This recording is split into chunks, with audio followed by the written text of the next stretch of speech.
Hi, this is an AI narrating a fanfic. Get this video to 5 likes and 3 comments and I will release the next part. Kit, have I ever mentioned that you're my favorite container ever? The Kyuubi stated with a grin. Ever since it had found out what Naruto had planned for his would-be assassin's execution, he was all smiles. Naruto rolled his eyes once again as he made his way towards the wreckage tower. I'm pretty sure that I'm your only container, and seriously, this is why you think I'm great. Not because I took you out of that musty cage, not because I gave you free rein to run roughshod over my mindscape village, and not because I let you see what I see, feel what I feel, and all the 9 yards. No, the reason you think I'm awesome is because of my preferred method of execution, a vulpine grin that Naruto could just feel inside of his head pulled across the demon lord's lips. Exactly. The Kyuubi chuckled upon hearing Naruto scoff. And you would think that you were my only container, wouldn't you? Naruto let a look of surprise cross over his face as he almost stopped walking. Wait.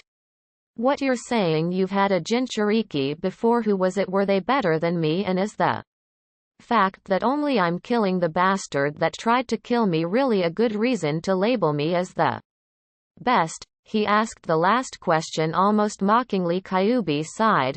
The first one simply kept me locked up for the most part and never really did anything at all, not even really tried to get any semblance of control. I was just pretty much ignored for the most part. The second one was much the same. She never really willingly tried to come into contact with me, and thus my prison, aka the mindscape in which I am kept, fell into a disheveled state. In other words, it deteriorated into the sewer that you first met me in. Naruto nodded to what appeared to the people in the streets to be himself as he thought on his prisoner's words. True.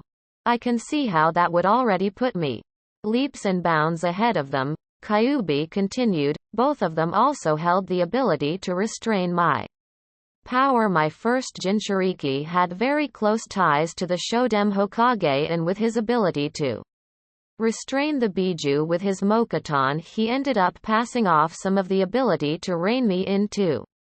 That person's already impressive skills. Did you know that my first container sealed me into their own body? I'll tell you, those damn mind chains were a real pain in my ass too. The next one was much the same, like I said, only more with the mind chains. And then there was you. Of course, I was never used that much. Why do you think that Gaara had so many tricks with his Biju and you don't? Because every Jinchuriki that Shukaku was sealed in actually used it. It had to develop tricks and add-ons to survive. I was never really used, therefore all I taught you was the Amari, because I never had to come up with anything else. I'm just glad that you had enough imagination to come up with your own stuff. And then there was me, Naruto repeated in his head. What about me? Naruto saw the wreckage tower coming in sight as he continued listening on to the Kyuubi. You didn't chain me down to anything. As a matter of fact, even after you realized that I was the one that had nearly eradicated your home years ago, you still treated me levelly. You not only actually let me see the outside world, you took it upon yourself to renovate the dreary sewer I had been in up to that point, and you have little to no problem giving into your natural bloodlust that comes with the territory of possessing me, even if you do only venture to that damned forest of death to indulge me. Naruto rolled his eyes. Well, I can't exactly go around killing random people whenever I want now, can I? You'd better love me for what I'm about to do then, because this is going to suck for this guy. Naruto saw his team standing outside of the tower, two with angry looks on their faces and the other with a simple bored look on it with a senbon for added effect. Naruto grinned as he walked up. So I assume the old man had some dealings to work out with Kumo's brass. How's everybody feeling today? Kotetsu glared down at the shorter Chunin. You're so lucky that beating the crap out of you would get me thrown in jail. Kid, you're a right bastard, you know that. Naruto waved it off. Hey, I'll bet the alcohol burned the hangover right out of you, didn't it? Now you're fit for service today and you're going to see something cool in a bit. Well, not so much cool as terrifying. Azuma looked at the boy, who was being very cryptic as to why they were there. What are you talking about, Naruto? Naruto chuckled. I was attacked by an assassin last night. The Raikage is going to let me publicly execute him today. Genma looked at the stunned faces of his older team members. Naruto, I should have known you were so chipper about something today. No wonder you wanted us to come. What are you going to do to the guy? Naruto walked up to Genma and whispered in his ear. The Tokubetsu Junin looked at the boy and shook his head. You're crazy, kid, I swear. Naruto grinned up at him. Being crazy is the only thing that's kept me from going insane. With that, Naruto walked inside the tower and left his team on the outside to ponder amongst themselves. XXX sat at his desk with the now recovered, for the most part, Team Samui standing in front of him. The girl that was the team's namesake stood straight and composed. Team Samui reporting for a mission. Raikage-sama. I looked at the group of Chunin. Karui still had a few bruises on her face. Omoi still had the telltale signs of a broken jaw, and Samui herself, while not showing any signs of outside trauma, still showed her own injuries by the way that she made no real sudden movements, probably due to the soreness of her ribs. Sighing as he saw the expectant faces of the ninja, A spoke, denied. He then steeled himself for the shitstorm to come. What? Karui predictably was the first one to explode. What do you mean we can't take any missions? Why, what did we do? A rolled his eyes. If you want to take a D-ranked mission, feel free, but I'm not sending you on a mission where there is implied combat, not in the condition that you're all in. Did you think that I wouldn't find out about your little challenge to Uzumaki? It's kind of hard to hide the existence of the battle when said battle ends up putting you in the hospital. All of the team had the decency to look sheepish before the conversation could continue. The Raikage's secretary knocked on the door and, upon hearing a booming "Enter," made her way into the room. Raikage-sama, you have a Naruto Uzumaki here that says you told him to show up today. A nodded to the woman. Go ahead and send him in. His secretary left to fetch Naruto while he turned his attention back to his team of Chunin.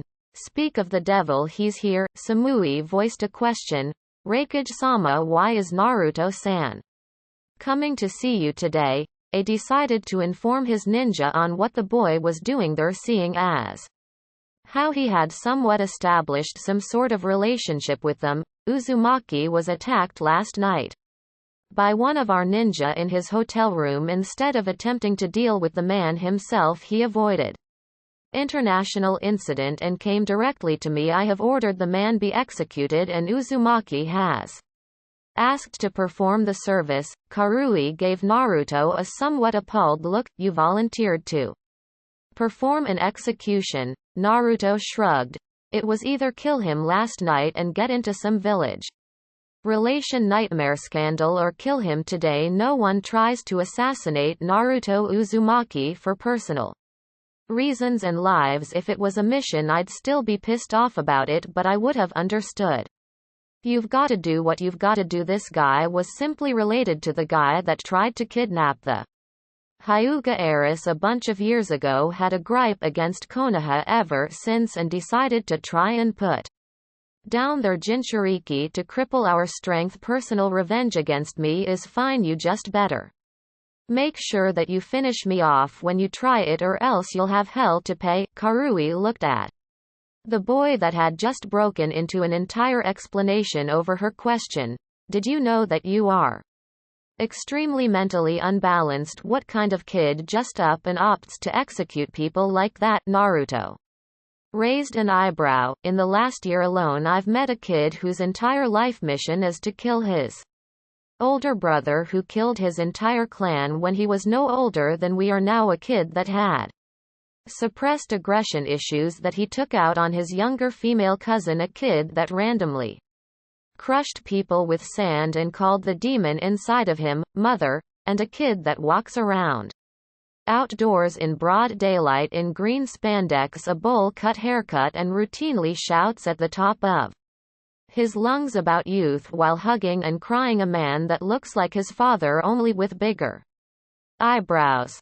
Naruto put a small smile on his face. Compared to most of the people I've met, I'd say that I'm not that bad at all. If you'd met me 6 months ago, then you would say that I'm fucking stranger than now, so yeah. Don't talk to me about weird or unbalanced, little miss. My sensei routinely breaks into rhyme for no reason whatsoever.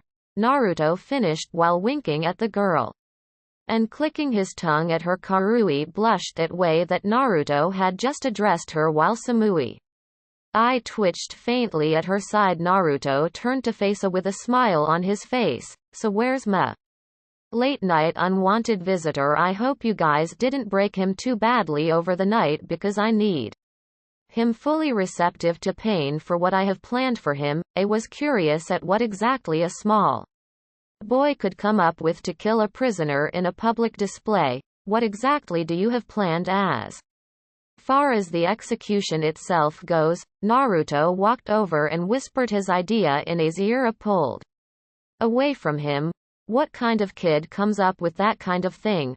Naruto again shrugged. All I need is something to hide my identity while I do it, because I don't need people from your village hating me for killing one of its ninja, even if it was warranted. Naruto looked around the office blankly. You wouldn't happen to have a cloak or something that could cover my appearance, would you? A made a face and noticed the team that was standing in his office. All right, if you kids want a mission, I have one for you. Go get Uzumaki here something to cover his identity with before the execution in a bit. Naruto stood gaping at a. Naruto wasn't dumb. He was well aware of the majority of things that went on around him, and by listening to the mission that had just been assigned to a team with 2 women, he had come to a conclusion that he confirmed when he looked over at Team Samui's lone male member looking downtrodden. Did he just fucking give them free rein to play dress up with me? Naruto opened his mouth to dispute how he didn't need any help, that just a really long cloak would be adequate, when Samui laid a hand on his shoulder and spoke. Of course, Raikage-sama, we'll complete this mission to the best of our ability.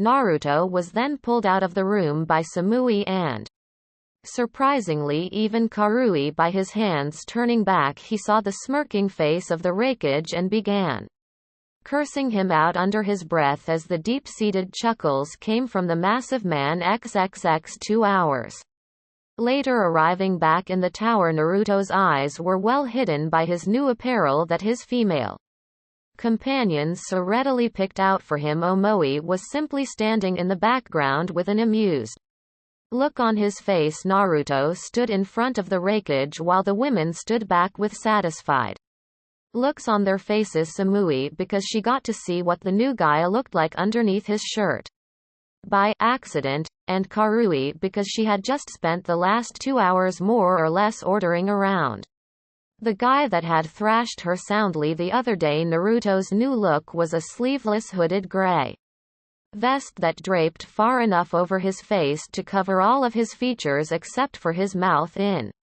shadow, his pants were black and taped off at the ankles. He kept the black bracers on his forearms and had black shinobi sandals on his feet. Naruto smirked as he formed a cross symbol with his fingers. One last touch to my identity. Kage Bunshin no Jutsu, shadow clone jutsu, a clone of Naruto, sprang into existence and promptly transformed into what he wore when he came to Kumogakure in the first place. Go and find Genma Kutetsu and Izumo and stay with them until the execution is over, then leave the area and dispel so I can change and catch up with them. His Kage Bunshin nodded and left the room to find his team, while the original turned back to a with a toothy grin, shadow covering the rest of his face. Now where's my victim for the day? Kyuubi's getting testy. XXX Naruto sat meditating in his hotel room after carrying out the execution of Kenta Marichio. The reason he needed to steady his mind this time, random happenings of an unexpected nature occurring around his person. Not to say that the happenings in question were unwanted, no, not in the least. They were very welcome as far as he was concerned, but that didn't make them any less strange. The first was what had happened with his Kage Bunshin after he had it leave the premises of the execution site. Flashback. Roughly 10 minutes after the execution, Naruto had wasted no time in leaving the immediate area. After his creator's little show dispelling in front of the Kumo shinobi might have blown his cover, which could lead to some ill will from them and maybe even retaliation somewhere down the line at a later time from angry nationalists that might have been thinking that Konoha was trying to push around some political weight that it didn't have. Clone Naruto went as far as he could, heading into the residential area of the village where he was positive that no one would see him dispel in an alley. He figured that he was as well concealed as he was going to be when a shadow blocked the alley entrance. Sighing to himself, the clone focused to see that Samui and Karui had followed him to the alley. "What are you guys doing here? I need to dispel before boss gets caught. People can't realize that I was the one that did all of that yet." Samui looked down for a moment before steeling herself somewhat and walking closer to the clone. "So anything that you know Naruto will learn after you dispel?" she asked, getting a nod in response. "Well then, when does he leave Kumo?" The clone thought about it for a moment. "I have no clue. I was never told how long we would be staying, so your guess is as good as mine. Why do you want to know? And where is Omoi? Did you guys ditch him?" Karui walked up. "Omoi said he didn't need to be here for what we wanted to say to you. Say, if you don't have anything to do while you're still in the village, why don't you come and find one of us? We can do something with you." Clone Naruto blinked. "Are they hitting on me? Sweet boss himself never even gets hit on. And I'm just his freaking clone, and 2 girls are trying it, giving the girls $1 million smile." He gave them an answer. "Sure thing, girls, and if you want to talk to me while I'm still here, then you know where to find me, right?" Both girls nodded as Karui gave him a smile. "That's great. I guess we'll see you around then." Naruto nodded. "Sure thing, you two shouldn't be that hard to find. Right, I'll see you girls later." Karui waved to him and left the alley. Samui lagged behind, however, waiting until her teammate was out of sight before turning back to Naruto. "Naruto-san," the clone held up his hand to stop her. "Samui, I'm sorry, but I can't take the sand stuff. You don't have to use any honorifics with me. Just call me Naruto. It's alright, I won't mind." Samui nodded and took a breath, looking somewhat nervous, a sharp contrast to what Naruto had come to expect from her personality. Quickly moving up close to him, she planted a kiss on his cheek. "I hope to see you soon, Naruto-kun." As he watched the girl sway her hips somewhat as she left him in the alley, a stupid grin rolled onto his face. Chuckling to himself, Naruto clone dispelled himself. End flashback. Yeah, he didn't see that coming. How the hell was he going to work that one out in the end? Who knows, but the ride down promised to be super fun if he would have his way with it. That seemed like enough to fill his day with suggestive thoughts of potential situations, and the silence that he was receiving from his inner fuzzy was much appreciated. He didn't need any perverted jokes or lewd suggestions from the Kyuubi today, thank you. Unfortunately, or very fortunately in the view of the certain others, Naruto included himself in this line of thinking. His day didn't end like that. Flashback. A few hours ago, Naruto had hustled back to his hotel room after receiving his clone's memories and changed back into the clothes that he had come to Kumo with. Couldn't be seen in the new stuff after going through all of the trouble of hiding the fact that it was you in the first place. Right after washing the blood off of his body and changing, a knock came at his door. Grabbing his sword and walking to answer it, he opened it to find the smiling face of one Yugito ni. This confused Naruto as he hadn't really interacted with the girl at all since he had been in the village save for the few minutes when they first met. "Hi there Yugito, how are you doing, can I help you?" Yugito nodded and Naruto motioned for her to enter the room. Yugito took a seat on one of the beds in the room and patted the spot next to her for Naruto to sit on. Naruto raised an eyebrow at the girl's cavalier attitude but acquiesced to Yugito's silent request, looking the girl over as he sat down. Now that he had time to let his eyes wander, he would agree with his earlier thought that Yugito was about 4 or so more years older than him, which begged the question, what was she doing here talking to him? He didn't sense any hostile intent coming from her, so she wasn't here to fight or challenge him or anything, and with two girls from the village seemingly interested in him as it was, there was no way that another one was right, especially one that was this hot and older than him. Naruto looked up into Yugito's eyes to get a bead on why she was there and just decided to come out with it and ask, "So Yugito, what brings you here?" Yugito smiled at him pleasantly again. "Well, I just want to get to know you a bit, Naruto-kun." Naruto almost gulped nervously. "Naruto-kun, I had to force Samui to stop calling me san and Yugito's calling me kun right off the bat." Getting himself under control, he cleared his throat. "Well, what do you want to know? I'll answer what I can, but I don't see why you would want to know anything about me." Yugito shook her head. "You just don't recognize the fact that you're interesting to people, do you? You're a respectably strong ninja even among Chunin and Junin from the way your team treats you.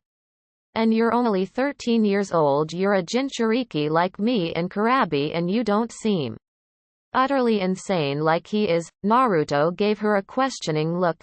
"Speaking of which, you don't have any quirks on that kind of level, do you? Because here there's Kurabi, and then in Konoha I've got two people that I know that can match his crazy, and all of these people seem to want to talk to me for some reason. It's like I attract eccentric people." Yugito giggled. "No, I don't have anything quirky like that, Naruto-kun, and Kurabi is okay in doses, you just have to get used to him." She looked at him softly. "I kind of want to know what makes you tick. You're a very good ninja, but you seem like such a nice person. Your diplomat doesn't seem to like you though, from what Raikage-sama told me." Naruto nodded. "Yeah, most of Konoha's old fogies don't really see me in a good light. It's okay if they really have a problem with me, then they're all free to try and do something about it. I won't be their doormat or scapegoat, though I promised to protect Konoha itself, not necessarily the assholes in it, so in case anyone tries to pull any bullcrap on me, they can get the same thing that guy got today." Yugito looked at him curiously. "That was you? Who am I kidding? It makes sense. Who else is that short and allowed to carry out executions, so he tried to kill you?" She got a nod in response.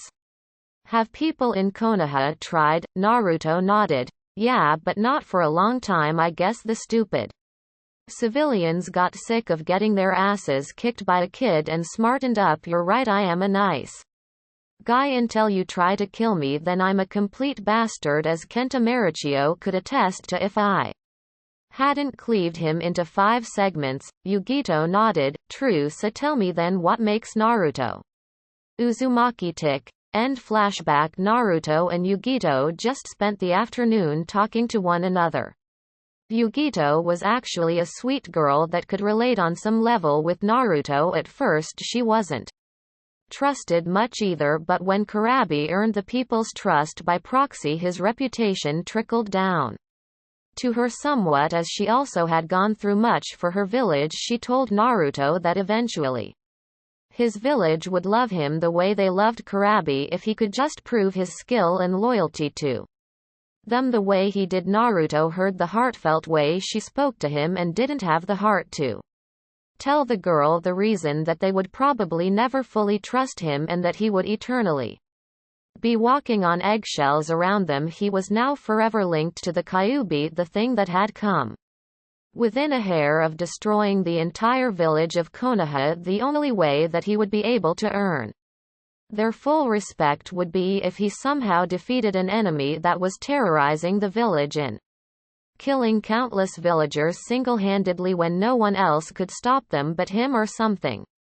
You know, a one-in-a-million kind of scenario that only happens in manga and stuff. As they both noticed the sun starting to set, Yugito stood up and thanked Naruto for taking the time to speak to her. She also told him that if he wanted to find her for any reason at all, she would always be free.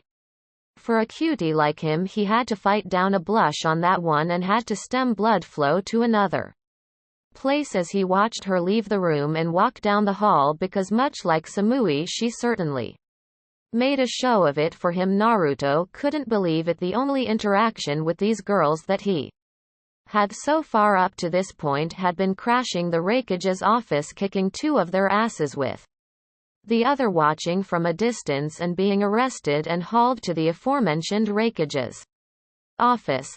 How the fuck do those interactions get hot women like that to like me? I didn't do anything.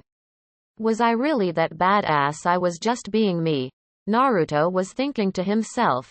Dude, I can't even get a girl being a nice guy, albeit pretty dumb guy, back in Konoha for years, and here I just acted like a borderline psychopath and 3 girls just now showed interest in me. I guess that pretty boy Sasuke had it right after all. The more fucked up you seem, the more women seem to flock to you, Kit. If you really start thinking like that, the next time you come in here I'll chase you and eat you. Naruto heard from inside of his head. Kyuubi never really liked the Uchiha clan that much, even back before Naruto even met Sasuke, but it refused to elaborate on exactly why. After running through most of the interaction that he had with the boy, Naruto just figured that it was his personality. It was certainly abrasive enough. Just go with it. Whatever happens will happen. You're leaving soon anyway. You won't have to deal with it again for a while after this, so go and spend some time with them. Maybe you'll like one, and you really need to ditch all of these males that you're hanging around. Anyway, Naruto's sweat dropped. You mean my team? Kyuubi grinned to itself. Yeah. Kit, your team is a sausage fest. Go and find those girls tomorrow or I'll sing for the entire day out loud. Naruto's jaw dropped in horror. Oh come on, why would you do that? I didn't even piss you off. You haven't done anything like that in years. Why now? Well, your real memories were sealed up until a few months ago. So the inside joke would have been lost on you, and you have pissed me off like that since then. But I've been very lenient. A pale hue covered Naruto's face. You're kidding, right? You wouldn't do that to me, would you? Were friends. Well, not really friends, but you get the point, right? Hey Kit, do you like wings? Wings. Love, take me down to the streets. Love, take me down to the streets, 'cause when you don't get fed at home, you gotta give the dog his bone. Take our lovin' to the streets. Several hours later, Genma found Naruto lying on the hotel room floor, frothing at the mouth, mumbling, "Loli, that's not wings." XXX. 1 week later, despite not being trusted enough by Homura to actually protect him during this trip, Naruto found that there was plenty for him to do in a foreign village.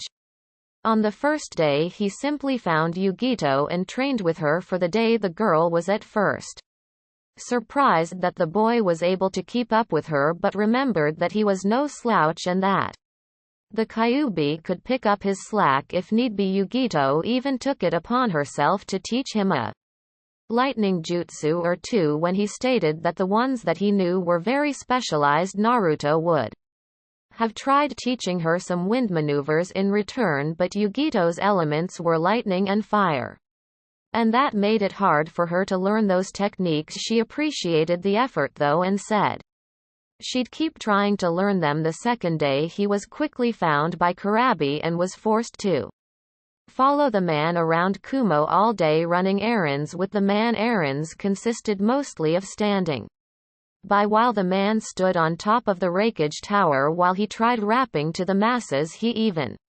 introduced Naruto but thankfully left out the Mr. 9 stuff. After that, Naruto saw firsthand how beloved Kurabi actually was. There were kids coming up to him, some asking for his autograph, some asking him to do a rap. Naruto cringed when he actually went through with the request. Hell, there were kids trying to rap to him. It made him wonder if things could ever be like that for him. He smiled when he realized that it was getting there slowly, but it was for better or worse. He already had his own chibi brigade that followed him around whenever he was in town, so that was step one. It seems the next part was when Kurabi went to his team's houses to tell them that he had a mission away from Kumo for a while, so training was put off. He learned that Omoi and Karui were related. He kind of didn't see that coming. They seemed too different to him. Their parents were dead, so he could relate with them like that, though he wisely didn't bring that up. That would have been stupid. He simply played the straight man to Kurabi's over-the-top BS that he could tell was working on Karui's nerves. Upon departing from their house, Naruto probably had his moment of the day when Kurabi actually broke into Samui's home when she didn't answer the door while Kurabi was roaming the house looking for the girl. Naruto simply stood in a hallway waiting for the eccentric man to give up so they could go. While he was standing there, he was graced with the sight of Samui emerging from her bathroom after a shower, clad in only a towel, and that was enough for Naruto's mind to get to work.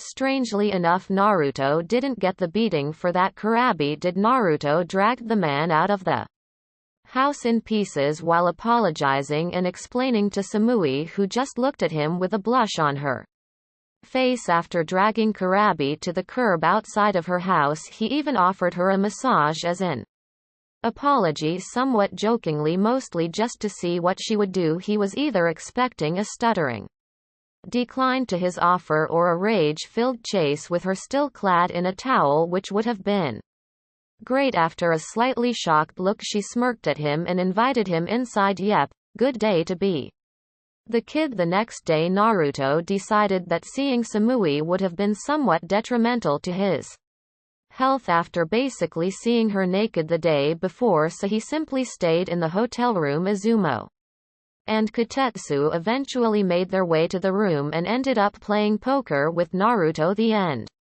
result was Naruto taking all of their money plus IOUs from both men in the amount of their mission paychecks. Another good day to be the kid. Karui and Omoi found Naruto the next day after training him and dragged him out of his house to show him Kumo so that he knew what he would want to do next time instead of just training and staying in his room running into their teammate Samui.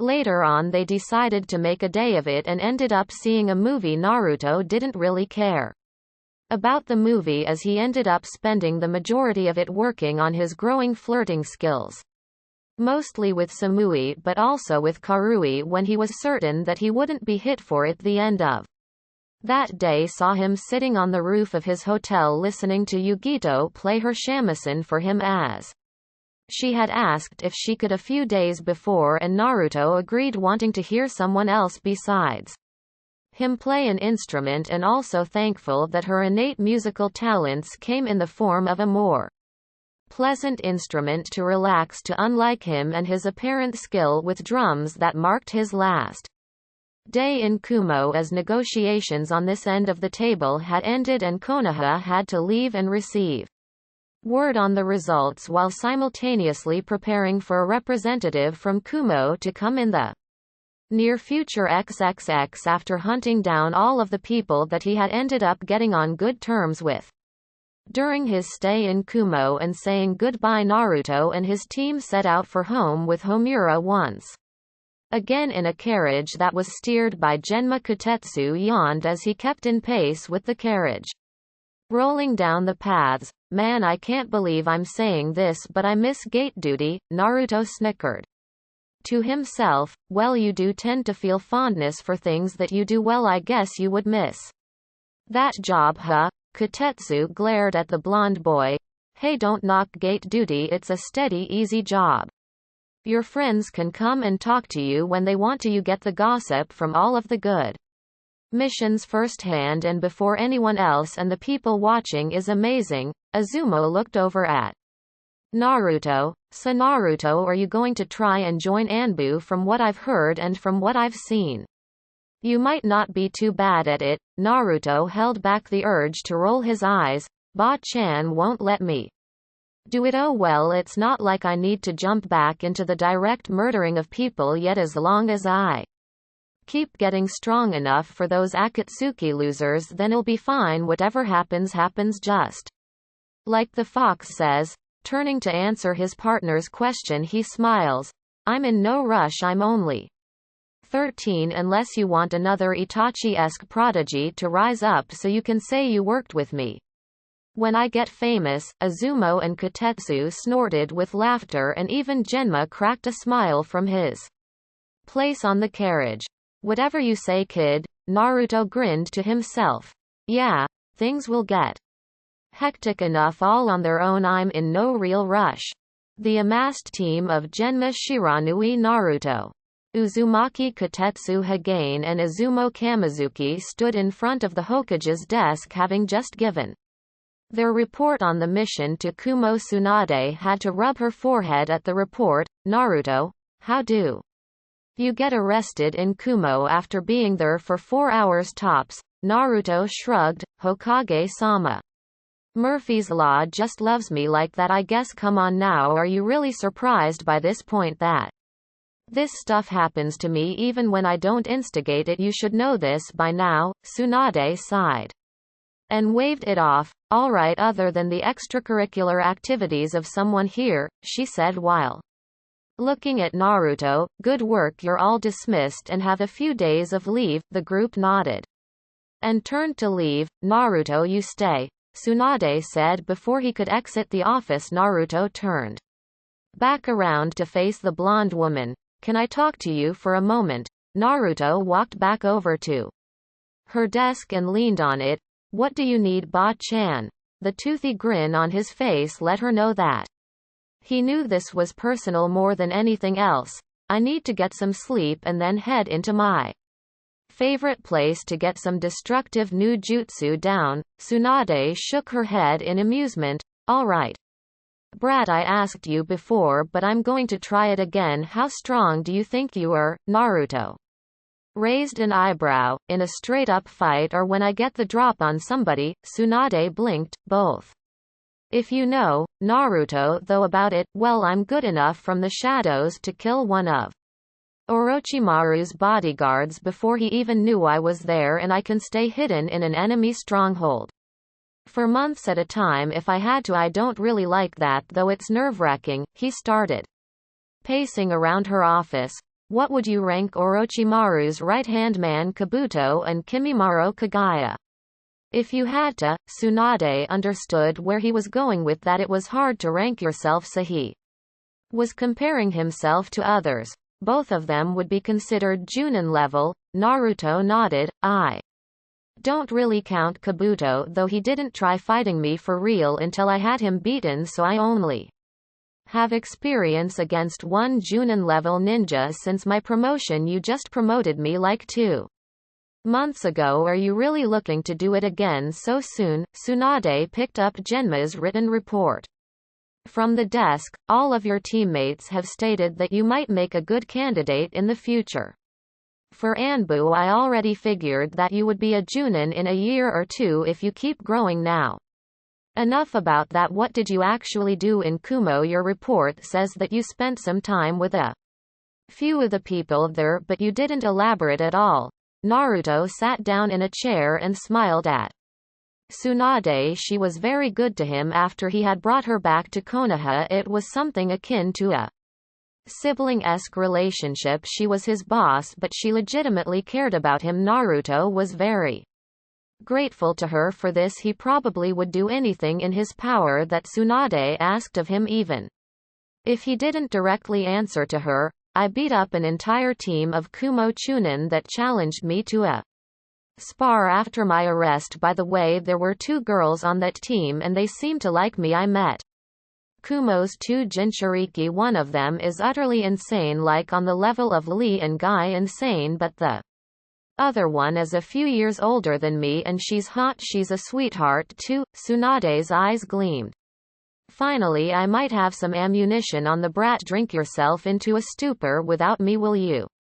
I'll show you. So what else, brat? Naruto ignored the look as he kept listing things off. Let's see. I made Kotetsu and Izumo give themselves alcohol burns on their testicles. I won all of their money, by the way, place their paychecks for the mission in my name, and some guy tried to kill me. Oh. And I also, what? Tsunade almost roared at him. Someone tried to kill you. Who did? Kumo order. Naruto had to place his hands on her shoulders to calm her down. Whoa, calm down, Ba-chan, it's okay. He tried to kill me, but he got captured by the Raikage's forces and I got to execute him the next day. Tsunade raised an eyebrow. That was in the report, wasn't it? So what did you do? Naruto sat back down and leaned back in his chair. I had him hanged, drawn and quartered. I did it myself. That method of execution hadn't been done since the Second Great Ninja War. Particularly brutal method that. How do you even know how to do something like that? Naruto let out a cough that sounded suspiciously like root, and Tsunade ended up nodding in understanding. Naruto stood up and stretched. So where's Ero Sennin? Is he here so I can start my training, or am I on my own for the time being? Tsunade shook her head. He's out gathering information on a lead on the Akatsuki, trying to find out exactly what they need the Kyuubi for. He's also trying to find out who other members are. He'll be back in a few months. I'll clear your schedule for that point in time and let you know in advance. Naruto made a grunt of affirmation and walked towards the window.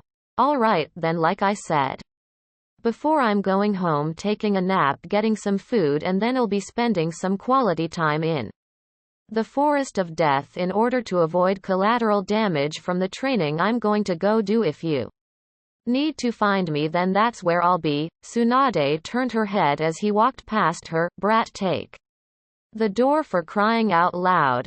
Naruto grinned as he pulled the window open. What was that, Ba-chan? The wind is kind of heavy today. Did you say doors are for losers? Because I agree with you wholeheartedly on that front. Tell Shizune-chan I said hi. With that, Naruto jumped out of the open window and vanished in a shunshin. Tsunade slapped her forehead. Great. Now both the brat and the pervert get their jollies from going in and out of the window. XXX. Naruto opened his apartment door and wasted no time in dropping face first on his couch with a massive sigh. I need a bigger house. Naruto simply lay still, face down, while his door opened silently and slowly. The figure crept through the living room until Naruto's voice rang out. If you want to keep all of your limbs attached, I would stop moving forward if I were you. Wow, shithead, nice to see you too. Naruto lifted his head and rolled over to get an eyeful of Tayuya. Tayuya-chan, what are you doing in my apartment? Tayuya rolled her eyes. I heard your door open and heard your loud-ass buffalo noise when you dropped on the couch. What, are you not happy to see me? Naruto shook his head, confused. It's not that, it's just what are you doing here? Tayuya gave him a grin. I live in the complex. I'm actually right next door to you, shithead. Surprise. Naruto's jaw dropped as he mulled around what she had just said in his head. So you're out of confinement. He got a nod in response, and they're letting you stay. Another nod. And you actually chose to live in this complex of all places. Tayuya sighed. Listen up, I'm an Oto Kunoichi, shithead. There isn't a person in this place that isn't paranoid about me. You're the only person that would treat me decently, therefore I want to stay close to you until things look up for me. Naruto sat up straight on the couch. If you want, I can help you booby trap your place if you're worried about that. Tayuya let out a laugh. Maybe later, shithead. So where have you been? Naruto moved over and let her sit down as he stood up and walked to the kitchen. I was in Kumo. It was just a guard detail, nothing really strenuous. I kept active and I learned something pretty cool that I need to go test out full scale later. I was going to go train. Tayuya frowned. Who the fuck trains right after they get back from a mission? Give it a day at least.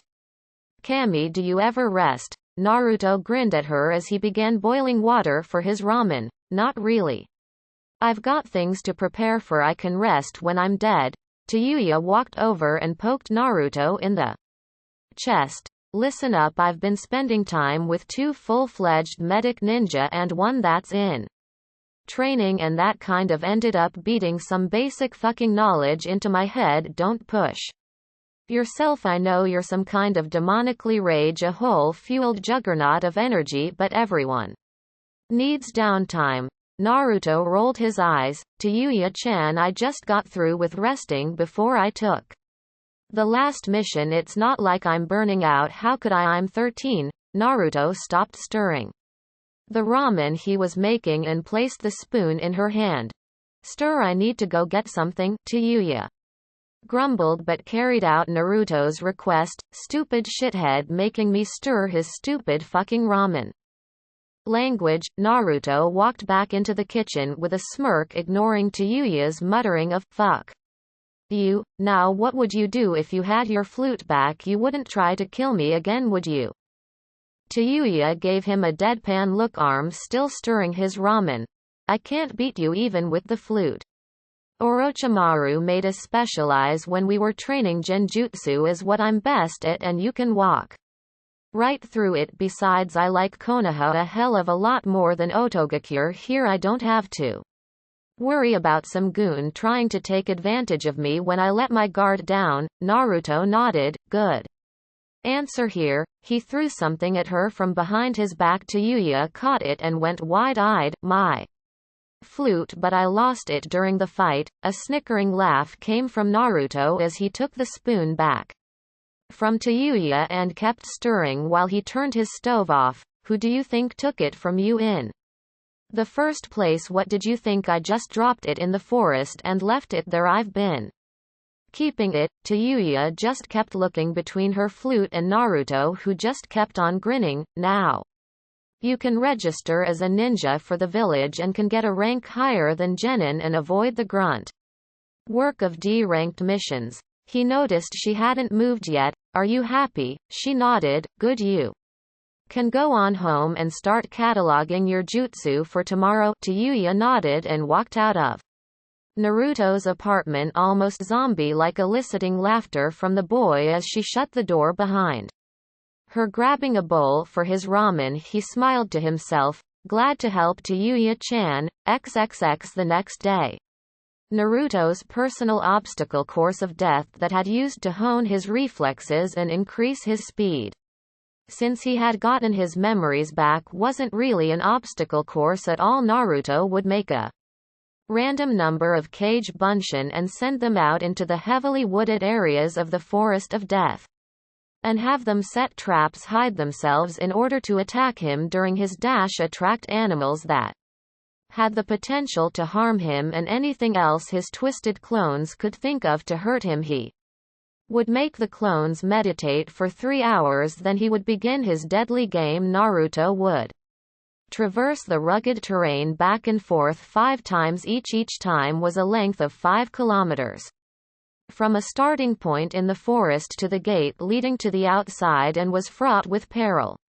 His clones were utterly ruthless in their attack, and despite their one-hit limit that they could all take, they were more of hit-and-run type attackers, engaging Naruto himself when he was not expecting attack and fighting to kill en route. They would do the same, only with real people, so it was never as many as it was when Naruto used Kage Bunshin. It was also done in a long corridor that Danzo manipulated to his liking for whatever situation you were training for. This training was twofold. Not only did it allow Naruto to train himself on speed evasion and trap detection, it also worked on Naruto's ability to set traps and ambushes, being able to see both sides of the conflict, both from His own view and from the memories of his Kage Bunshin allowed him to analyze what he did right and wrong on both fronts and to adjust for using the traps on other ninja in real-life combat situations. After finishing his warm-up, Naruto called his remaining Kage Bunshin out into a clearing and made even more, around 300 or so. Looking at them all, he began barking orders, split into 5 even groups. The clones scrambled to follow his orders, breaking off into 5 groups in even rows.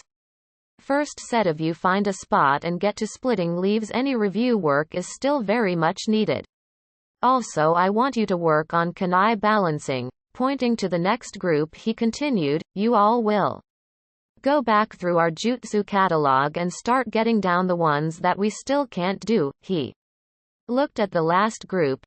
You all will be on stealth detail. You will be following people of interest and shadowing them. Do not get caught. This is on my reputation here. I expect some cool memories upon your dispelling at sunset. Now go.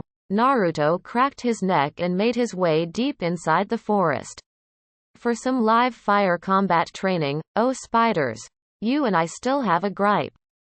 XXX Team 8's training for the day was driven, to say the least, ever since Kiba and Shino's humiliating one-sided losses at the hands of Naruto. Both had been training hard to catch up to the boy that had blown right past them. Kiba worked on his speed and combination tactics with Akamaru and was also trying to teach the puppy how to better defend himself in case they ended up being separated or one of them went down in battle. After hearing how Naruto dealt with the majority of the Sound Four with little to no effort in the least, and how he himself instead had to be saved at the last second by Neji and Kankuro, Kiba resolved to somehow get to the bronze level. Shino was inspired by a combination of his crushing defeat by Naruto and the knowledge of the Sasuke retrieval mission that had failed. It was almost a prerequisite by this point for all Junin sensei to venture to the site of Naruto's battle with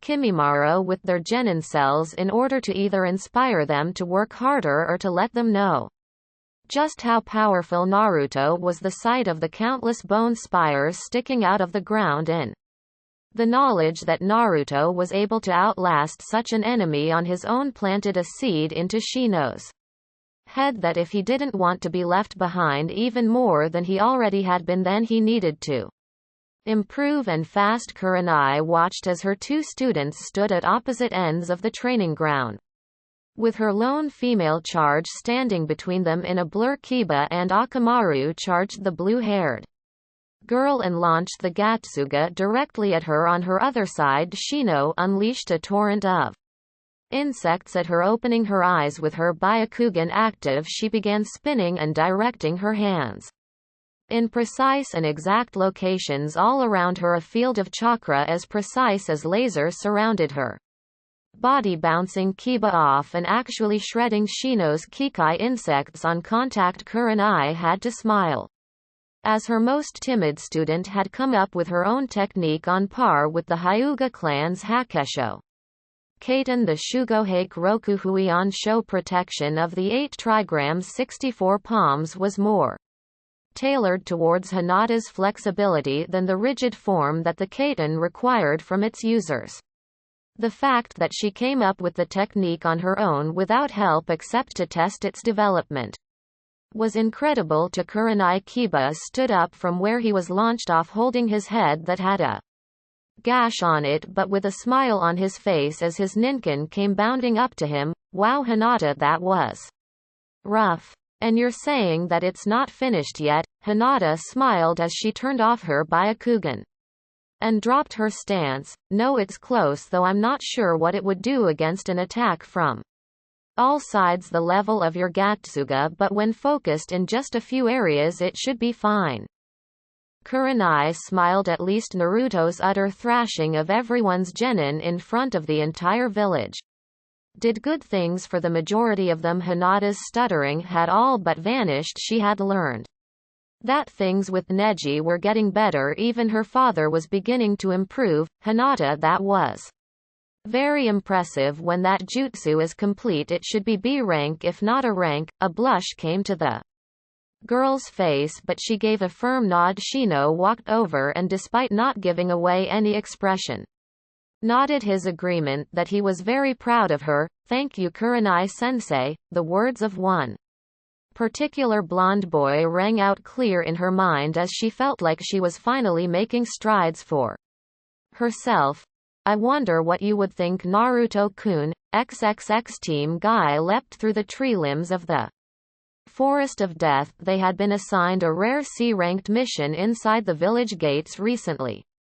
There had been reports of an increased amount of loud noises coming from the Forest of Death over the last few months, which was quite impressive considering the size of the place, and when Anko Mitarashi had been brought in for questioning it was evident that it wasn't her disrupting the peace.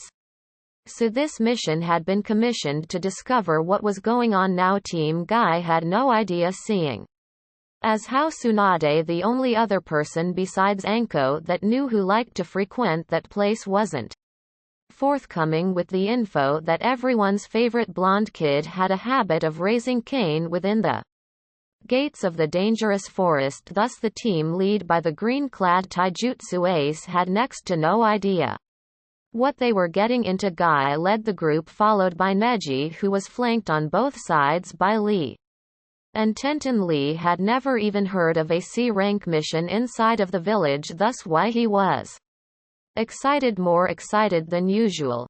Yash, what do you think could be causing such a ruckus in the forest? I have heard of all kinds of amazing animals within the forest but did not get to see any during our first foray within, with the exception of my youthful squirrel friend. I wonder how he is doing.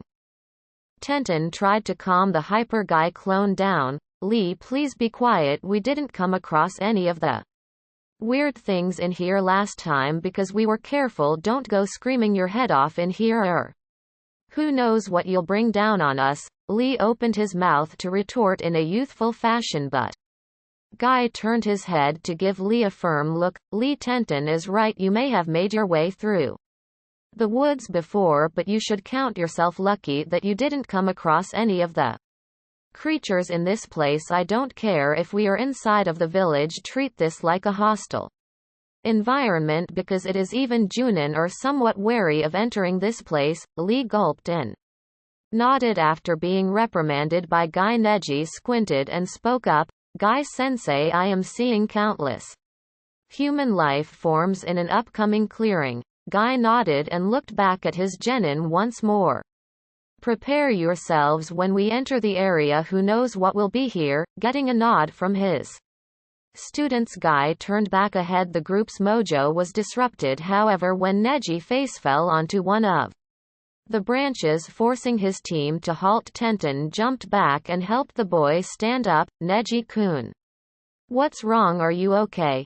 Neji nodded as he stood up and started jumping forward ahead of the rest of the team, ignoring Guy's cries to come back. Pushing his way into the clearing, he found a mass of Naruto clones diligently at work, spamming jutsu all over the place, some dispelling from lack of chakra, but otherwise it was something that the young Hyuga genius had never seen before. His team came up right behind him and were stuck staring at the scene before them, much like Neji was. Tenten looked at the clones wide-eyed.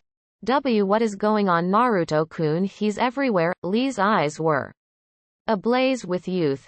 Yash, such a youthful training program. I must spar with Naruto-kun. Lee took off into the mass of hard-at-work clones, stopping in front of the first one, scaring the hell out of it and forcing it to electrocute itself with one of the jutsu Naruto had learned in Kumo and blow up in a puff of smoke. This forced all of the other Naruto replications to take notice of just who it was that intruded on their session. Lee ran up to another one and dropped into his stance. Naruto-kun, my eternal rival, I request a spar with you to stoke both of our flames of youth. The clones all looked at each other until one spoke up.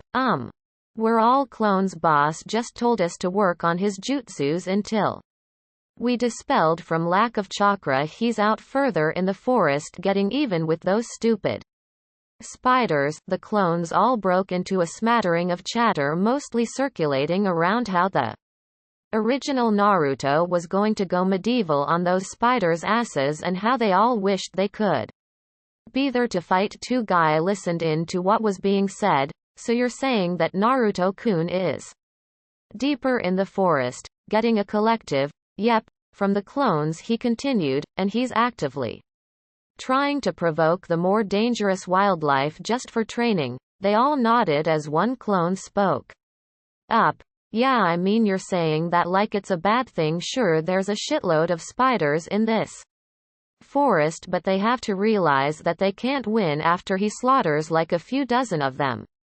Right, Guy paled concerning his genin, clone-kun. No one knows exactly how many of certain creatures this forest has, especially the spiders. There are reports from Anbu of nests under the ground with countless amounts of them, and they're highly aggressive in nature. The clones scoffed. Well, we could have told you that those eight-legged fucks mess with us every time we come in here to train.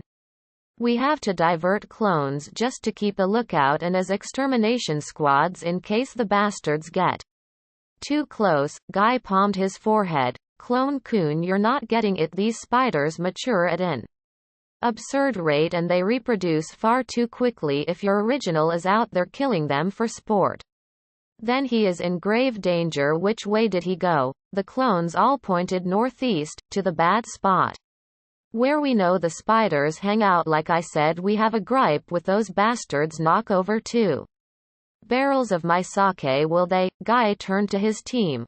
We have to go get Naruto-kun out of there. Prepare for a battle. Be fast and precise against the enemy. Those spiders are fast, strong, and ruthless. Kill them and move on. Neji and Tenten nodded while Lee was fired up. Yosh, let's go save Naruto-kun. XXX. Elsewhere in Konoha, Sakura smiled as the fish on her table flopped back into the water. Her skill with the Shoshin Jutsu was growing every day. Soon Tsunade said she would be able to begin working on creatures with bones closer to humans. The last few months since her training began had been great for Sakura, despite being harder than anything she had done before. She could now see a reason why Rock Lee and others trained so hard. The feeling of succeeding after working on something for so long was well worth the effort put in. Good work, Sakura. Sakura turned to see Tsunade had been overseeing her work with a smile. You're getting better and better at the basic techniques.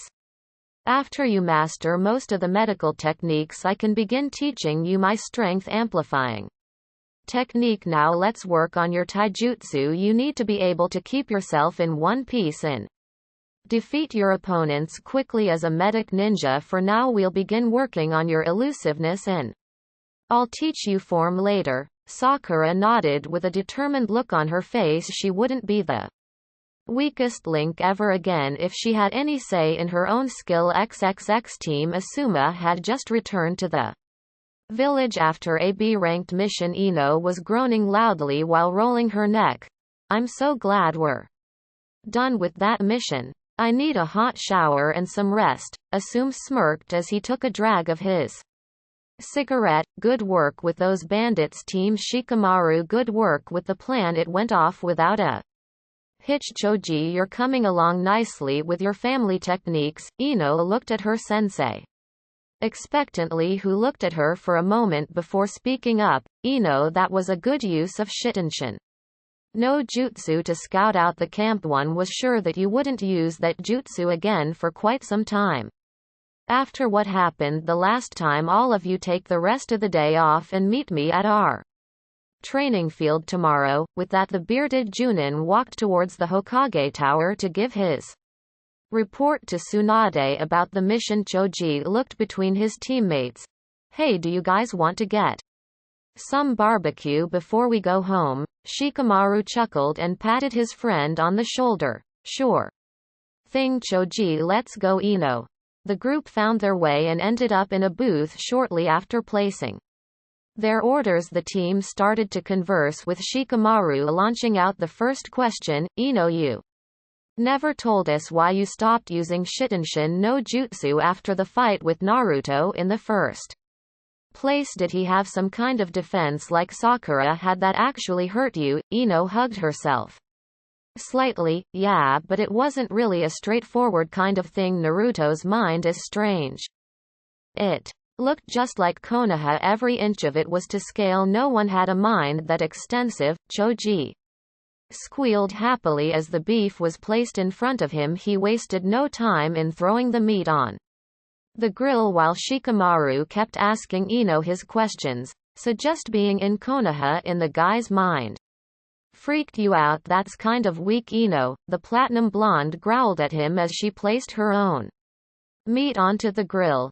That's not all that happened. I was wandering around for a bit when I felt the presence of something chasing me. I remembered what happened with Sakura and took off running. It corralled me to Naruto's apartment and left me there. I never saw it, but I could feel its presence the entire time. Shikamaru raised an eyebrow. His apartment? You're not telling me everything, Ino. Ino shook her fist at him.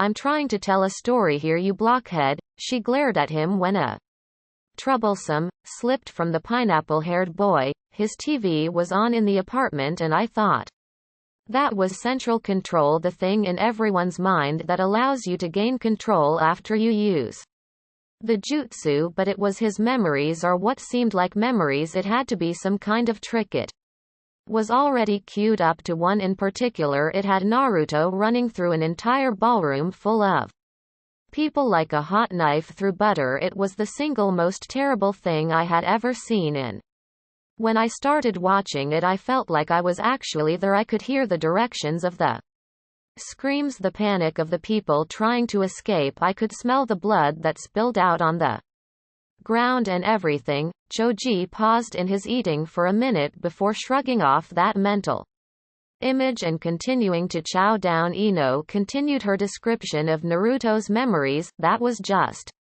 the first one, and I couldn't turn it off. I was in his body while this strange silent man in a mask just beat him while he was tied to a chair. He never spoke. He just kept hitting him and hitting him for hours until all I could see through his view was blood. All of the memories I saw were just like that. I finally had enough and cancelled the jutsu. Shikamaru just stared at the girl. Wow, that's kind of hardcore. You felt everything happen as if you were there. That means that it wasn't a trick or anything. You really were in Naruto's memories, doesn't it? Ino shook her head. Naruto couldn't have been any older than 7 or 8 years old when any of the things I saw happened. If it wasn't a trick, then I sure as hell can't believe that those things were his actual memories. Those were things that Dad told me the Anbu did on a regular basis. There's no conceivable way that while we were preparing for the academy, Naruto was taking on Anbu-level missions. That just doesn't make sense. Shikamaru stayed silent and pondered Ino's words.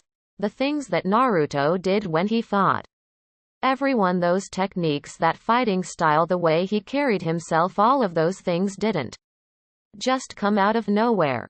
XXX Forest of Death with game faces on. Team Guy headed into the restricted area of the Forest of Death where the level of peril went up. The forest grew darker, and it wasn't just because the sun was setting. The canopy was beginning to completely block out the sunlight above. Faint sounds of inhuman screeching rang out in the distance and was growing ever closer. The tense waiting was broken when the blonde that they were looking for flew past them into a tree, followed by the biggest spider that any of the genin had ever seen before. It was easily the size of a full-grown adult male and had launched itself at Naruto. Fangs dripping venom. Naruto pulled up his ninjutsu and drove it right through the spider's face, sending the blood of the arachnid spraying all over the place. Swinging his blade upwards with a burst of wind chakra to bolster it, he cut straight through the deadly creature. Spitting on the corpse of the spider, he turned to Team Guy.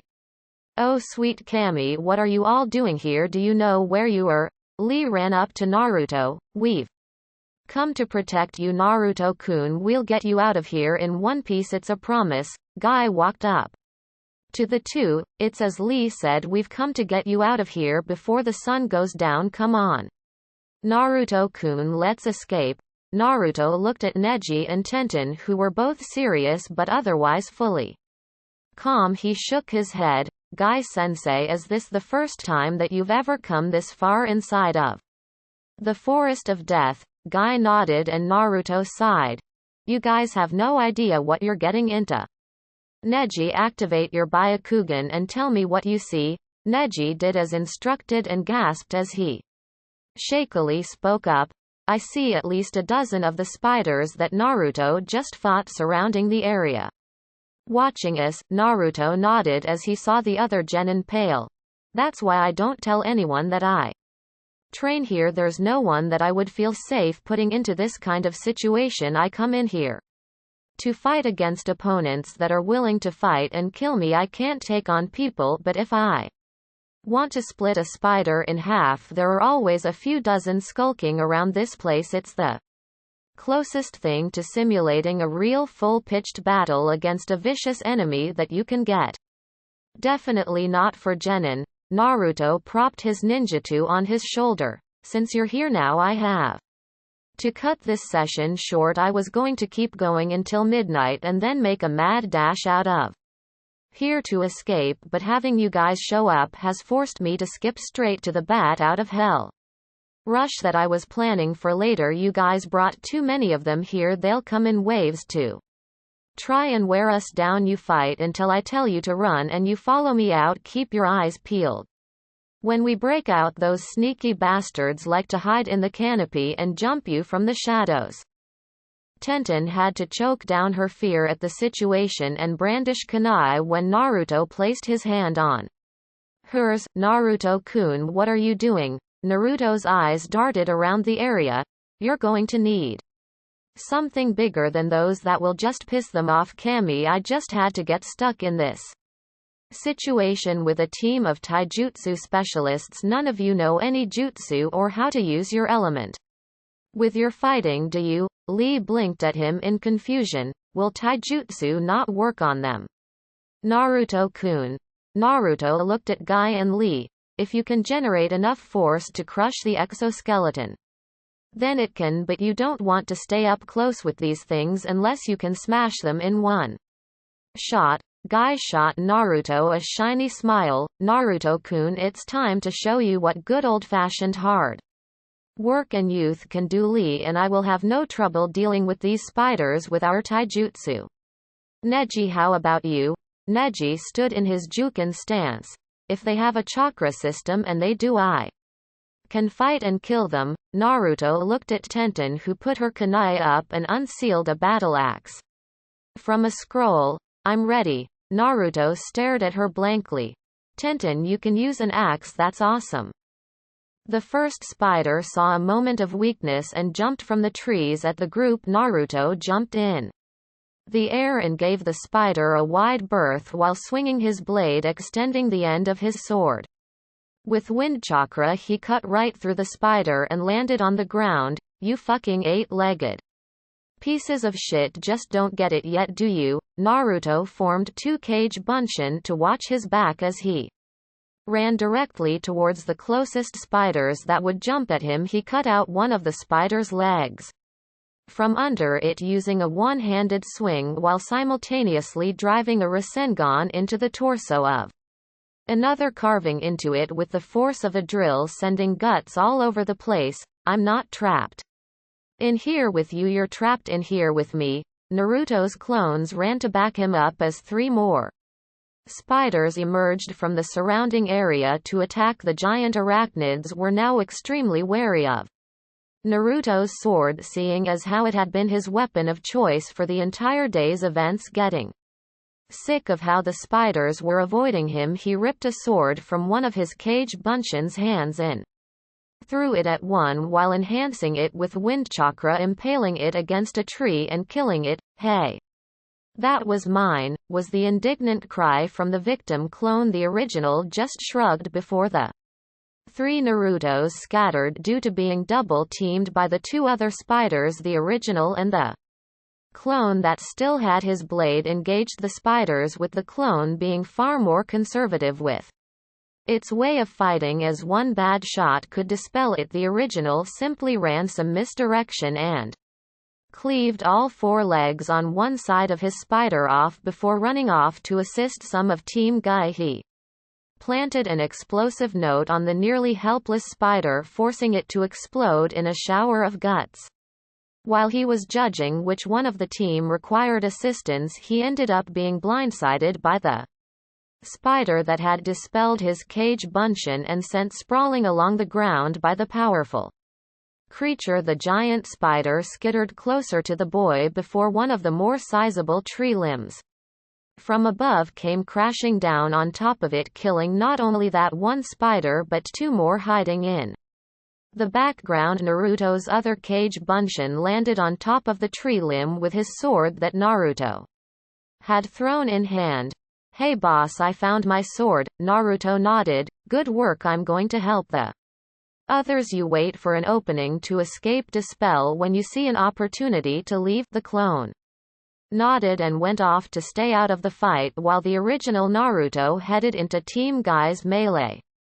To assist, Neji was not having much of a problem keeping the spiders off of him. He would use Kaiten whenever he started getting swarmed, but he was finding it hard to finish them off. The spiders seemed to have so many tenketsu in their legs that it would take too many shots just to incapacitate one. And when he attempted to just hit it straight on somewhere vital, they would use their incredible agility to simply dodge and avoid a fatal strike. Fuuten Fujin Seiken Wind Release Divine Fist of the Wind God. To Neji's shock, 2 spiders were sent flying, one off into the distance deep into the forest. The other hit a tree with crushing force, turning it into a stain before the tree itself cracked and fell over. Naruto ran over to him, sword drawn, giving the boy a slight nod. Neji eyed the one remaining spider of this pack. "Naruto, I can finish this one off. Go help Tenten or Lee." Naruto heard his tone of voice and figured arguing or pulling rank on him would have just earned him some of the Hyuga boys' ire. When Naruto left, Neji ran at the spider that backed up to get some spring into its legs for a pounce. Neji saw this coming, and when it launched itself at him, he slid underneath the spider's belly, hitting it in the spots that were harder to get but were guaranteed to finish the monster spider off. The spider tripped over its own legs and onto its back, kicking for a moment before crinkling its legs inward and dying. Neji smirked to himself before going off to find one of his superiors. Tenten was having an easier time with her fighting. The spiders were knowledgeable about human weaponry and about the differences between male and female humans, while the sight of a girl with an axe did not compute for most of the spiders that saw Tenten as an easy kill. Swinging that giant thing around, too bad for them, they didn't figure that she could actually swing that damn thing pretty fast and was very good at timing their attacks. Each swing from the girl took out something. Good thing it did too. That heavy axe was an energy sapper. Naruto stood in a pile of 4 or 5 spiders. "So I guess you're doing okay for the time being." Tenten gave him a tired smile and a thumbs up while leaning on the handle of her weapon. "I was scared at first, but these spiders are kind of weak, but there are so many of them." Naruto nodded while watching out for her, giving her some time to rest for a moment. "They aren't supposed to cause any ninja better than an academy fresh gen in any trouble one-on-one, but they're persistent, ruthless, and they just keep coming. Hell, I make a game out of counting them as I kill them." Tenten raised a delicate eyebrow at that. "What's the highest you've ever gotten?" Naruto thought about it as he watched Neji finish off a spider. "Well, I got started earlier than usual in the day this time, and I could swear that I was bearing down on some kind of record when you guys showed up. I lost count, though I think it was getting up past 200 of them." Tenten's jaw dropped. 200 of these things there are? Really that many that you can kill 200 before we even get here and still be worried about us attracting too many to you? Both noticed Neji coming to their side and all three of them looked at what the two more eccentric members of Team Guy were getting into. Yash Guy-sensei, who knew that this mission would turn into such a splendid battle for Naruto-kun to seek out a challenge such as this, I truly have selected the appropriate choice for my eternal rival. Lee ducked under the pounce of one of the spiders before launching himself at two more. Konoha Daizenpu Leaf Great Whirlwind. Lee unleashed a torrent of high-speed kicks at the oversized arachnids, smashing them into a nearby massive tree. Guy cracked one of the spiders with an axe kick that simply made it collapse in a heap. Lee used this as an exercise. Naruto-kun, how many of these creatures did you fell? Naruto watched the two identical taijutsu users seemingly having a blast fighting these damn things. You mean since you've shown up, or since noon? Because that's when I started.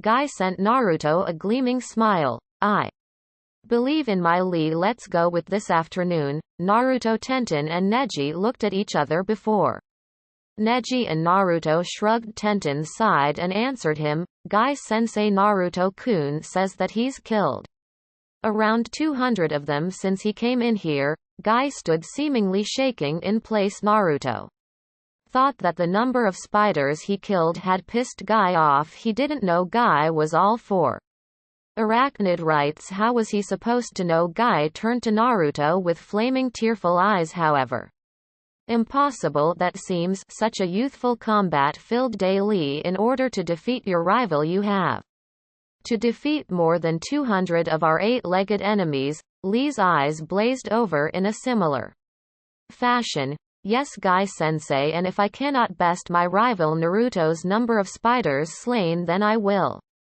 do 500 push-ups on my thumbs. With one last battle cry, Lee ran into an area where spiders were waiting for an ambush. Naruto palmed his head as he watched Lee begin ripping into the spiders with fists and feet.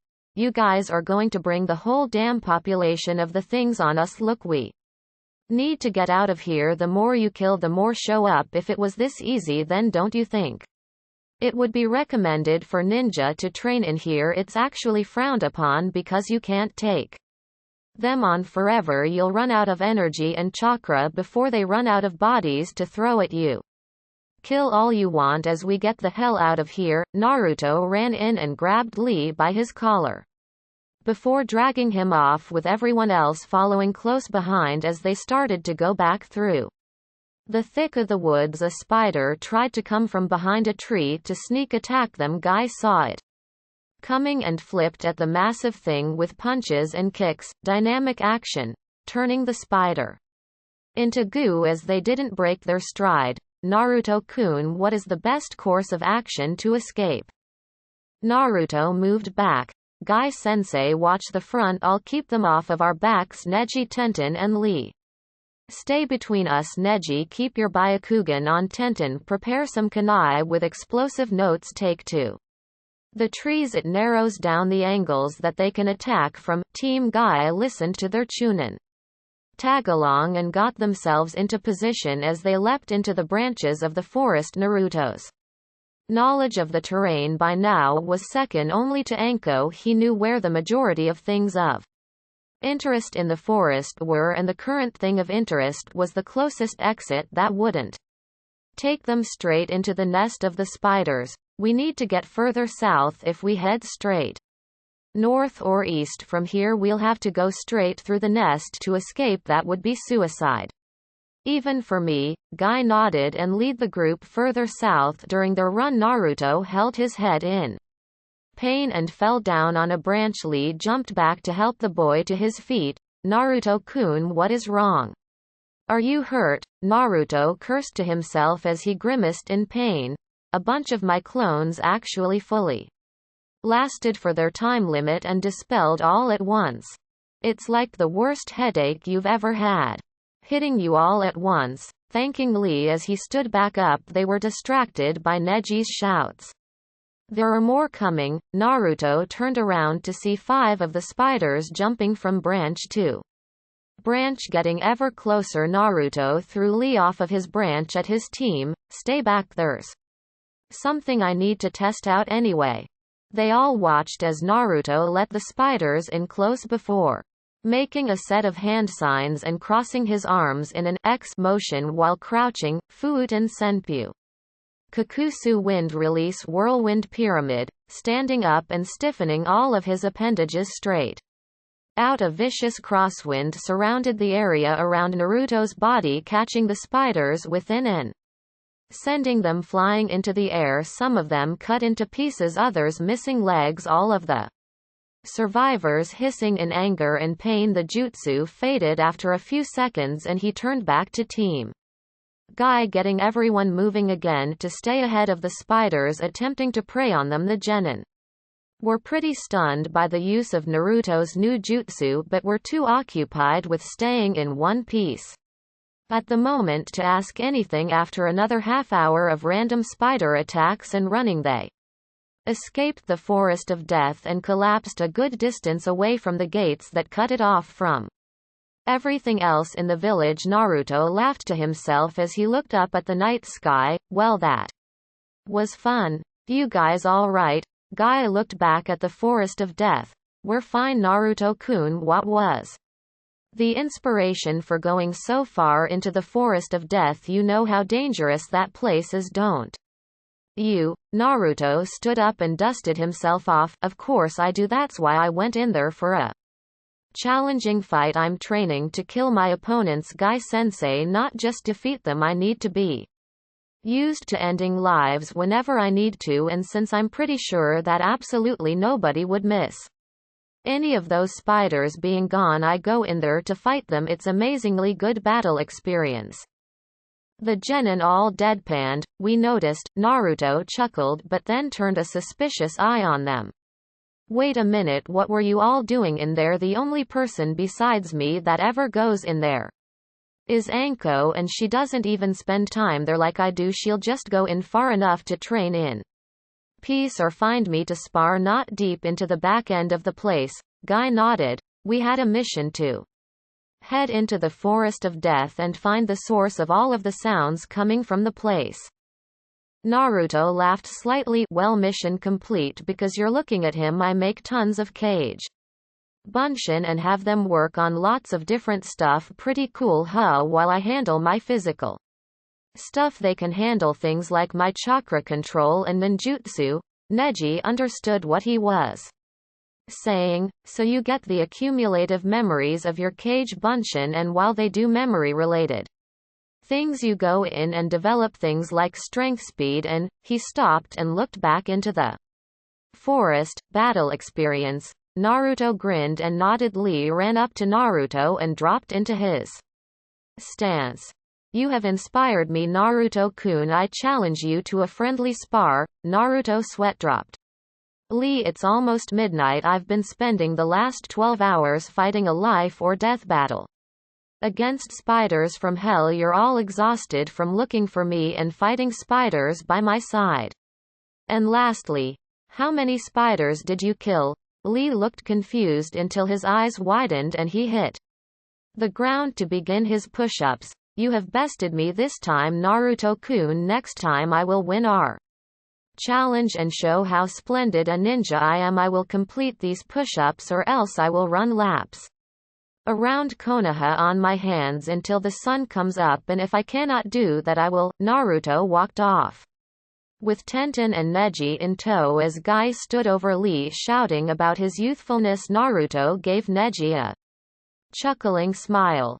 And that's how you handle that? I don't see what you and Kakashi were all bent out of shape about when it comes to those two. As far as having Lee as my eternal rival, it's easier than not having him as my eternal rival. I can just beat him once and not deal with him until he's through with all of his self-given punishments. He won't mess with me again until he's done with them all, and by then I can disappear. Neji's eyes widened. He had never thought to realize that the times That he defeated Lee in their spars. Lee would leave him alone until 3 days to a week later when he ignored Lee. He would get a challenge every hour on the hour until he accepted Naruto, and Tenten laughed at the look of contemplation on his face. On the flip side of that, you two have to see him tomorrow and deal with him talking about how he's going to beat me next time all day long. He has to track me down if he wants to do that to me. Yep.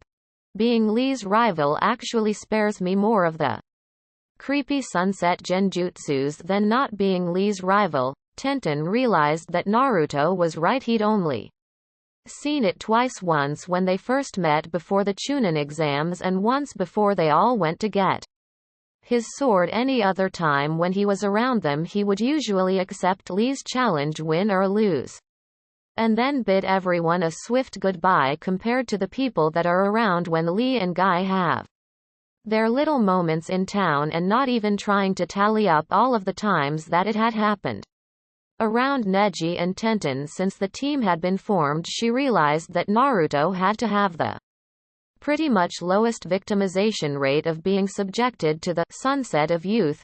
Naruto grinned at the faces that both of them were making. I can see that you both have something to say, so go ahead and say it. Before Naruto could notice, the tenketsu in his legs had been sealed off, and Tenten and Neji had used his momentary incapacitation to start dragging him back to Lee and Guy. Tenten threw him at Guy's feet, disrupting Lee's push-ups. Guy-sensei, Naruto was just telling me and Neji that he thought he needed more youth after all of the youth that he exuded during his last mission and during his training today. Neji nodded in agreement. Naruto looked at the girl with a strange look.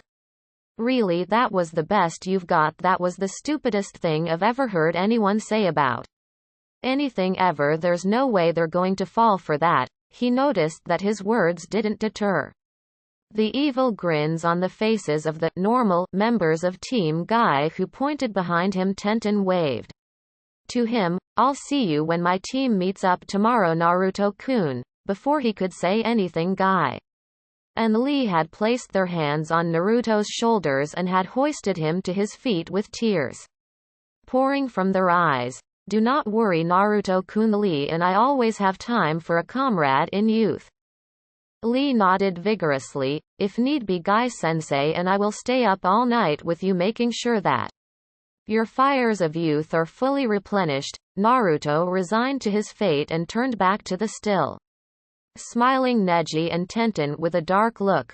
I hope you enjoy this, because you both know that you're getting fucked for this, right? He never got their response as Lee and Guy had dragged him off to their usual training ground. Naruto-kun, in order to build your flames back up, I want 1,000 punches with each arm and 1,000 kicks with each leg. After that we'll go for an invigorating run around Konoha on our hands 10 times. Naruto's cries of protest could be heard throughout the night. A few particularly familiar screams of genjutsu-induced horror may have woken the majority of the village's citizens, but in the case of one bun-haired girl and one young branch Hyuga, it was just what they needed to lull themselves to sleep.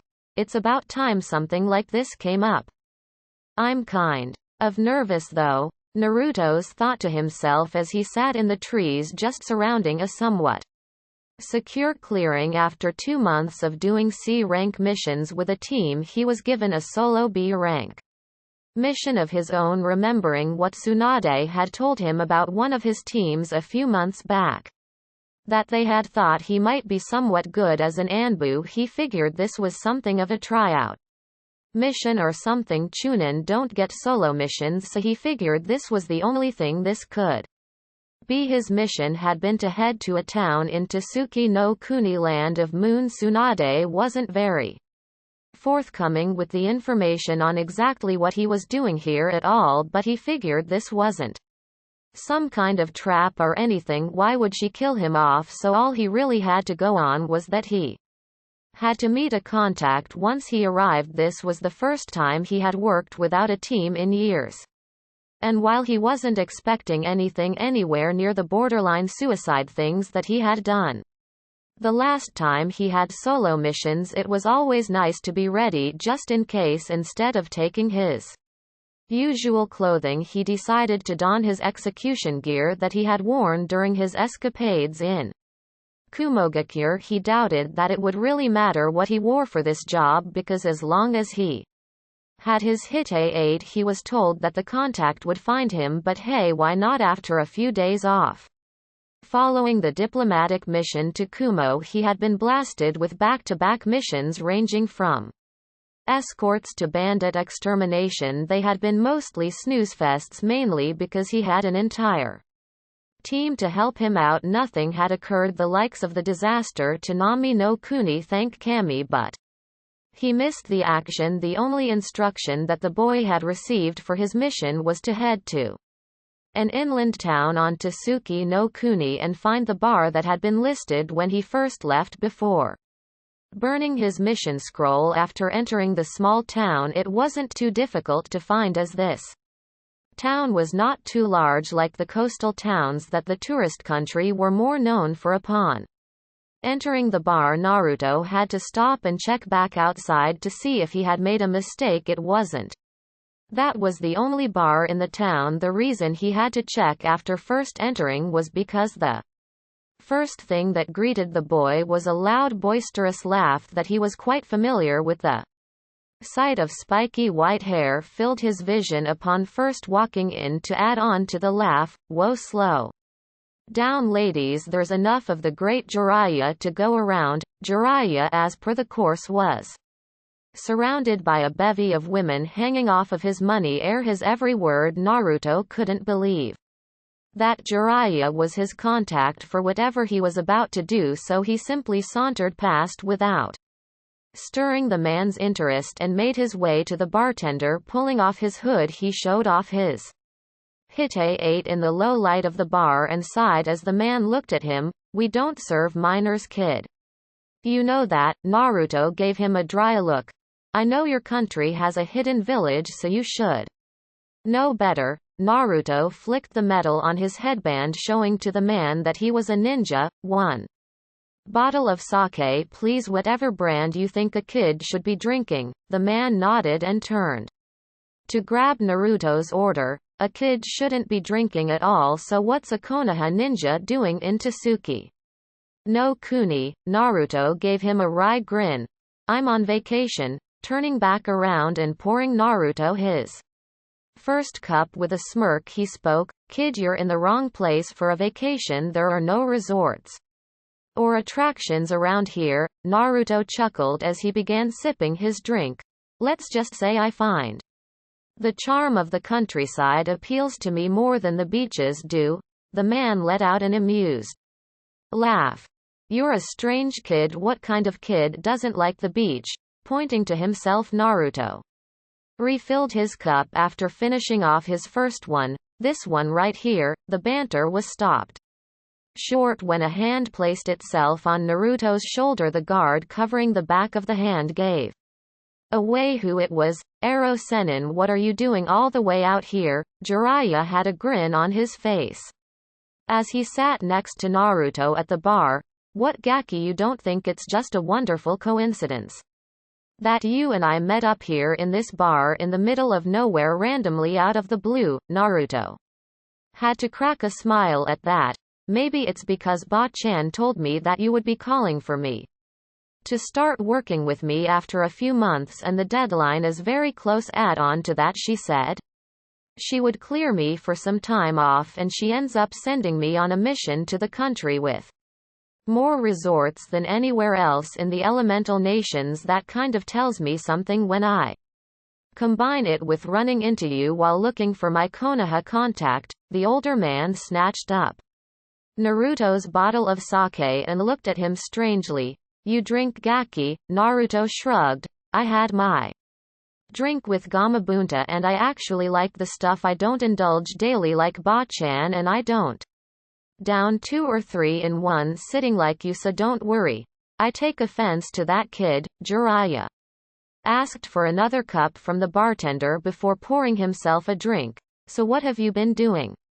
Since I last saw you, I've been just training. I don't know what to say. I've just been working on regaining my jutsu and my wind affinity. I never found out how to go any further with it, so I've just been cutting tons of leaves with my cage bunshin since whatever they learn I learn. Jiraiya nodded. So how far can you go with you know who right now? Naruto raised 3 fingers and continued to drink. Jiraiya stroked his chin.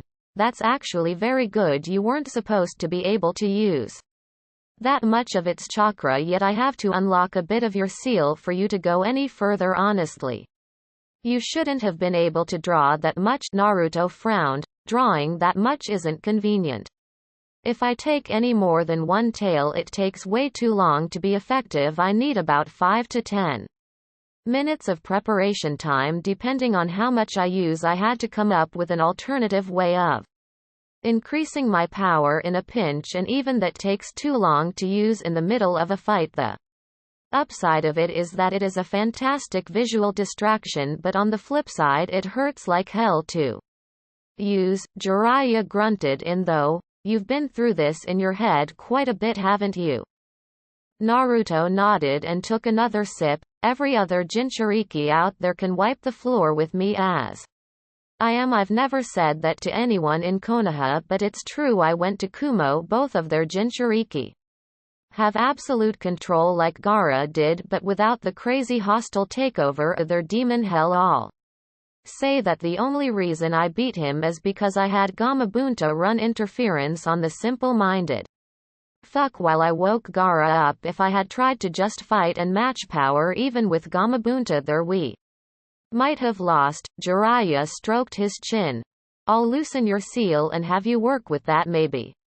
Then you can have an easier time using the Kyuubi's chakra faster. Naruto picked up the bottle he had purchased and stood. Well then let's go do this already. Akatsuki isn't going to wait for me to get stronger, and this obviously isn't a mission. Is that all we're going to work on? Jiraiya stood up after him and led him out. Nope, you obviously know how to draw upon the Kyuubi's chakra if you've been experimenting with it like you've said, so I don't need to give you time to learn that. You can make Rasengan absolutely perfectly, so you don't need to work on that. Speaking of Rasengan, if we can get through your training the way I anticipate, we can then all tell you something special about that. Naruto looked up at the taller man. So what are we going to do? Jiraiya grinned down at him. You needed to know the next step to furthering your wind manipulation, didn't you? Well, I'll show you what to do to work on that. You started on it back when you were a kid, right? Naruto nodded. Danzo told me about the leaf-splitting exercise a few months before my little incident in Otogakure. I still blame you, by the way. Jiraiya's face fell. So you still hate me, do you, kid? Naruto shook his head. No, not anymore. If there was anything that I learned en route, it was that Konoha comes first. If you and the old man thought that I was a threat to the village, I can see why you didn't wait for me to wake before acting. I don't like it. I probably never will like it, and I'll always have some spot in me that resents that, but I understand. Naruto saw that they were exiting the town. It's why I can forgive my father too. Jiraiya's eyes widened at that. Why, you know? Naruto gave him a foxy smirk. Tsunade Bakken never told you that I did she? Yeah, I know, and I have to say that I need to be more observant. It was staring me in the face every damn day for years, and I had to have help to figure it out. Jiraiya sighed deeply and looked down. You know, Gaki, I was supposed to be your godfather. Naruto didn't bat an eye. Oh really? That's cool. So I should call you Ero Kyufu now, right? Naruto didn't receive an answer and turned to see Jiraiya staring at him with his jaw dropped. What? Jiraiya wiped the look of shock off of his face. You aren't upset or even in denial? On that, Naruto shrugged. Why would I be? Even if you had been looking for me in Konoha, you would have been hard-pressed to actually find me and do anything godfatherly with me. I went to Danzo when I was 4. I only went to the apartment to keep up appearances with Hokage Gigi. He was like clockwork. It was easy to figure out when he was showing up, so I was always home on days when he would visit. I'm not going to be a little punk and complain about why you never came to check up on me because I never asked to be checked up on. You had your responsibilities and your own baggage to deal with. I did too, and I don't think I want to find out what I would have ended up like if you had been an active influence in my formulative years. Naruto finished with a smirk. Jiraiya smiled down at Naruto. So you know about your dad, do you? Are you going to follow in his footsteps? You're damn talented, kid. Naruto put on a thinking face. If you're asking whether or not I want to be Hokage, I don't know. It doesn't seem like my niche in the grand scheme of things. Jiraiya looked at him in slight surprise. You're really different from your other self. Being Hokage was the thing that drove him. He always said he'd be Hokage and get everyone's respect. Naruto raised a finger, and that's my point. I'm not like that anymore. I didn't want their respect by wanting to be the Hokage. I wanted their adoration. I don't give a fuck what the majority of those people think about me. If they hate me, fine, go ahead and hate me, but I want their respect in the purest form, not any kind of love from them. They can sneer at me and say things behind my back all they would like, but when I'm dead they better recognize the fact that I was the best damn ninja that they ever had the pleasure of seeing in person. Jiraiya grinned at how brash he was being. It's almost like how he would talk about being Hokage back when he wore that jumpsuit. I don't even think he knows he's saying it like that. Naruto continued, as long as my name is emblazoned in the history books and a 97-year-old Iruka-sensei is still yelling at a classroom full of brats to shut the hell up so they can study Naruto Uzumaki and why exactly he was so important to the village, I'll be fine. I want the kids of my generation to sit down with their kids and tell stories of the time that Naruto Uzumaki saved their asses. He chuckled slightly. I'm kind of already doing that. I've already manipulated the landscape on a massive scale. The crater and the forest of bone near the Valley of the End was made during my fight with Kimimaro Kagaya. It's not as big as the Valley of the End, but it's the best anyone's done in almost 100 years. Jiraiya picked up on something during his monologue. How did that crater even get there in the first place? The Kagaya clan doesn't have any attacks that could make craters like that. Naruto pointed to his stomach. It's a part of the thing that I came up with to make up for not being able to use that much of Kyuubi's chakra. It's strong, but damn does it hurt. It cracked every bone in my body to use Chuckle. Kyuubi bitched me out about it after the fight. Jiraiya had a new point of interest now. You speak to the Kyuubi? Naruto nodded. Yep, when I was little it was a hard ass. As a matter of fact it's still kind of a hard ass, but I can't imagine not having it in me. It's like I was never alone even when I was. Naruto snickered. By the way, you're on the Kyuubi's top 20 list of people that it wants to eat one of these days. Jiraiya blinked in confusion. It has a list of people that it wants to eat and I'm on it. Naruto grinned. Yep, you're number 14 because of when you sealed me. That really pissed it off. Gigi is number 4 because of giving the order. It said I used to be on it, but I ended up getting myself off of it after I unsealed myself. Jiraiya had to ask. I know I'm going to regret asking, but who is number 1? It's Minato, right? Naruto shook his head.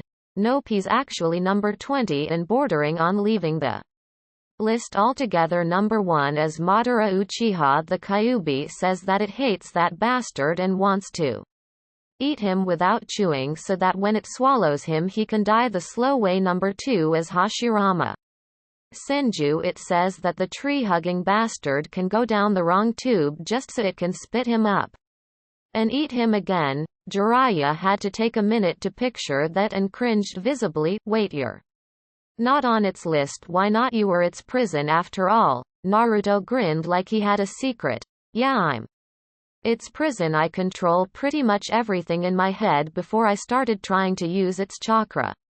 When I was a kid I had to make sure I had supreme control of myself. I changed everything in there to better accommodate it. Nobody wants to spend an entire lifetime in a leaky cage in a sewer, and I made some deals with the Kyuubi to make both of our lives easier, seeing as how having a giant fox in a leaky cage in my head would piss it off unnecessarily. I fixed it. Jiraiya and Naruto continued to chat as they made their way into the wilderness of Tsuki no Kuni XXX. 2 days later, we've been walking for 2 days. Arrow Sennin, where are we going? Jiraiya led Naruto through a particularly wilder patch of brush that was beginning to irritate the blonde. He could swear Jiraiya was swinging those branches back into his face, trying to be funny. Jiraiya smiled to himself at seeing that the kid was starting to get frustrated with just walking around. Calm down, Gaki, we're here, just head on past this undergrowth here and we'll be there. As they kept moving, a distinct roaring noise became louder and louder. Jiraiya and Naruto pushed through some more vegetation and stopped as Naruto's jaw dropped. Whoa, sweet. Jiraiya could see that Naruto was pleased with his choice of training environment. A river running through the island that was situated in their current position right by a waterfall. Naruto walked over to the edge of the water and looked up at the cascade while Jiraiya walked up next to him. Yep, you needed one for the next part of your training, and staying in Konoha would have been boring. I thought about going to Tokigakure, but I don't think they would have let you in just so you could mess with their waterfall. Naruto nodded, though he was barely listening until his mind registered the word training. So a waterfall is important to my training. Okay, I'll bite. What am I doing with this thing? It's very simple, my boy. Jiraiya had a sly grin on his features. You already know how to split a leaf with your wind chakra. Well, this is kind of like that. It's just that instead of splitting a leaf you have to split a waterfall.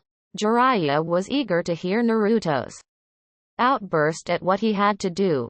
But Naruto's face never changed from the slightly dull expression that one had when they were thinking about something. The outburst never came, on the outside at least.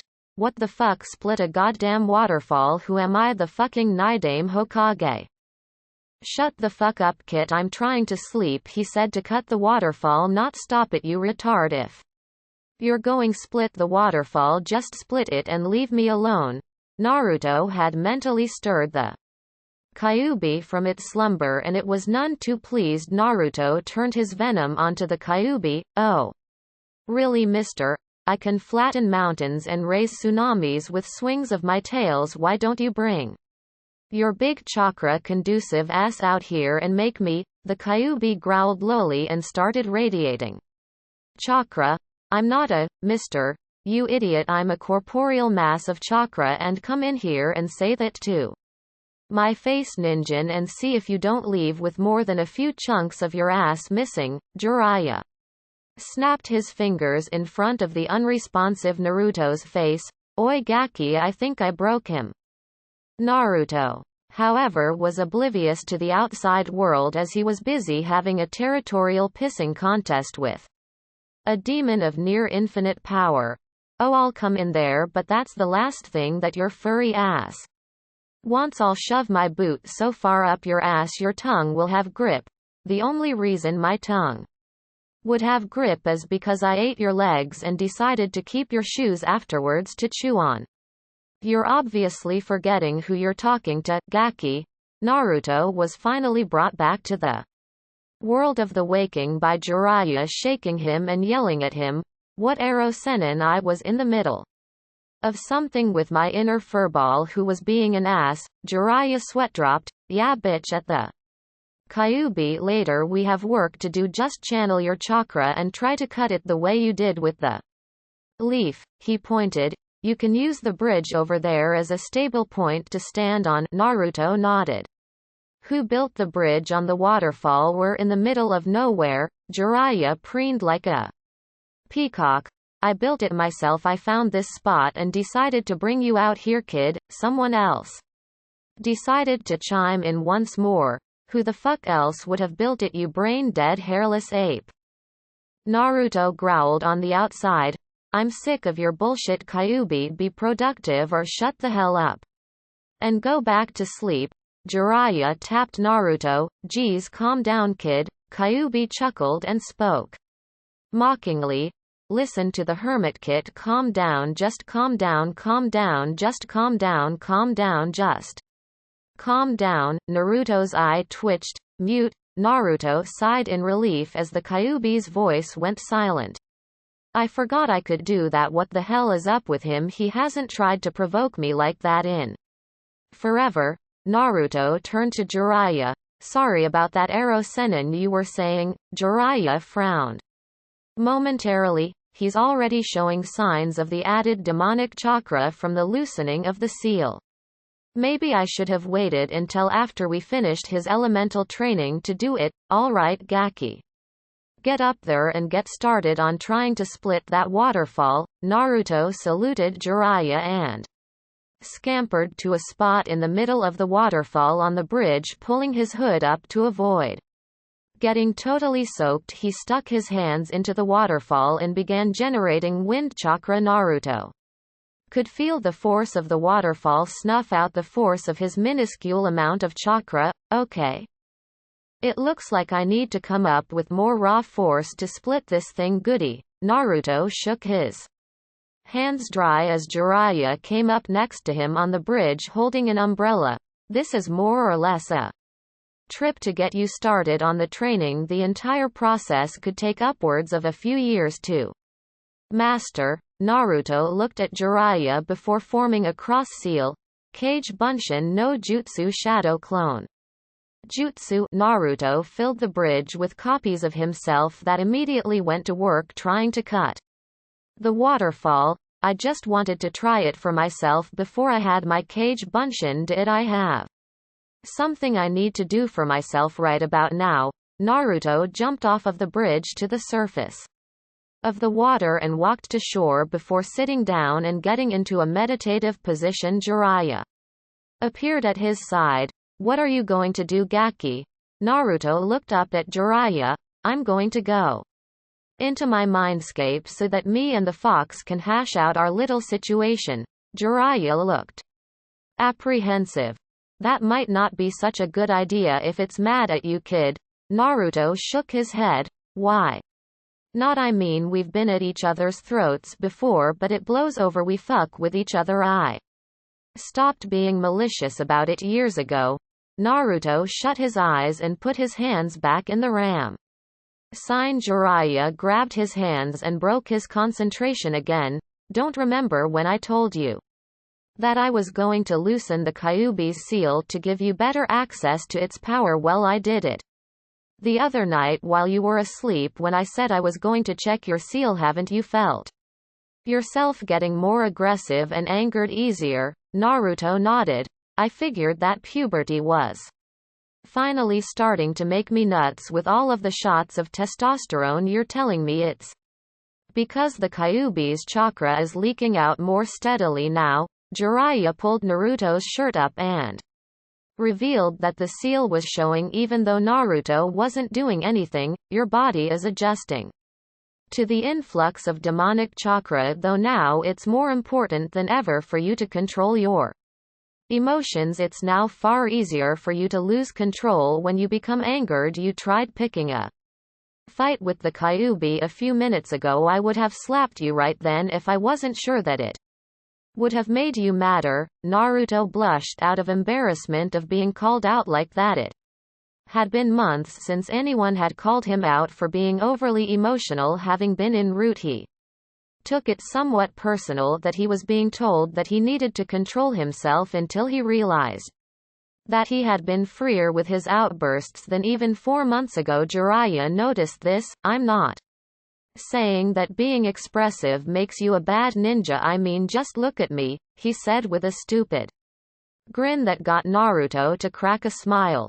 But you've got to know how to manipulate your emotions rather Then just go with them or cover them up if you're mad. Learn how to channel that elsewhere. I've seen that you're none too shabby at the trash talk. That's good. Things like that can help you. Naruto nodded. So you don't want me to go into my mindscape, at least not right now anyway. Jiraiya patted the boy on the shoulder. No, don't go in there for a while at least, probably until your seal disappears from view. When you're just sitting idle like now, I'll tell you when it's okay to try. He pulled Naruto to his feet. Now, while your clones are doing their thing, why don't you show me what you can do? Naruto smirked and started bouncing around in loose stance. You do know that I'm going to take out quite a bit of aggression on you, don't you? Jiraiya grinned and crossed his arms across his chest. You do realize that I'm the strongest ninja in Konoha, don't you, Gaki? Naruto rolled his eyes. There's that S-ranked superiority complex again. I can't wait until one of you guys gets schooled by some low-level nobody that couldn't shine your Hite-8 on your worst day. Jiraiya barked out a laugh.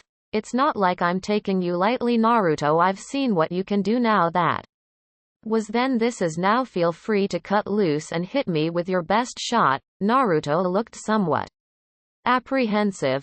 Are you sure? I mean, some of my stuff is really heavy. I mean really heavy, and I'm not talking about the stuff you've seen either. I could get you with a lucky shot and you could be a goner. Jiraiya waved him off. If you manage to push me that far, to the extent that actually you wound me like that, then that just means I'm getting rusty and needed the ass kicking anyway. Now come on, kid, you're still 10 years too soon to beat me. Naruto's smirk returned full force as he blurred from Jiraiya's sight. Jiraiya wheeled to the side to block a jumping kick from the blonde. Jiraiya's face held quite a bit of amusement. Faster now, aren't we? I've been training with Rock Lee and made a guy for a while now. They said that I was slow. That kind of pissed me off, but damn the way that they train, I'm not surprised. Naruto pulled his leg from Jiraiya's arm and lashed out at his body with a straight punch that Jiraiya parried down. Naruto kept his attack low with sweeps, low kicks and attempts at body shots, but Jiraiya was way faster than him without the Kyuubi's chakra. Naruto expected as much, but it was still a kick in the teeth to stomach. Speaking of kicks in the teeth, Jiraiya eventually got tired of dodging and planted the soles of his geta into Naruto's face, sending him flying back. Don't get lazy with your attack pattern, kid. You're not faster than me, so you can't overwhelm me like you do everyone else. Fight smarter. Naruto picked himself up and made 3 cage bunshin before rushing Jiraiya again. That brought a grin back to the legend's face as he found himself in a hodgepodge of a premeditated taijutsu assault from the clones and the boy himself. Jiraiya had to admit that the clones were very coordinated. They definitely knew their role in the attack. Since one hit would dispel them, Naruto had them play more of a pestering role, trying for low success rate strikes from Jiraiya's blind spots, things like flashy jumping spin kicks and the like. He also had them shouting and yelling. While this was a good way to distract most opponents with the false threat of the clones, it also gave away the real Naruto, who was right in front of Jiraiya the entire time, staying out of range of the man's attacks and trying to keep a lower profile by staying silent until he thought that one of his cage bunshin feints had enough of Jiraiya's attention to attempt a short rush. If he had tried this on anyone his rank or below, hell, if he had tried this on a few Junin that specialized in flashier arts and weren't good enough at taijutsu to keep the kid off of them, he would have beaten them into a bloody pulp. Fighting the way he was. Unfortunately for Naruto's plan, Jiraiya was fast enough and aware enough to dodge everything and pinpoint the real body, averting his eyes as a feint of his own to draw the real Naruto in. He grabbed the original's arm while ducking kicks from 2 of the clones. He knew this was the original because he pulled him in and drilled him right in the stomach with a powerful shot to send him flying back. Again the clones tried attacking all at once, but Jiraiya stood between them all calmly and flew through his hand signs too fast for them to stop. Hari Jizo Needle Jizo. The clones were dispelled. When Jiraiya's hair grew to surround his body and hardened and sharpened to puncture the poor things, Jiraiya let his hair regress and stood straight up, clapping his hands. That was nice Gaki you made me use a jutsu. Naruto narrowed his eyes in determination. Well, since you showed me yours. Naruto made hand signs and placed his hands on the ground. Thank you Yugi-chan. Raiten Kakusen no Jutsu. Lightning release Livewire Jutsu. Naruto sent out a speedy burst of arcing electricity from where his hands touched the ground in front of him at Jiraiya. Jiraiya made a hum noise and jumped high into the air over the crackling electricity before making his own hand signs. Kaiten Enden Fire. Release Flame Bullet. Jiraiya shot a bullet of flaming oil at Naruto, who was still on the ground. Naruto simply darted away from Jiraiya's aim and decided to try and catch him hanging in the air. Naruto grinned as he made hand signs and linked his fists together. Got you hanging arrow Senin. Fuuten Fujin Seiken Wind Release Divine Fist of the Wind God. Naruto shot the attack in the direction of Jiraiya's fall to time it to make contact. Jiraiya saw this coming and shot another flaming bullet at the shimmering wind attack, causing a mid-air explosion that allowed him to land safely. Naruto snapped his fingers in disappointment while Jiraiya dug out his ear. Damn Gaki, you cleared out the wax with that last explosion. Naruto shook his head in amusement and flipped Jiraiya off. Whatever. I'm getting closer. I'm going to knock the hell out of you by the time this is over at least once, I guarantee it. Jiraiya chuckled. This lasts as long as I let it last. Don't get a swelled head here. I'm strong enough to kill you 10 times over. Naruto growled and ran into attack again. Underestimating me will get you killed. He threw shuriken at Jiraiya in an attempt to direct his movement a certain way, but Jiraiya just moved aside and let them pass. Naruto grinned and placed his palms together. Fuuten Repusho Wind Release Violent Wind Palm. Naruto created an updraft stream of wind that Jiraiya hunkered down to let pass and wait for Naruto's charge, but it flew right past him and carried to the shuriken that Naruto threw, forcing them to sweep high into the air back over Jiraiya's head. A few more hand signs from Naruto signaled another jutsu. Raiten Kaminari Shuriken Lightning Release Lightning Shuriken. The shuriken over Jiraiya's head began raining down bolts of lightning that he was forced to dodge upon getting out of the storm of electricity. He hastily ducked a cutting jump kick from Naruto that would have made good on the kid's promise to nail him with a good shot at least once today. Jiraiya grabbed hold of Naruto's leg and flung him off hard. He flipped to his feet to see Jiraiya make the boar and tiger hand signs before slamming his hands to the ground. Doten Yomi Numa Earth Release Swamp of the Underworld. Naruto made a yipe noise and jumped high into the air but didn't clear enough ground to escape the swamp. Gotcha Gaki. I'm not good at this yet, but it should do for this. Naruto smirked. You think so? Fuuten K's Wakiokoru Wind Release Wind Burst.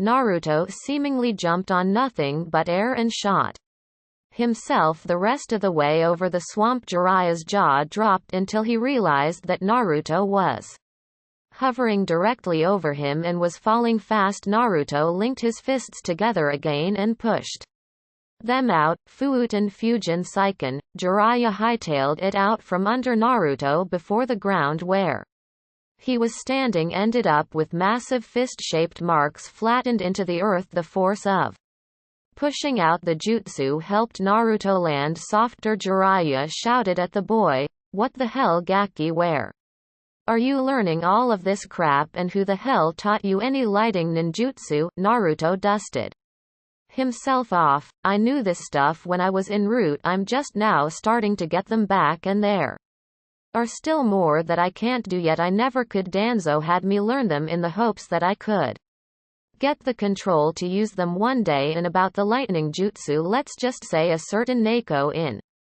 Kumo likes me well enough to teach me some stuff. By now there were sounds of a raucous crowd, confusing both fighters until they looked at the waterfall and saw the clones knocking off from working on splitting the waterfall to watch them fight. Apparently they were well entertained. Naruto sweatdrop while Jiraiya guffawed nearby. Really obedient clones you've got there. Naruto palmed his head and dragged it through his hair. Well, I do work them pretty hard, so I guess this is okay. He turned to the clones and put on a confident pose. Who wants to see me kick Ero Sennin's ass? A loud cheer went up from his clones with the exception of one. Boo! Ero Sennin stomp a mudhole into boss's lazy ass, always having us do this shit while he gets to fight.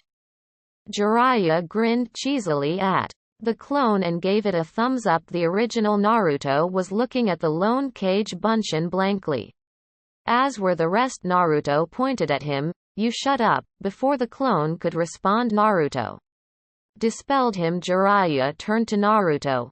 What's the matter? Can't take the fact that even you know that I'm going to kick your ass? Gaki. Naruto set himself back into a ready stance. Hey, I need unanimous support from myself. I can't be telling myself I'm going to lose. Naruto ran at Jiraiya and tried dropping a falling axe kick on him that was dodged. Jiraiya tried to retaliate with a backhand strike at him that Naruto caught in his hands. Jiraiya pulled him back towards him and kicked him in the stomach, forcing Naruto to let go. Jiraiya kneeled down near Naruto, who was coughing heavily on the ground, crouched in a near ball. As if I'm going to let you keep a grip on me and use your scary strong strength to throw me around like a 6'2" ragdoll. I'm still physically stronger than you. I noticed. Naruto leapt to his feet and shoved his right hand out at Jiraiya, which contained a familiar blue ball of spiraling chakra. Rasengan. Jiraiya narrowed his eyes and formed his own Rasengan to clash with Naruto's. I'll show you how it's done. Gaki Rasengan. The two attacks clashed against one another, both chakra balls grinding against one another forcefully. Naruto held his ground as best he could but was steadily being overpowered. In a last-ditch effort he overloaded his own Rasengan with too much power. Jiraiya saw the evil smirk on Naruto's face and had his eyes widen as he felt the extra influx of chakra. In a flash of blue the technique exploded, throwing both of them off. Naruto landed in the water while Jiraiya plowed into the trees, hiding the waterfall, pulling himself ashore. Naruto saw Jiraiya slumped against the trees and stood to run his way over to continue the fight. Before he could stand, as he drew close, he skidded to a stop as Jiraiya fell apart to mud. Naruto looked around but was too late as his surroundings changed. Instead of being outdoors near a waterfall, he was instead surrounded by pink fleshy walls. Naruto tried to punch his way out but ended up sinking his hand into the wall when Jiraiya's voice rang out, seemingly from outside. How do you like that, Gaki? Naruto's legs began sinking into the ground of whatever he was in. This is Kachiyose Gamaguchi Shibari summoning Toad Mouth Bind. There's no way out of this. It's the esophagus of the great fire-breathing mountain toad. There's nothing you can do. It's over. I could get the walls to digest you if you want to act like you're not beaten. Naruto sighed. Yeah. I quit. You win. In a puff of smoke, Naruto was totally freed as his clones voiced their disapproval. He turned to them and sighed. All right guys, I lose now. Get back to work so that next time I won't. The clones let off a collective affirmative and returned to their task. Naruto walked over to the tree where Jiraiya's muddy replication melted as the man himself came from the trees. Jiraiya ruffled the boy's hair. Good fight, Gaki. You didn't do too badly. Naruto grumbled. I didn't lay a Finger on you, even my double-edged move didn't do anything. Jiraiya pointed at himself, S-ranked ninja standing here. I told you what was going to happen. You're good, but not that good. You have way more jutsus than I thought you would. A few of your moves were something incredible for a kid your age. I don't think I'll ever get over just what you can do. Naruto sighed and walked back to the waterfall. I guess I'll join my clones on working on the waterfall. Jiraiya laughed loudly. Oh, now you're all dejected. What happened to venting some aggression on me? I guess you've learned that when it comes to dealing with hotshot know-it-all punks with blonde spiky mops, there's no one better than the great Toad Sage Jiraiya. He finished while standing in his pose. Naruto got a tick mark on his head and formed his seal for Kage Bunshin surrounding Jiraiya in copies of himself. Oh yeah, like a bunch of brats are going to beat me up. Ooh, I'm so scared. Henge harem no jutsu. In a puff of smoke, Jiraiya had countless nude blonde women hanging off of him. This was too much for his brain to handle. As he launched back into the woods with blood flying from his nose, Naruto dispelled the clones and headed back to the waterfall. Huh. I should have thought of that during the actual fight. XXX 2 weeks later, Naruto had been steadily training with his clones to perfect his nature manipulation, but even with the clones his progress was slow. They were finally making headway with a cut beginning to form in the waterfall, but there was an agonizingly long way to go if he wanted to master his element. He had still yet to go speak to the Kyuubi after their little episode because his seal was still visible on his stomach. Even when he was relaxing, he followed Jiraiya's advice and stayed put of his mind for the time being while he had his clones handle working on the waterfall. He told Jiraiya about his interest in Fuinjutsu and trying to take it up if nothing else so that he knew what was going on with his own seal. Jiraiya agreed that it was a good skill to have and put him to work, taking him off of splitting the waterfall personally and leaving that to his Kage Bunshin. He had Naruto start straight from the basics, which was getting his handwriting perfect so that he would make perfect strokes with his brushwork when sealing, as even a small slip could be catastrophic. Much like the work with his elemental training, it was bitter work and slow going, made even slower by the fact that Kage Bunshin would do him no good here. Getting his calligraphy perfect was more along the lines of muscle memory, like learning stances and the like, as thus it was more physical than mental. He could use them later on when he got into the practical education of sealing, but until he wrote clearer than a 10-year-old grammar student, he couldn't. Jiraiya had left him at their training spot to head towards a town to get more sealing supplies, as he was going to teach Naruto how to make his own ink to seal with, and the boy found himself alone one night by the waterfall. Naruto Uzumaki. Naruto turned towards the source of the voice to find a boy roughly his age standing in the branches of a tree. He had pale skin, short black hair and black eyes. He wore a collared shirt that cut off at his midsection, along with black pants, black shinobi sandals and black fingerless gloves. On his back was a tip-less tanto and a backpack that could be accessed quickly in case of necessity. Naruto was sitting by the water when the boy showed himself. He stayed up in the tree. Is Jiraiya of the Sannin around? Naruto scoffed.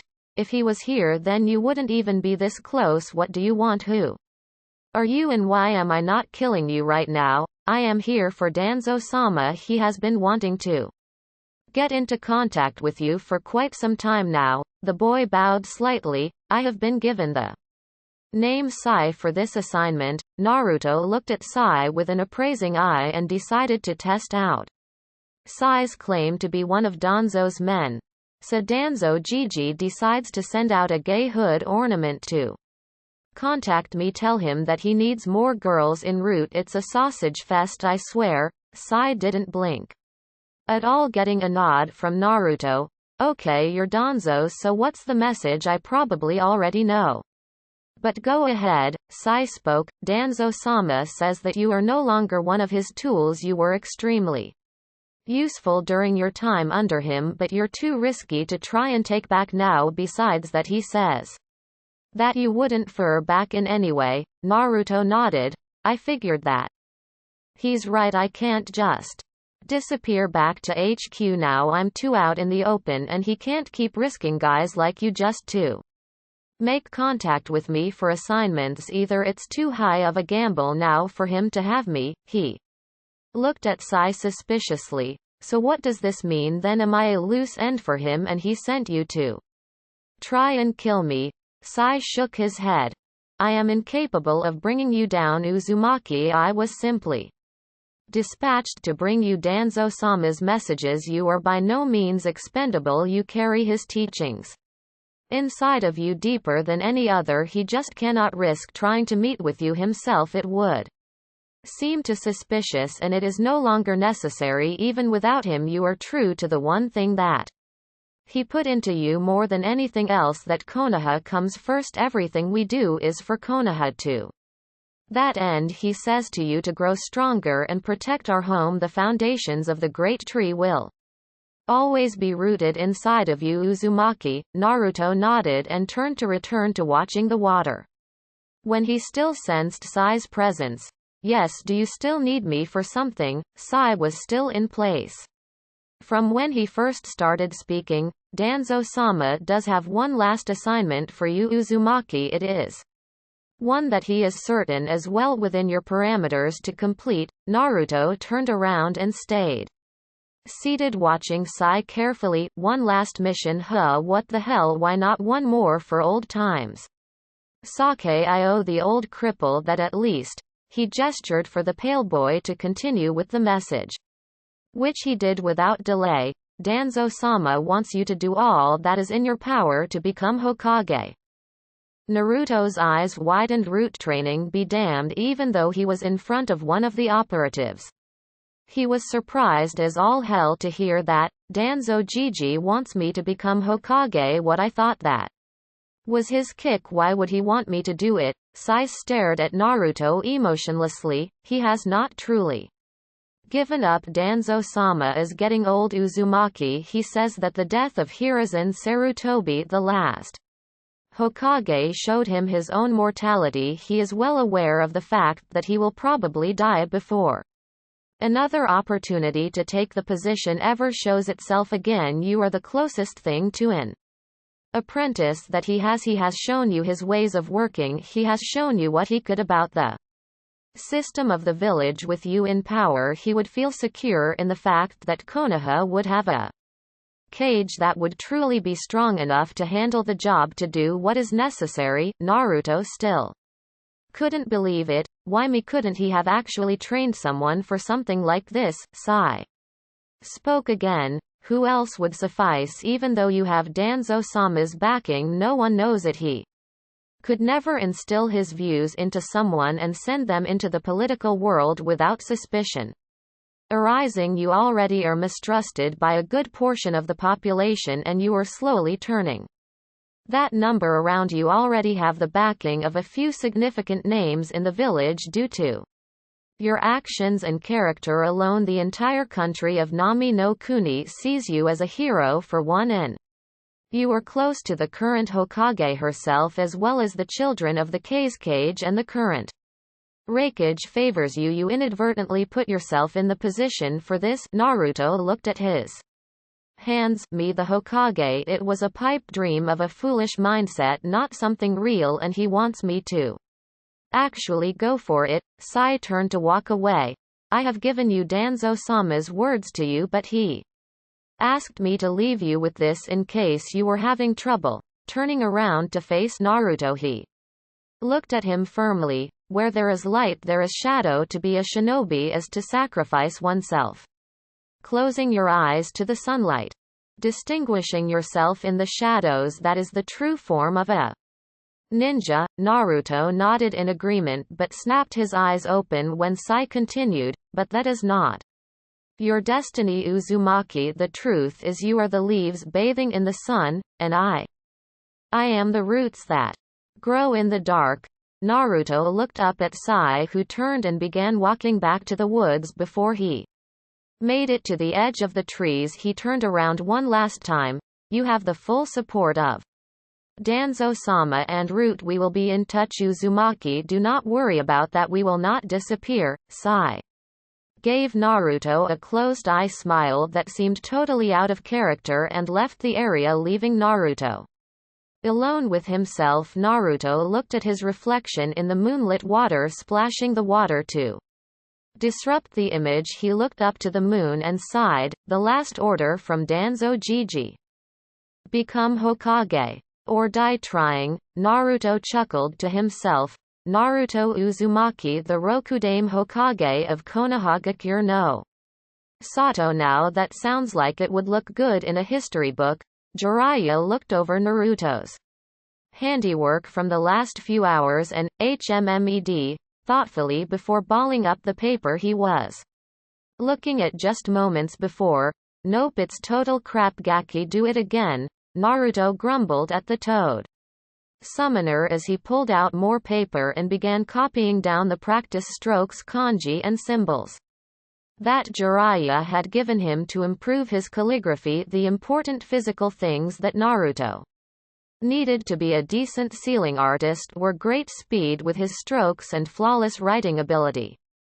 It had been a month since Naruto had spoken to Sai, and he and Jiraiya were still out in the wilderness of Tsuki no Kuni by the waterfall. His clones were starting to make some headway with splitting the waterfall. It was amazing to Jiraiya how fast he was getting the exercise with the help of the clones. He figured that he would have it down by the time they needed to return to Konoha. During the day he would have Naruto make his clones to work on the waterfall splitting while he had Naruto study the theories of Fuinjutsu. After lunch he would make Naruto spar with him before setting him to work on his brush skills, which was Naruto's least favorite practice of the day, but it needed to be done. Fuinjutsu was seemingly tethered to every major event in Naruto's life thus far. When one thought about it, it literally made him who he was, for better or for worse. Therefore, for him to know nothing about it would have been a travesty. He had been planning on delving into it even before he made his promise to Anko. However, learning it was a pain in the ass. It was hard to reteach yourself how to write after doing it a certain way for as long as you could remember, but that was basically what he was being forced to do. Every little mark needed to be perfect for Fuinjutsu to be effective, or else terrible things could happen. Naruto was never so thankful for his quick healing, or else his hands and wrists would have been shot beyond use by now. Naruto was simply taking it slow, this time making sure that his movements on the parchment were perfect enough to avoid mistakes. Naruto noticed the light begin to fade, and as he looked over at Jiraiya he could see that the man did too. Jiraiya headed off towards the waterfall, yelling over his shoulder, "I'm going to go tell your clones to dispel. You can stop for the day, we're done here." Naruto nodded and sighed as he started picking up all of the discarded papers with the efforts of his daily labor on them and put them away. He finally had time to think over all of the things that had happened to him lately. He found out that his dad was the Yondaime Hokage. Strangely enough, when he started piecing things together, it wasn't that hard to see. He was blonde and blue-eyed. Hell, some people called him the Yondaime's spitting image. He was also a Jinchuriki. Most Jinchuriki are children of high-ranking shinobi, so that they have some sort of loyalty to their village, and he had Kakashi Hatake as his sensei. He still needed to find and grill Kakashi over a myriad of things once he returned to Konoha. Needless to say, he wasn't as shocked as he should have been after he got over the initial surprise. From when he figured it out, this made the second thing that had recently happened even more absurd. To him, he had been asked, no, ordered to become Hokage or die trying. Danzo had sent one of his men, a boy Naruto's age, dubbed Sai, for the mission to inform Naruto that Danzo had to break basically all informative ties with him that he had to bury everything about himself and root. Naruto wasn't sure how he felt about that. On one hand, he knew the score with him and Danzo. He knew that to Danzo he was a tool to be used to protect and serve Konoha, and that he was somewhat expendable. He had come to terms with that fact years ago. On the other hand, he had spent the earlier years of his life following Danzo's lead, going off of Danzo's example, doing the things that Danzo told him to do. To say that that man no longer had any sway over his life was something he had to get used to. He was to avoid any inclination that the two had any connection. Sure, Jiraiya and Tsunade were the only people alive that knew of his past relationship, but for all intents and purposes, since the invasion, Naruto had been his own person. Naruto had played that up to the hilt. All the while he had been waiting for some word, either from an assassin or someone to give him his orders. He knew he wouldn't have been left out the way it seemed he had been. One hell of a final mission. Danzo Gigi, I wonder if you knew who I really was all along, that I was the son of Minato Namikaze, Naruto thought to himself as he continued to pack away his things. Was this why Danzo figured that Naruto had a better chance than him of ever being Hokage? Danzo wasn't really trusted in most circles, despite having the Sandaime Hokage's old teammates on his side. When the truth about Naruto's heritage inevitably came out, it would flip public opinion of him on its head and open up a whole new can of worms that he hadn't even considered yet. It did somewhat make sense, though. When Naruto thought about it, Naruto cringed and held his head as he fell to the ground. Memories of what had transpired amongst his Kage Bunshin swelling his brain. Jiraiya walked back over and saw Naruto on the ground. Gaki, are you okay? Naruto picked himself up off of the ground slowly while gingerly holding his head. Yeah, Ero Sennin, I'm fine. My clones just dispelled all at once when you told them to stop. It gives me a nasty little backlash when too many of them do it at the same time. Jiraiya grinned at him. I don't know how many times I'll say it, Gaki. That's one impressive little training trick.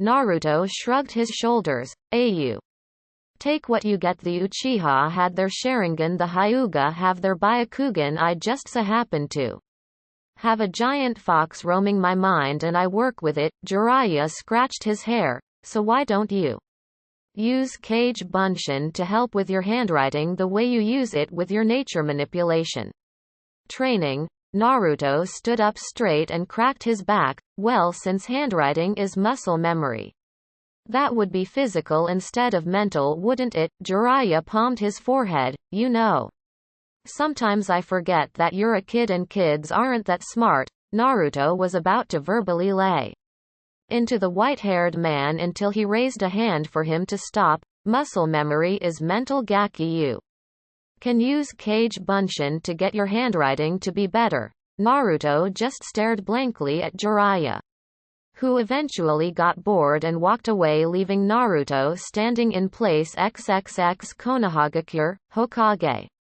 Tower. You wanted to see me, Hokage-sama? A masked man with white spiky hair asked as he demurely entered Tsunade's office behind Shizune. Tsunade had a slight twitch in her eye as she locked her eyes onto her Junin. Yes, Kakashi. 4 hours ago. Where were you? Kakashi I smiled while rubbing the back of his head. Well, you see, Hokage-sama, I was on my way here when Tsunade sighed loudly and waved him off. Enough, Kakashi, you're lucky I need you for the swell of S-ranked missions. I didn't call you here to issue you one, though. I called you here because of another reason. Kakashi visibly deflated. I had a good one all set up to use too. Getting himself together, he got to business. So, Hokage-sama, what is it that you need of me? She got herself back into an informative mode. Kakashi, I need your help. You'll be getting a reprieve from the S-ranked missions for the time being, but you'll still have to go on other missions. Ever since Team 7 had dissolved, Kakashi had been taking the highest ranked missions available that the village could muster. The fact that he was one of the strongest ninja in the entire village pretty much led to him doing so. Kakashi looked at Tsunade-sama, what do you need me to do? Shizune dropped 2 files on Tsunade's desk, who then motioned for Kakashi to look at them. Upon opening them, he found the first page of each to be a picture of Naruto. One that was the picture that went on his ninja ID, the other a picture that Tsunade had him take after he returned from Kumo. Tsunade let Kakashi look them over for a moment. Notice any differences between the two? Kakashi nodded. Yes, the first one is obviously Naruto's personnel file. I read it last year when he was assigned to my team, and I was the one that added on to it. Pointing to the other one, he continued, I have no clue what that one is for, but my guess would be you want me to begin filling out his updated file. A nod and a small smile were his answers. Yes, Kakashi, when Naruto returns, I want you to be his leader when he goes out on missions. You will be giving me progress reports on his progress and how he operates on missions. I was tempted to promote him straight to Junin after his promotion test all those months ago, but thought that some more seasoning in the field was required first beforehand. The second thing I want you to do is to help me configure a more permanent team for him. Kakashi's eyes widened. Is there any way I could get Sakura for that team? I still want them as my squad. Tsunade looked at him strangely. I was thinking more along the lines of a team that clicked with their combined skills. Sakura isn't ready for a team like what Naruto's would probably end up being. She still needs far more training. And Naruto isn't a genin any longer. You're his squad leader for this period of time until I find him ready for a promotion. I don't think it will take long for him to get it either. Kakashi nodded. All he needs is the field experience, and I would be hard-pressed to say anything to hold him back from Junin rank. So you basically want me to keep tabs on him and keep you informed on what he does and how good he's getting? Tsunade shrugged. Pretty much until further notice. You'll be keeping an eye on him. He should get stronger very quickly now that he knows that Akatsuki will be coming for him in 2 more years. Just make sure he gets that far to worry about them. XXX Tasuki no Kuni. 1 week later. So now, instead of the usual 100 kage bunshin that Naruto had dedicated to training, he had 500 due to him being utterly bored and sick and tired of waking up to the sound of loud crashing water every morning. He increased the intensity of his workout 250 on the waterfall training, 250 working on his handwriting. The pain in the ass that it was. And hearing 100 clones gripe to one another about the boring ass monotonous practice was getting old. Still, Jiraiya figured that his handwriting was good enough for him to begin actively practicing while his clones were now working on increasing the speed of their strokes. Naruto himself was learning firsthand from Jiraiya about making seals. The first thing he learned from Jiraiya was how to make his own storage seals. Naruto figured that it was all a part of the learning experience, but he didn't see any use for having a ton of sealing scrolls. Maybe he could sell them, but otherwise he was just going through what Jiraiya told him to do. The next step was making his own ink. Jiraiya instructed Naruto to drain a bit of his own blood into the ink and channel chakra into the mix for a responsive seal. Naruto wanted to know how to make explosive notes, but Jiraiya wasn't sure to trust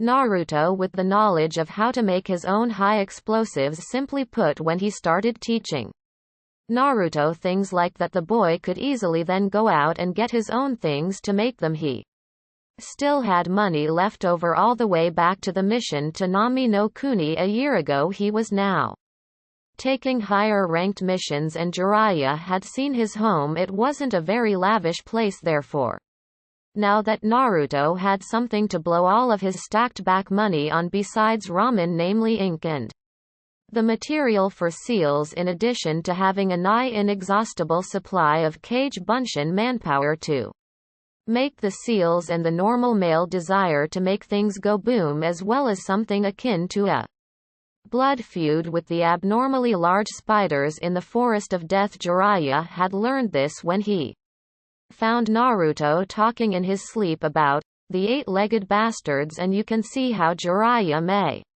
have had reservations about getting the kid into making explosive notes. Jiraiya now had Naruto sitting down so that he could hope to find out what Naruto wanted to do with Fuinjutsu. So Gaki, what's your reason for wanting to know about Fuinjutsu? What are you hoping to get out of it? It's a kind of obscure art. Naruto was currently multitasking as he was testing out his seal-making speed with regular ink. Well, I'm a Jinchuriki. It would be pretty stupid if I didn't know anything about Fuinjutsu. Hell, I'm a walking example of Fuinjutsu, aren't I? More than you'll ever know, Ninjin.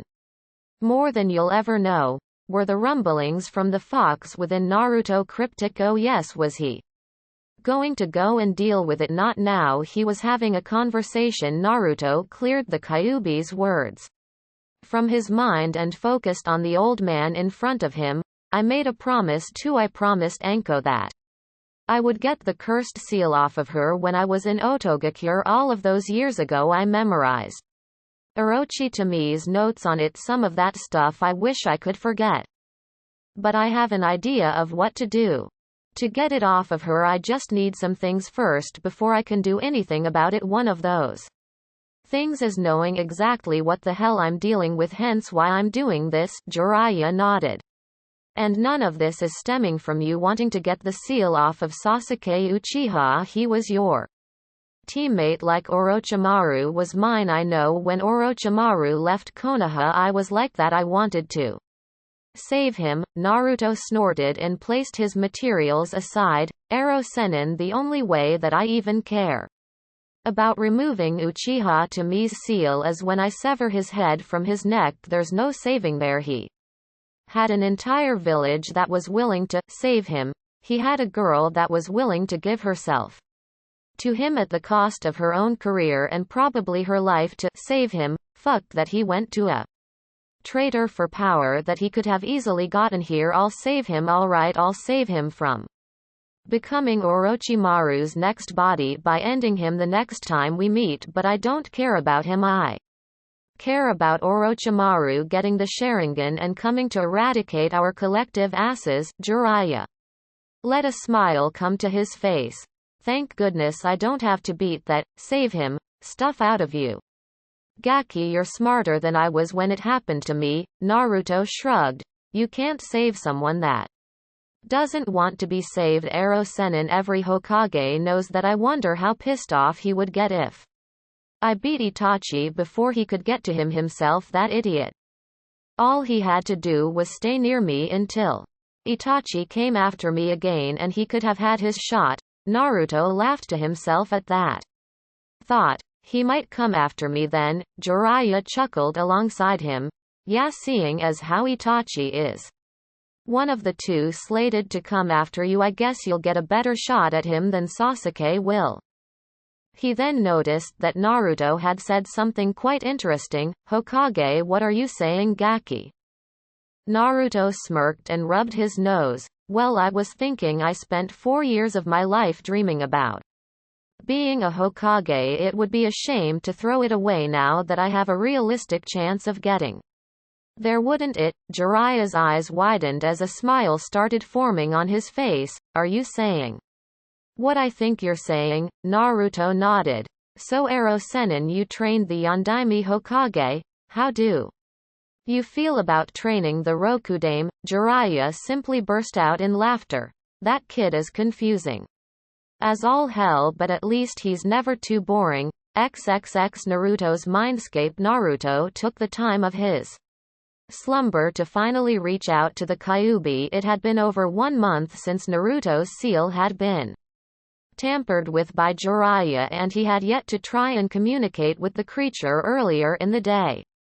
When the fox spoke, it had been the first peep that Naruto had heard from it in forever. He had heeded Jiraiya's warning he had waited the Kyuubi's temperament out. Now it was time to see just what Jiraiya had screwed up with the seal, and the only real way to check it with his novice skill at Fuinjutsu was to go inside of his head and check it out firsthand. When he first entered, he was relieved to see that it still looked like Konoha. That was a good sign to him that not much had changed from his original setup. Wandering around, he was curious as to where the Kyuubi would be. Usually he could find it in his house out in the field beside his house near the ravine that Jiraiya threw him into, or right in the middle of an utterly eradicated town. All of these areas came up with nothing, no Kyuubi in sight. Naruto eventually went to the top of his mindscape's Hokage monument in an effort to wait the Kyuubi out. In his thoughts, it had to come out to do something eventually, right? After sitting on top of the monument looking out at the village that wasn't doing anything, no noise, no movement, nothing for seemingly hours, he finally growled to himself and let out a yell, "Damn it! Kyuubi, where the hell are you? Closer than you know, Kit."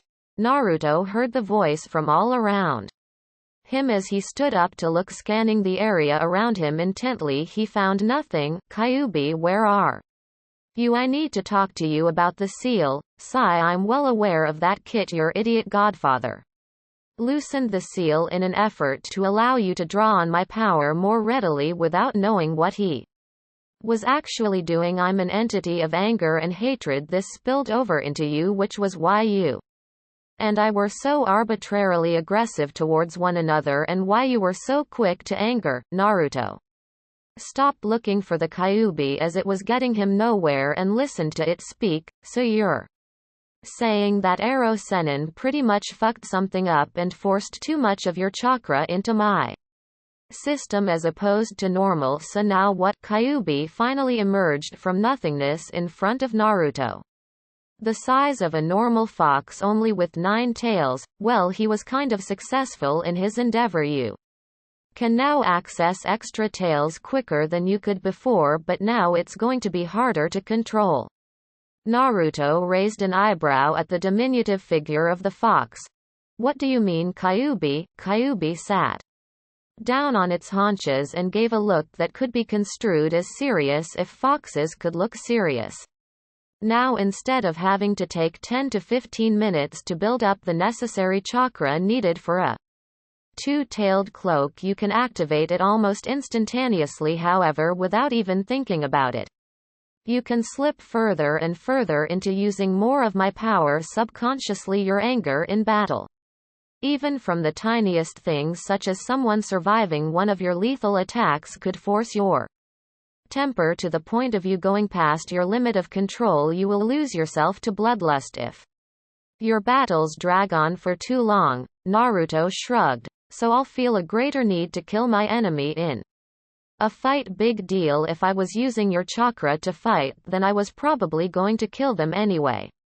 So I don't think that matters too much to me." Kyuubi growled and snapped Naruto in the ankle, forcing the boy to yelp in surprise, pain. "Kyuubi, what the fuck?" Continuing to growl, the Kyuubi licked the blood from the bite off of its muzzle. "As happy as I am that you don't mind killing your opponents, I would be remiss if I didn't explain to your thick-headed self exactly what I mean by bloodlust. You will try to kill everything. Oh, your focus will be on your enemy that you were fighting. That drove you to the point of no control, but that's all you'll be concerned with. You will fight like a berserker. You will have a one-track mind. You will take every attack that your enemy launches at you and you will walk right through it." Naruto raised an eyebrow. "Yeah, I've got to tell you, none of what you just said really qualifies as a bad thing to me." Holding his hands up quickly in a placating fashion, when he saw the Kyuubi narrow its eyes at him, he stepped back a few inches. Kyuubi snorted and began pacing. "How to put this so that you will understand? Okay, say that you kill your opponent while you are in this state. You won't just stop there. You will immediately find the nearest living thing, run to it and kill it. Friend, foe, or completely indifferent, you won't stop until someone stops you. Do you get the point now? You will be a mindless killer. Naruto gritted his teeth and punched the ground. God damn it, all of that work just to get this far, and now you're saying that your power is too dangerous for me to use. If I use it in a fight against someone that can kick my ass, I'll lose myself and become a killing machine. Fuck. Naruto continued to punch the ground. All of these years I thought I was finally getting somewhere. I'm the worst fucking Jinchuriki in the elemental nations. If the other villages knew how much I sucked, then Konoha would be a laughingstock. Kyuubi sweatdropped at Naruto's breakdown. Well, technically they would have to know that you were the Jinchuriki of Konoha before anything could be the laughingstock of anything. Naruto looked away from beating the ground of his mindscape to glare at the Kyuubi. You shut up. You should be happy. You shouldn't have told me that you could influence me easier and escape that way, right? Kyuubi blinked blankly at Naruto. You would have to draw on all 9 tails of my power and be feeble-minded enough to remove the seal from me yourself. If you lost your shit in the middle of a fight, I wouldn't benefit from it. You need to learn how to fix it, or else you really will be at a disadvantage. You are decent without me, but against someone like the Hachibi host you would be destroyed. Naruto frowned at the fox and wiped his hands off. That's great. 2 steps forward, 3 steps back. Sigh. Alright, I think I've got the bitch out of me. I'll just have to avoid using your chakra until I know enough to fix the seal. Easy, right? Kyuubi took a moment to look away. Yeah. Sure, let's go with that. Naruto grinned at Kyuubi. Great. Later, Kyuubi. Naruto then phased out of the mindscape. Upon seeing its host exit, Kyuubi went to the edge of the cliff and looked out over Konoha. It's not going to be as easy as you think, Kit, but I guess I'll let you find that out yourself. I'm not your damn answer key. Kyuubi yawned and donned an evil grin as it transformed to its regular size and fired off an Amari to begin the destruction of fake Konoha. Aw, that's great. There's only one thing that could make this better right now. A flash of yellow appeared in front of the Kyuubi as the sounds of destruction came from below. I have to stop you from destroying Konoha, even at the cost of my life, for I am the Yondaime Hokage. An orange swirl revealed a man in an orange swirl mask with one eye hole. Ah, my pet, you've jump-started my plans for me. Carry out my will and destroy Konoha. Kyuubi's grin grew even wider. Kami, I love my Jinchuriki. Kyuubi's tails were swishing wildly. Not the real thing, but I'll be damned if I Caroline am up. It's party night. XXX. 3 days later, Jiraiya stood behind Naruto on the bridge in front of the waterfall. No clones. This time just Naruto by himself. Are you sure you've got this, Gaki? It's only been a month and a half. Naruto cracked his neck to the side. Oh yeah, just multiply that by the hundreds of clones I've been making every day. Naruto rubbed his hands together before placing them in the water. Okay. Let's split this bitch. Naruto channeled wind chakra to his hands as he focused on the task at hand. Come on. Sharper, thinner, let's go. Naruto yelled loudly as he lifted his hands up through the force of the water, channeling enough power to slice through the waterfall as both Naruto and Jiraiya were showered by water from Naruto's display. The boy turned to Jiraiya with a shit-eating grin on his face. Hell yeah, I can cut a waterfall. What do you think about that, arrow Sennin? Jiraiya put his hand on Naruto's head. I think it's time to go home. Naruto face fell off of the bridge in response. XXX. Mainland of the elemental nations. Somewhere in High no Kuni, Naruto gave Jiraiya a deadpan look. So you're telling me that you have no clue how to tighten the seal back up? Jiraiya gave Naruto a sheepish look. No, it was only meant to turn one way in order to give you full control over the chakra. One day you can't put it back, you have to open it and gain full control at one time. Naruto's eye was twitching as he took in the information. So how do I do that? Is Loosening it all I have to do, let's do it then. Jiraiya moved a few steps out of Naruto's range. Well, there are a few things you need to have accomplished before you can. For one, you need to defeat your inner self. Naruto's brow was twitching even faster. How the hell was he supposed to fight and beat himself? He doubted that using Kage Bunshin would help. If it did, then he had already beaten himself a shitload of times already. And what else? Jiraiya chuckled nervously. Well, you kind of need to beat the Kyuubi in combat. He finished hurriedly. Naruto stopped walking and looked at Jiraiya with a deer in the headlights look. You mind repeating that one more time? I think I just heard the stupidest thing that I've ever heard in my entire life. Did you just say I have to beat the Kyuubi? The Kyuubi we are talking about, the thing that was shoved into my gut because it was eradicating every last person in the village by its lonesome right. Jiraiya answered tentatively. Yeah, the same. Naruto palmed his face and continued to walk on. Yeah, whatever. I'm guessing it would be too much to ask if the Kyuubi would consider throwing the fight when the time comes. You've got that right.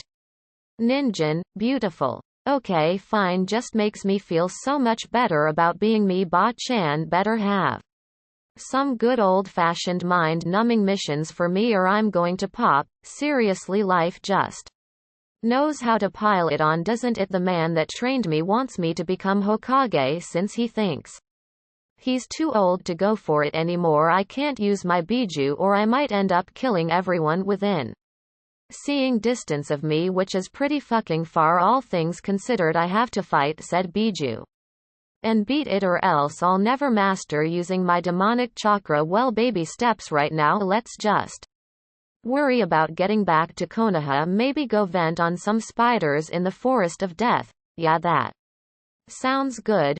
Jiraiya watched Naruto's face roll through a gambit of emotions: overwhelmed, irritated, somewhat frightened, calm, and then strangely lucid. Jiraiya kept an eye on the boy as the look of lucidity stayed. One weird kid. XXX Konohagakure no Sato. 2 days later. So brat, how was the mission? Tsunade said through her crossed fingers, trying and failing miserably to hide the smirk on her face. Naruto gave her a dry look. Oh yeah, it was a real tough mission. Ba-chan, the next time you want to swerve me into doing something, just stop and think. Would coming out and telling me what you want me to actually go and do really be so bad? Tsunade moved her hands and made no attempt to hide her smirk. It wouldn't have been as fun as it was imagining the look on your face when you met the pervert. So yes, it would have. Naruto rolled his eyes. Yeah, because I would have been such a bastard about taking the mission. What would I have done? Turned it down? Naruto scoffed. Since when do I turn down anything? Tsunade got the conversation back on track. All right, now seriously, how was it? Naruto grinned at her. I can split a waterfall with my bare hands. Does that answer your question? Tsunade looked over at Jiraiya, who was smiling in approval. In a month, Tsunade Heim. It took him a bit over 1 month to learn how to do that. Those Kage Bunshin or something else, I swear. He could have stayed the way he was before the invasion, and as long as he knew how to train with those things, he still could have been a force.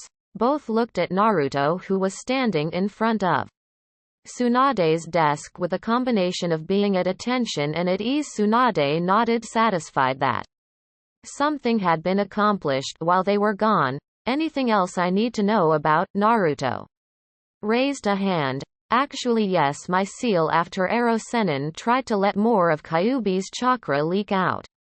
He made it so that me using its chakra was more dangerous. I need to learn how to control it almost all over again, or else I might just up and kill my entire team while I'm using it. I could go too far. By accident, I'm just now getting a few people to think I'm not a demon. It would certainly suck if a lapse of control on my part threw all of that work away. Jiraiya looked at Tsunade questioningly as he let Naruto's words sink into her. So do you think I need to take him away again until he has it Down, Naruto visibly frowned but kept his mouth shut. He really didn't want to traverse to the ass. End of nowhere again only a few hours after getting back to the village, but if it was an order from Tsunade, there wasn't any amount of griping that he could do about it. The most he could do was just take it and hope that it wasn't for too long. Tsunade looked as though she was seriously considering letting him go to deal with it. No, we need Naruto back for now. We're getting more missions now that the time for the Genin exam is coming up in a week, and we need him to help with the influx. He can work on his control in the Forest of Death the way he has been. He just has to let me know what he's doing before he goes to do so. Naruto let a small smile grace his face. Thanks, Ba-chan. Tsunade gave him a smile in return. You're welcome, Brad, but still I'm trusting you. I'm counting on you not going overboard with the Kyuubi's power, especially after you yourself had to tell me just how dangerous it was for you to use it right now. Jiraiya patted Naruto on the shoulder. Maybe I should teach you how to prepare chakra-suppressing seals so that you can have your team prepared in case you lose it on a mission. Thinking about losing his cool on a mission made Naruto bristle. Keeping his cool during moments like that was one of the things he prided himself on, but he knew that from the Kyuubi's description of exactly what he would become if he did go out of control, it was the best idea.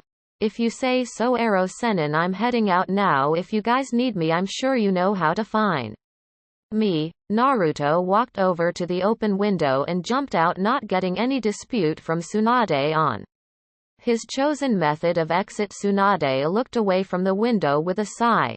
So how is he? Jiraiya scratched the side of his face. He just started breaking through with me when he told me he knew about his father. I really thought the kid was going to start opening up, and then this happens. He'll probably try shutting himself off again, if I had to guess, out of fear of hurting someone he shouldn't. Should I schedule something with Inoichi? Maybe whatever is affecting the seal is mental.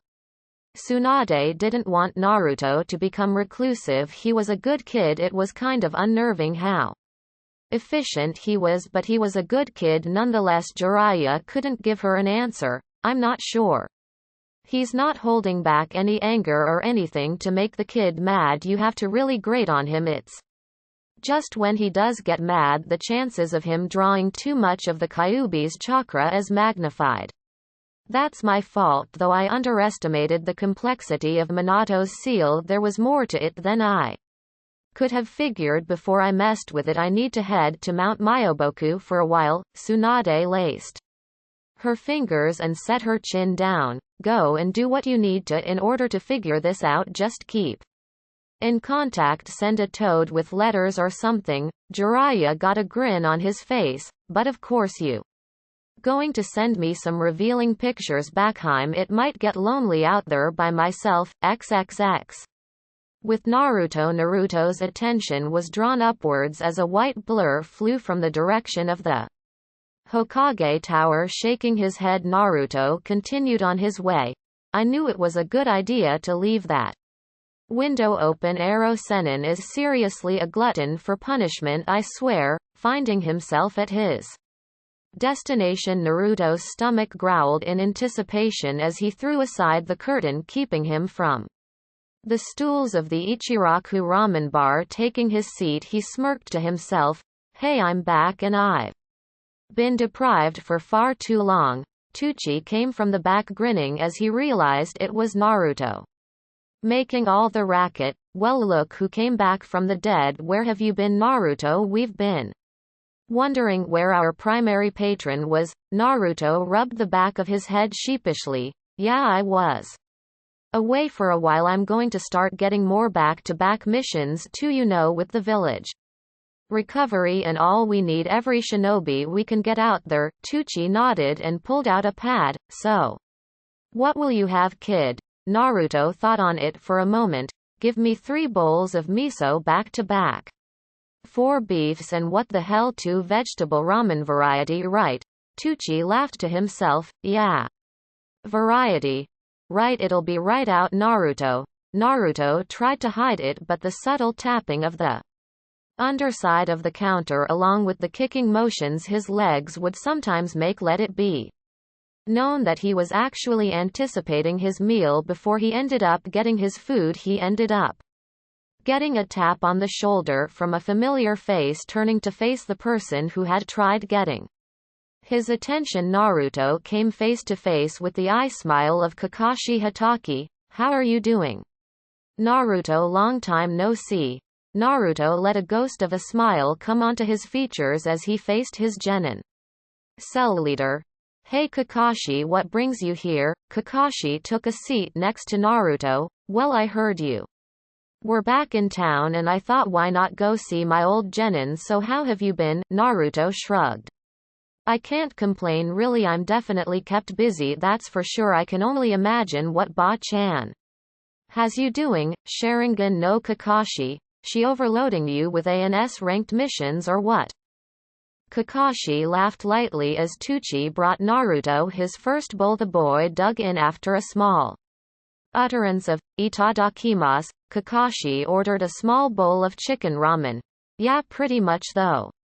She has given me something else to do these days." Naruto paused from his utter decimation of the hapless bowl of ramen to turn a curious eye to the masked Junin.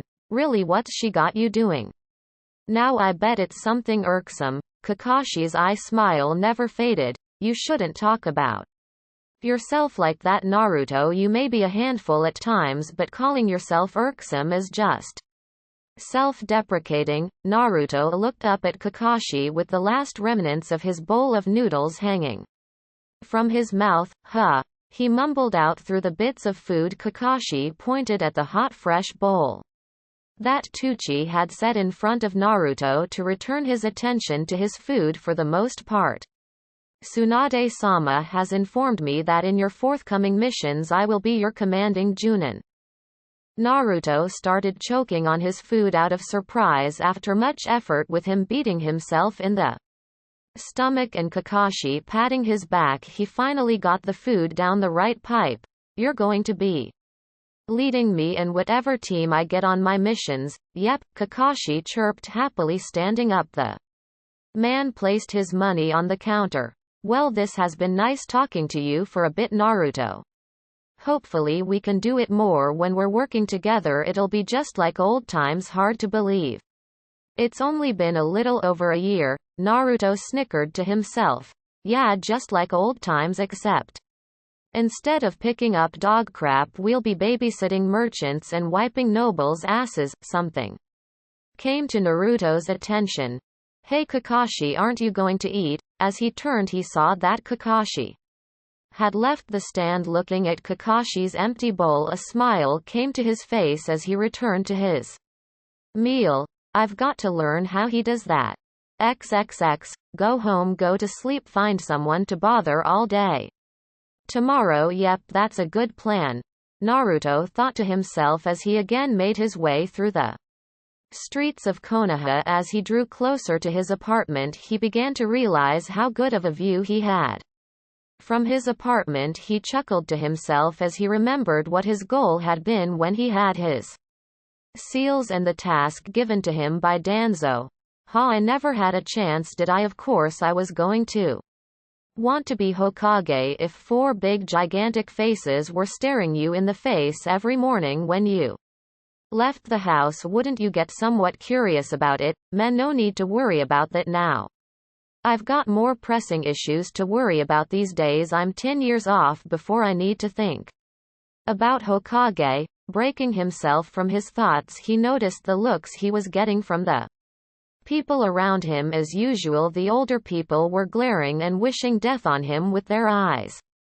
But he didn't care. They didn't have the power or the balls to try anything against him these days. More importantly, he saw that people closer to his own age weren't malicious in their looks at all. The combined rumors of what he had done during the invasion, with the defeat of Gaara and the routing of a few squads of Auto Ninja, coupled with his feats since then, had trickled down to those of his own age group, as evident by the comments he could hear from a few of them. "That's the kid that made the crater a few miles from the border. I'd sure hate to have to fight that guy. I heard he lives in the Forest of Death. No joke, he keeps the spiders that live there like his pets or something. Those whisker marks make him look kind of cute. The second to last comment made him sweat drop. Pets my ass, who comes up with this crap. The last comment made him face fault, picking himself up off of the ground with a sheepish smile as he heard giggles from the girls that had said it. Walking it off, he heard a familiar yell, "Naruto Nissan." Naruto turned and rolled his eyes. What did someone send out? A press release saying that I came back today. Despite that thought, Naruto had a smile on his face. As Konohamaru, Moegi and Udon came running over to him. "Hey guys, what's up, don't you have school today?" Konohamaru grinned up at the scarred blonde. "Boss, it's the weekend, we don't have class today." Naruto looked at the trio and let out a laugh. "Yeah, well, I guess time flies when you don't care what day it is. Remember guys, at some point you'll stop caring what day of the week it is, and when that happens, then you can say that you've reached my level of apathy toward the things around you." The kid's sweat dropped, not knowing whether or not he was serious, and followed along as he turned to head home. Konohamaru ran up to his side. "So boss, where have you been? I haven't seen you in forever." Naruto kept his gaze forward. "I was learning how to cut a waterfall with my chakra." Konohamaru tripped over nothing upon hearing what Naruto had been doing while he was gone. Looking back at Udon and Moegi, they both shrugged as all three ran to catch up with Naruto, who had not stopped for them. Konohamaru elbowed Naruto lightly in the thigh and chuckled. "That was a good one, boss. What were you really doing while you were gone?" Naruto looked at the kids with a smile. "Believe what you want to. Now, is there something you guys want?" All three darted in front of him and spoke at once. "Play ninja with us." Naruto sweat dropped. "Fine, but it's you all against me, understood?" "Yes boss," was the simultaneous cry from the youngsters. Naruto shunshined just out of their sight. "Start counting." As they obeyed his command, Naruto made a kage bunshin. "Play ninja with them, don't lose, but don't be too hard on them. Give them some hope that they could have won." The clone nodded with a smirk and went off in the direction they had just came from, while the original Naruto shook his head in amusement as he heard the sounds of the kids beginning their chase. "Let's see, it's still daylight out. It's too early to sleep without being called a lazy ass." Naruto made his way towards the main gate to go and mess with Kotetsu and Izumo, who would probably appreciate the distraction from the monotony of their usual job. Landing on top of the booth that both were seated in, he started stomping on the roof to get their attention. "What the hell?" Kotetsu walked outside and looked on top of the booth to find Naruto smiling and waving at him. "Oh hey kid, how are you doing?" Naruto hopped down to let Izumo see him. "I'm doing just fine, how's gate duty?" Kotetsu shook his head with a smirk. "As boring and monotonous as ever. Want to take my spot?" Naruto waved him off. "I'll pass on that. I just got back into town anyway. I couldn't stop to talk because Tsunade Bakken wanted a report first thing after me and Ero Sennin got back." Izumo looked around nervously. "Naruto, are you crazy? Tsunade-sama will kill you if she catches wind of you talking about her like that." Naruto grinned smugly at Izumo. "She tried to already and she couldn't get it done, so now she just lives with it. I call him like I see him. Tsunade Bakken is 50 years old, therefore she's a grandma. Jiraiya is a pervert and does nothing to hide it, hence the name Ero Sennin. You guys are lucky I haven't named you anything yet." Naruto walked inside the booth and took a seat. Izumo gave Naruto an amused look before turning towards the path outside the gate. "All right, time to go to work." The Kurenai led Team 8 made their way towards the gate, Kurenai Yuhi reporting back from a C-ranked escort mission. As she looked behind the booth and saw the uncommon sight of blonde spiky hair, she raised an eyebrow, Naruto. Naruto waved to her and the rest of her team. Hi guys, Kiba grinned and bumped knuckles with him. Hey, what are you doing in there? I thought you were out of the village, Naruto shrugged as he passed the sign in ledger to Kiba for him and his team to sign. I was, as you can see. I'm back and I'm in here because I'm bored and it's too early for me to go to sleep. What did you guys just get through doing? Kiba passed the clipboard off to his other teammates. Just some escort. For some guy we didn't even get to fight anyone. It was completely boring. Shino finished signing himself in and passed it on. Kiba, you can't get a fight on every mission. Combat isn't ideal times. When you don't have to fight should be valued. Naruto nodded. That's deep, Shino. So how have you guys all been? I've only seen Kiba recently. He looked up at Kurenai, who was looking him over sternly. Oh come on, you can't still be pissed off at me for beating your team. It was a fight I fought. Kurenai's lips quirked slightly. They were your comrades. You sent Kiba to the hospital. Naruto pointed at the boy in question. Look at him, he's just fine. I sent him to the hospital once before. That only the first time I did it I got my ass kicked worse than he did. Kiba, are you mad about how I won? Kiba shook his head. No, I'm mad that you won, not how you did it. I'm getting my wins back one of these days. Uzumaki. Naruto grinned at him. Feel free to try whenever you like if you can find me in the forest of death, then you can fight me. He looked at Shino. Are you mad that I beat you? Shino pushed his glasses further up on his face. No, it would be illogical for me to be upset with your victory when it occurred months ago. However, much like Kiba, I will be getting even with you one of these days. Naruto smirked. Same thing applies to you that I told Kiba. He turned to the one that had yet to speak. Hinata, how are you doing? Come on, how are things? Kiba grabbed the girl and pulled her forward. Hinata-chan's really strong. She came up with a new jutsu that kicks ass. It's awesome. Naruto smiled. I need to see that jutsu whenever you guys want to find me and I'm not at home. Just leave a message or something. Unless you actually feel like skulking through the forest of death to find me. The entire team paled at hearing that as Hinata of all people spoke up. Anyo. Naruto-kun, do you actually live in the forest of death like the rumors say? Naruto sweat dropped.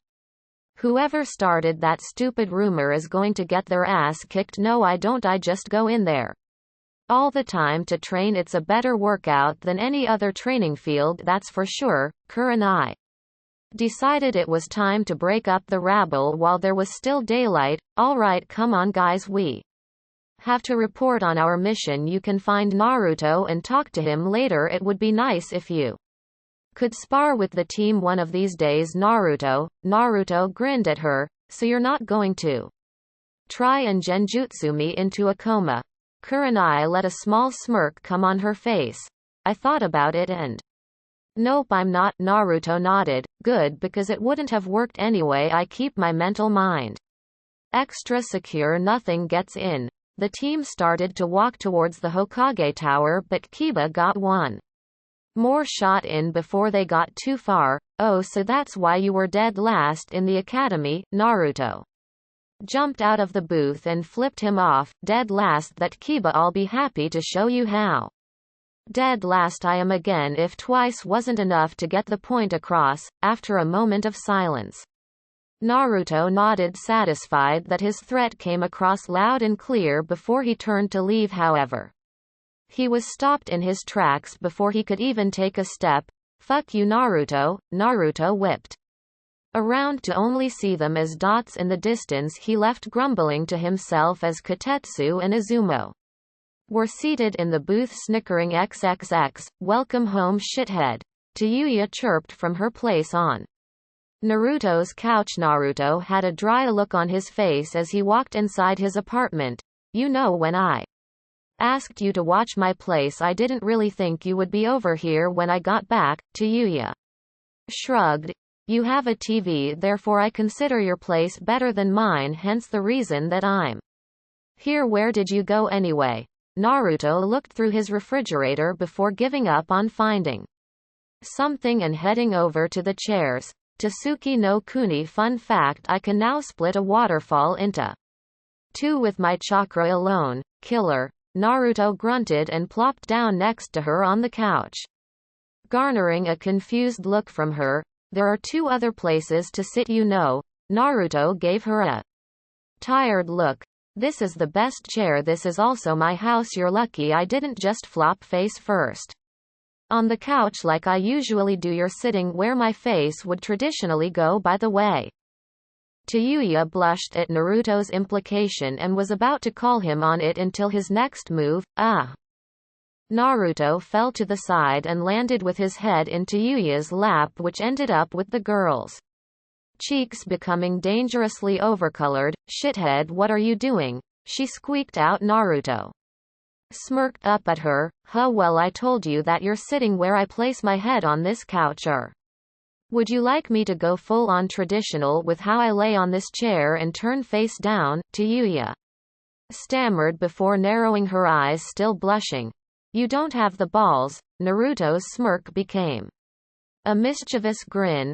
Oh really? You've obviously forgotten who you're talking to. Allow me to refresh your memory. XXX Team 10 alongside Sakura were sitting in a park. Choji and Shikamaru were laying on a hill watching clouds, while Ino and Sakura were sitting next to a lake. So forehead house training with Tsunade-sama. Sakura looked over at her rival and smiled. It's definitely the hardest thing I've ever done in my life, but I'm glad it's happening. I really owe Naruto one for setting the whole thing up. Sakura noticed Ino's discomfort at hearing Naruto's name. You're not still sore at him for winning during that test he had to take, are you? Ino shook her head. It's not that, I just don't think everything is right with Naruto. I know I told you already the things I saw in his head weren't normal. It's scary how different he became in almost no time at all. Sakura rubbed the back of her neck. Well, honestly, it was kind of unnerving at first, but he's still Naruto, just a faster, stronger, more powerful Naruto. Shithead. I regret nothing. Get back here so I can rip you apart.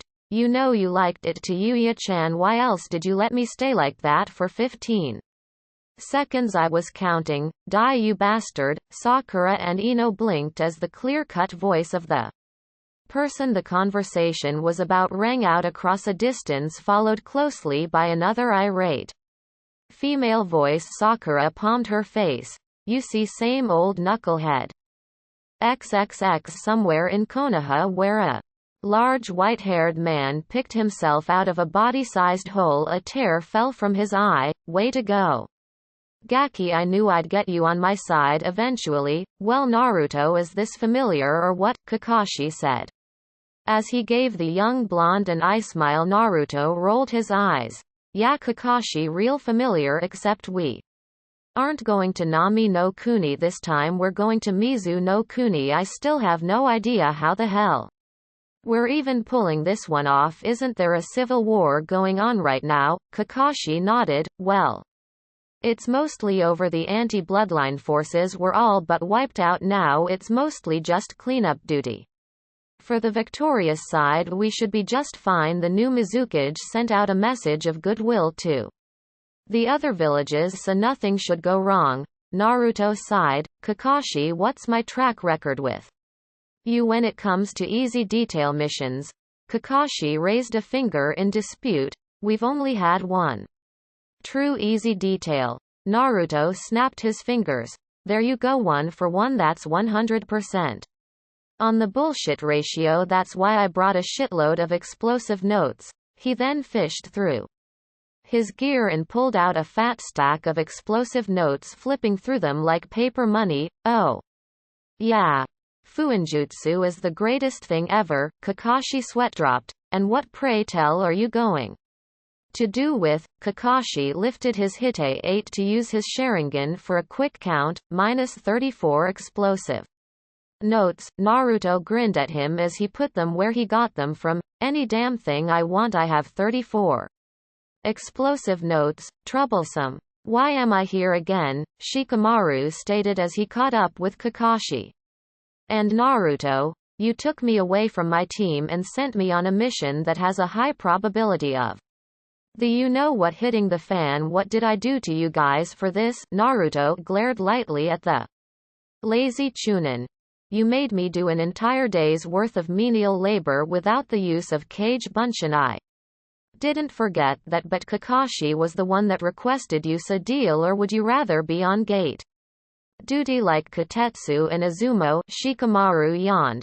Actually, that sounds right up my alley. Doing nothing all day sure beats traipsing off to Kami knows where with you. Tayuya walked up and looked at Shikamaru with a scoff.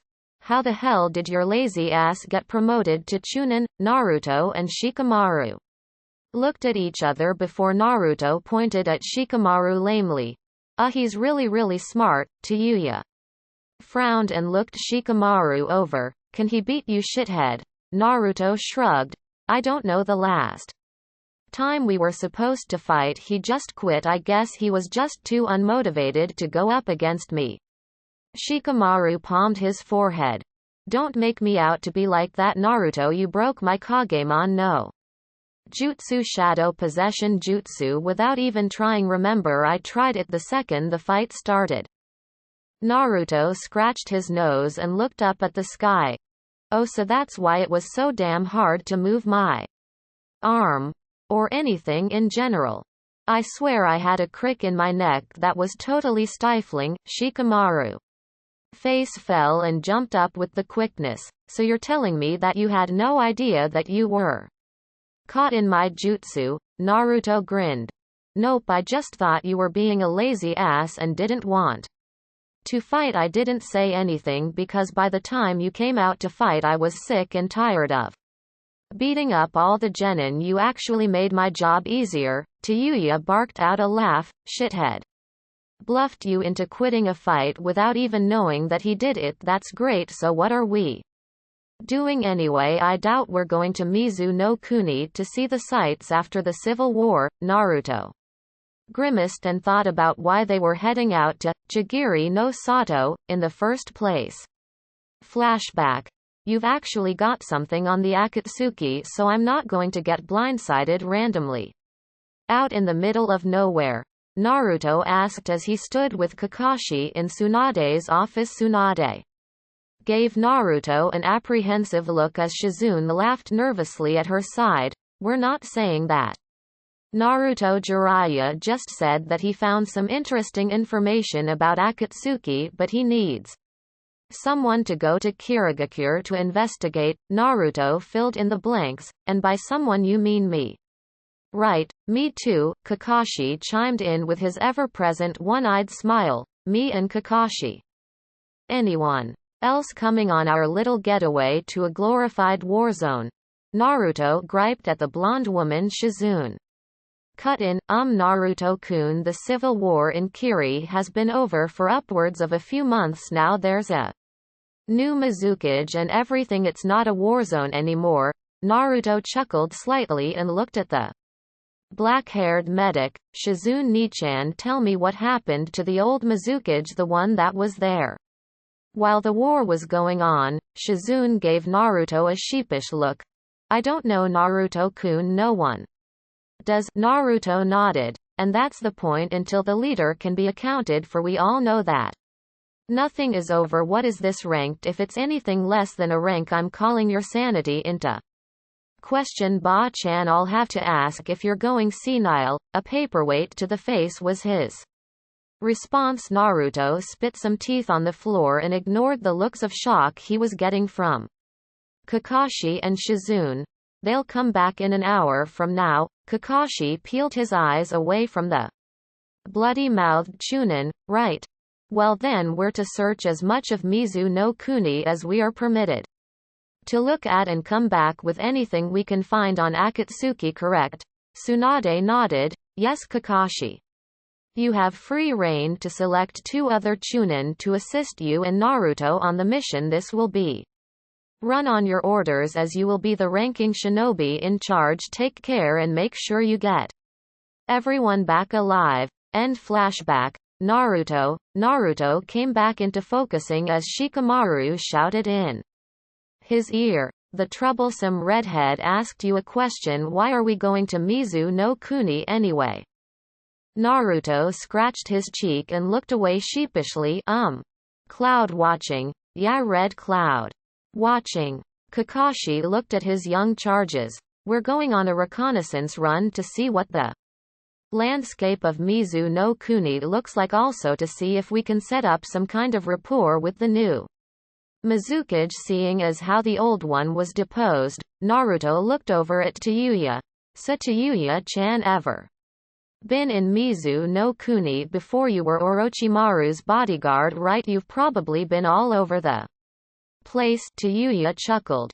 You would think so, wouldn't you, shithead? But that fucker never let us go anywhere. He just kept us cooped up in that stupid little underground rat's nest of his. He only let us out to go on missions that kept us in Ta no Kuni. So no, I'm not as worldly traveled as you think I fucking should be. Naruto held up his hands in defense. Damn, it was just a question, no need to bite my head off. He turned to Shikamaru. I think you might be onto something with the whole women are troublesome thing. I would say that out loud, but as often as you say it, it might make people wrongly think that you're gay. Shikamaru gave Naruto an irritated glare but let it pass, as he figured it was too much hassle to stay mad about something like that. Tayuya had another question, however. So why exactly do we need to go for reconnaissance in Mizu no Kuni? Kakashi answered her. Well, it's been about 10 years since any reliable information came out of that place. What with all of the off again fighting that was always taking place, so we're heading in to get good scope of what Kiri has as far as military or anything really. XXX. The next night, by nightfall of the previous day, they had made it to the shores of Hai no Kuni and had boarded a ship heading out towards the island nation of Mizu no Kuni. In order to barter passage aboard for the entire squad, Naruto had to enlist the services of his Kage Bunshin as deckhands. This led to Naruto being cursed out every single time he came on deck by his clones turned sailors, as the rest of the team were below deck. Shikamaru was doing absolutely nothing while Tayuya was practicing with her flute. Naruto was up above, ignoring his belligerent clones bumping into him and giving half-assed apologies. Hey Naruto, what are you doing out here? Kakashi came up above and found the real blonde amid the batch of fakes that were hard at work. Naruto dispelled one of his more rowdy clones with a punch after it elbowed him in the ribs. Not much, just thinking. Hey Kakashi, when you make Kage Bunshin, do they ever try to mess with you, or is it just me? Kakashi chuckled as he looked over the side of the ship alongside his one-time student. It's just you Naruto, only you could have disgruntled copies of yourself. Naruto let out a small laugh. I'm not sure if that compliment was backhanded or not. Hey, you were on my dad's team back in the day, right? Kakashi looked around for eavesdroppers. It's okay, ever since I made clones to work through the night, the regular sailors took this as their cue to slack. They're all down below getting sloshed right now. We're alone up here. Yep, all 45 of us, right boys? He yelled over his shoulder. Fuck you, boss, was the response from one of his clones. Naruto gestured to the clones moving about the ship. See how much respect I command. So you knew my dad, right? Kakashi nodded. Yes, I did. He was a great man. You lo. Naruto rolled his eyes. Yeah, I look just like him. I know tons of stuff about him from Ero Sennin. What I want to know about is my mom. Did you know her? Because I can't get anything on her. Come on Kakashi, you've got to give me something here. Kakashi stroked his chin and made exaggerated thinking sounds. Well, I guess it couldn't hurt. He then turned to Naruto with an eye smile. Call me Kakashi-sensei and I'll think about it. Naruto gave Kakashi a dry look. Kakashi he growled out. Kakashi wagged his finger chidingly. Ah ah ah. Kakashi-sensei, Naruto leaned on the railing. Well, if you teach me something I'll call you Kakashi-sensei, otherwise you're not getting that one out of me. Kakashi shrugged. Alright, fair enough. Do you know how to make your own jutsu? Naruto shook his head in the negative. He knew that the ninja that were able to did so, but he had never been taught how exactly to go about doing that. For himself, in truth, his one original move was more of a kick-ass hinge that no one else could do as complete as he could, so knowing how to come up with a way to actually utilize all of the crazy little things that he had swimming through his head at all times of the day and night was damnably useful. Naruto looked up at Kakashi and smiled. Deal, Kakashi-sensei. Kakashi smiled and ruffled Naruto's hair. Okay, now you're pushing it. Kakashi removed his hand from Naruto's head. Okay, so you know the two forms of chakra manipulation, right? Shape transformation and nature transformation well. From what I've heard, you've already mastered both, what with you learning the Rasengan, the pinnacle of shape transformation in ninjutsu, and with you mastering your elemental affinity over wind. That means that there's only one thing left for you to be able to do. Naruto waited for the rest of his speech. And that is, Kakashi stalled for dramatic effect, and apparently it was working too, because all of Naruto's topside Kage Bunshin were waiting nearby with their attention set on listening. Nothing. You should be able to make your own jutsu now. Are you sure that you're just not imaginative enough for it? 44 face faults were his response. The Kage Bunshin all hit the deck so hard they dispelled the original, hopped up and glared at Kakashi with a twitching eye. Kakashi, I'm going to. Kakashi waved him off. Mama, Naruto, calm down. I was kidding, but I was mostly serious though. You already have all you need to start making your own jutsu. Just experiment with things that you think could work. You can pretty much do anything you want with the level of skill that you possess in the necessary areas. Maybe you can even succeed where I failed. Naruto raised a scarred eyebrow. What do you mean, Kaka-sensei? Kakashi extended his right hand as a spinning blue ball of chakra that was quite familiar to Naruto took form. Naruto stood gaping at the Rasengan in Kakashi's hand. You know how to do the Rasengan? Kakashi had a pleased look on his masked face. Yep, Minato-sensei taught it to me in the hopes that I could take it to the final stage of the jutsu's development. Is there something wrong, Naruto? Naruto simply stared at Kakashi with a tick mark on his head. Yeah, Kakashi. I think there might be now. When you went off for a month before the Chunin exam finals with Sasuke to teach him your Shaki Stabby Chidori, why did you not leave me the instructions to the Rasengan? That would have been so much more helpful than getting thrown off a cliff by a pervert. Especially seeing as how it was my old man's jutsu anyway, and you knew I was his son. What the fuck? Naruto's eyes flashed red for a moment. Kakashi rubbed the back of his head sheepishly. Would it help if I said that it slipped my mind, what with all of the Orochimaru putting the cursed seal on Sasuke and telling me that he was seeking to take him away and whatnot? Naruto sighed and shrugged, dismissing his ire for the moment. Never mind, it's cool. So wait, you're saying that you were going to add something to the Rasengan? What, your elemental chakra? Kakashi nodded. Exactly, it's how I ended up making the Chidori in the first place. It was an accident when I was trying to combine Rasengan with my lightning element. I failed, but ended up getting my own jutsu out of it. If I were you, I would start by trying to combine your own element to the Rasengan. Maybe you can make it work where I failed. Naruto formed his own Rasengan and smiled before looking up at Kakashi. Thanks,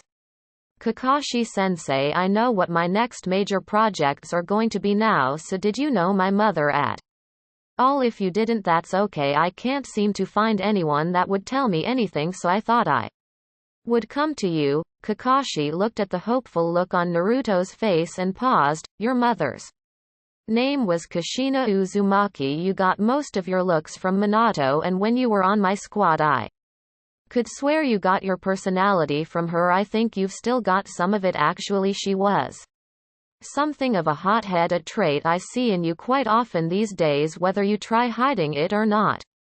Naruto smirked and shrugged, getting a chuckle out of the masked Junin. Kakashi looked up at the moon. Your parents were wonderful people, Naruto. They were both excited to meet you, I have no doubts.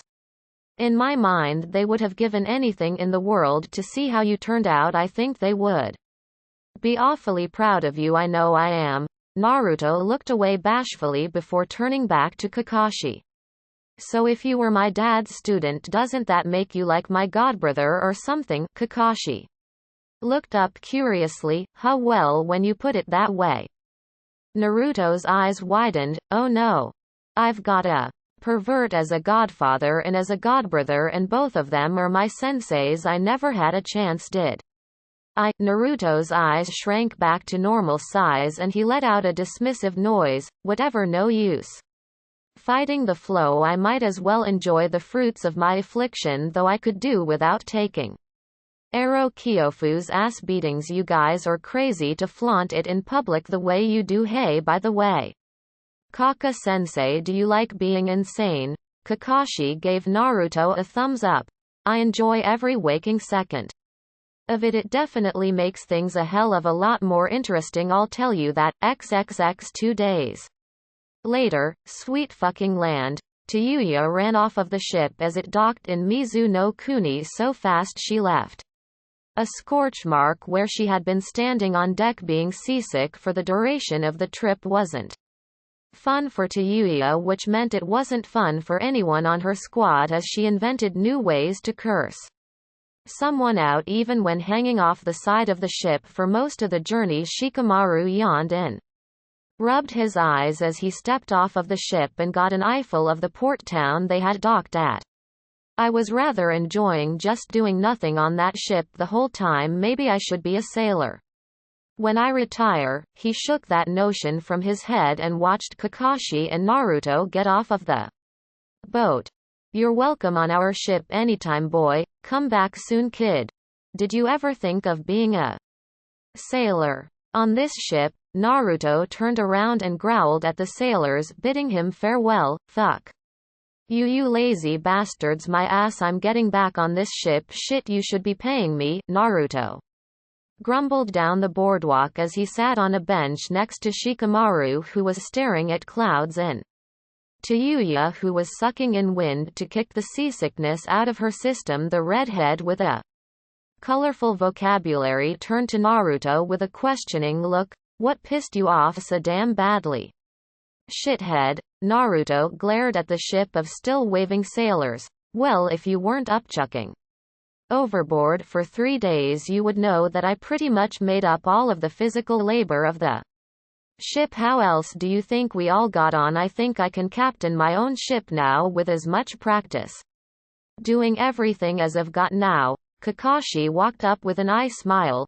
All right, team, let's get moving. We can get a good start towards Mizu no Kuni now if we leave immediately. All three kids groaned as they stood up, getting a raised eyebrow from the scarecrow. What's wrong with all of you? Tayuya rubbed her stomach. I saw everything I ate for the past 3 days twice, and now we're probably going to be running. Shikamaru rubbed the back of his neck. This mission is going to get troublesome, and you seem way too eager to get started with it. Naruto glared back at the ship they had all disembarked from. I just did the equivalent of an entire ship's work without pay for the past 3 days, and as you can see, I'm absolutely ecstatic about that. Kakashi I smiled. You know what can fix all of that? Getting a move on. Come on, kids, let's go. Kakashi marched off with the 3 Chunin following behind. XXX. So Kakashi-sensei, we're here to basically commence with espionage on Kiri, more or less, right? Kakashi's eyes were on his orange book while he traversed the misty roads of the country leading his team. Yes, Shikamaru, why do you ask? Naruto sighed as he kept his eyes peeled for trouble along with Shikamaru and Tayuya. I don't know, Kaka-sensei, maybe he was compelled to ask due to the fact that we're out in the open for all to see. Naruto gestured widely around himself. This is what I was talking about before my Chunin test. Aren't we supposed to be ninja? Why the fuck are we out in the open in what could be a hostile environment? Kakashi sighed and shut his book. Naruto Kirigakure is home to some of the best sensor ninja in the elemental nations. If we tried that and were caught, it could cause a war between our villages, and with both of our countries being weakened by war so recently, it would leave us open to attack from one of the more opportunistic villages elsewhere. Basically blatant flat-out espionage like what you're suggesting would start the next great war.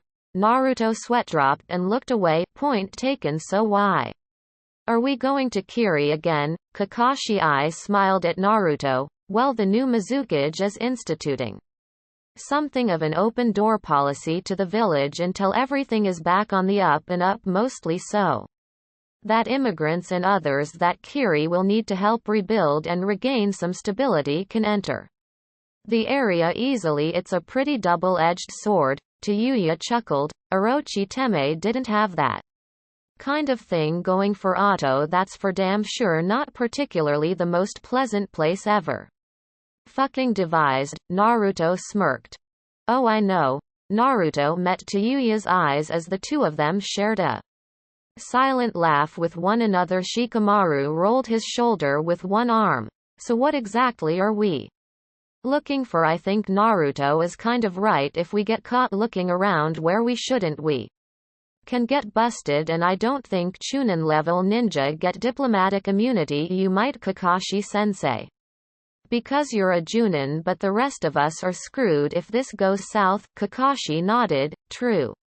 Which is why we are really trolling for secrets or anything, just a basic layout of the land like I said. Any reliable information on Kiri at all, even if it's just an estimation of how big the village is, would be useful. Shikamaru sighed in realization. So you're basically saying that we're supposed to be tourists? Kakashi chided Shikamaru's dismissal of his role. The word you want to use is diplomats. Shikamaru rolled his eyes. Fine, we're here to be diplomats, then. Naruto laughed at Shikamaru's expression. Yeah, you guys are meant to be tourists. I'm here for the real deal. Ero Sennin said that Kirigakure was the birthplace of Akatsuki. How else would I be able to find out anything about them? I'll be damned if just sit pretty and wait for them to come to me.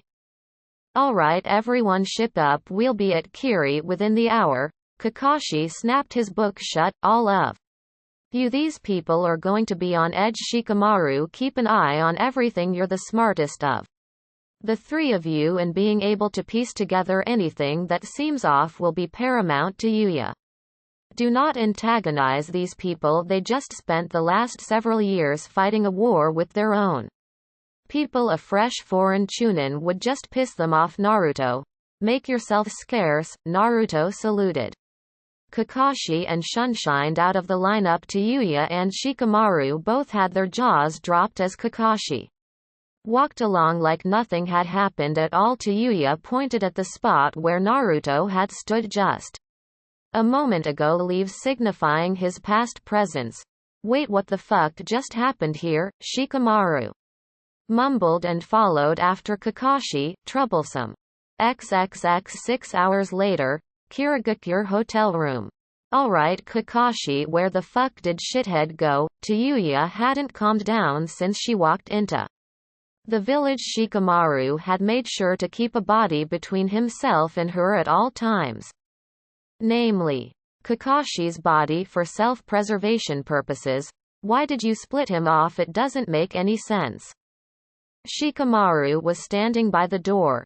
She's right, why did he come all this way to Kiri just to bug out right before we got here? And why didn't you tell us? Kakashi was laying on the bed, little orange book in hand. Sigh, my cute little chunin certainly don't like to leave things as they are, do they? Kakashi flipped a page and acted aloof as usual. Naruto has an alternate objective from us that in truth really has absolutely nothing to do with Kiri at all, as long as I state that we have another coming in a few days. We should be seeing him very soon, and if we don't, well, I'm sure he'll reach us.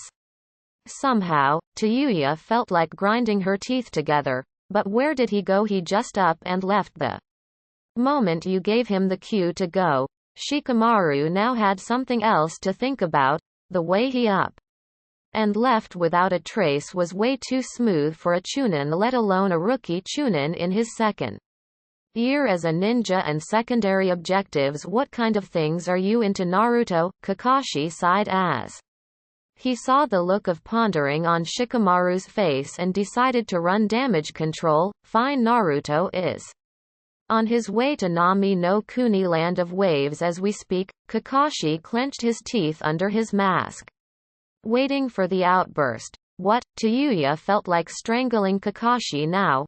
Why the fuck would you let him go off by himself to a whole nother country? Why the fuck is he even there in the first place? Kakashi lowered his book and met Tayuya's gaze with one eye locked on her. Seriously, that is Naruto's business. If you need to know, or if he wants you to know, he'll tell you when we meet up again. Until then, drop it and get ready to record what you see tomorrow. But Kakashi's eye narrowed. He'll be back before you know it. If anything happens to him, I'll know. XXX 2 days later. Shores of Nami no Kuni. And then they made me their king. Naruto finished to a group of sailors huddled around him. The grizzled sea hands sat silently as the boy finished up his story. It seems that all of the other animals in the forest of death really don't like those bastard spiders I told you about. Either those stupid things are actually the reason why everything in there is so damn vicious and oversized. They needed to be just to survive. They were absolutely delighted when they found out I'd been killing them for sport for months. Naruto was starting to get unnerved by the stares from the bigger men. Okay. Well, I've got to go, places to see and people to do, you know. Naruto sighed under his breath as he left the ship. Kami sailors are weird. They all stared after him before one turned to the rest of them. That was the kid that saved this place, wasn't it? Another sailor pointed. Okay, after hearing that shit, I have to say the thought of the kid saving the country from one fat bald midget with a superiority complex doesn't seem too far-fetched anymore. Naruto quickly made his way to the outskirts of the port town while his ever-present companion sounded off.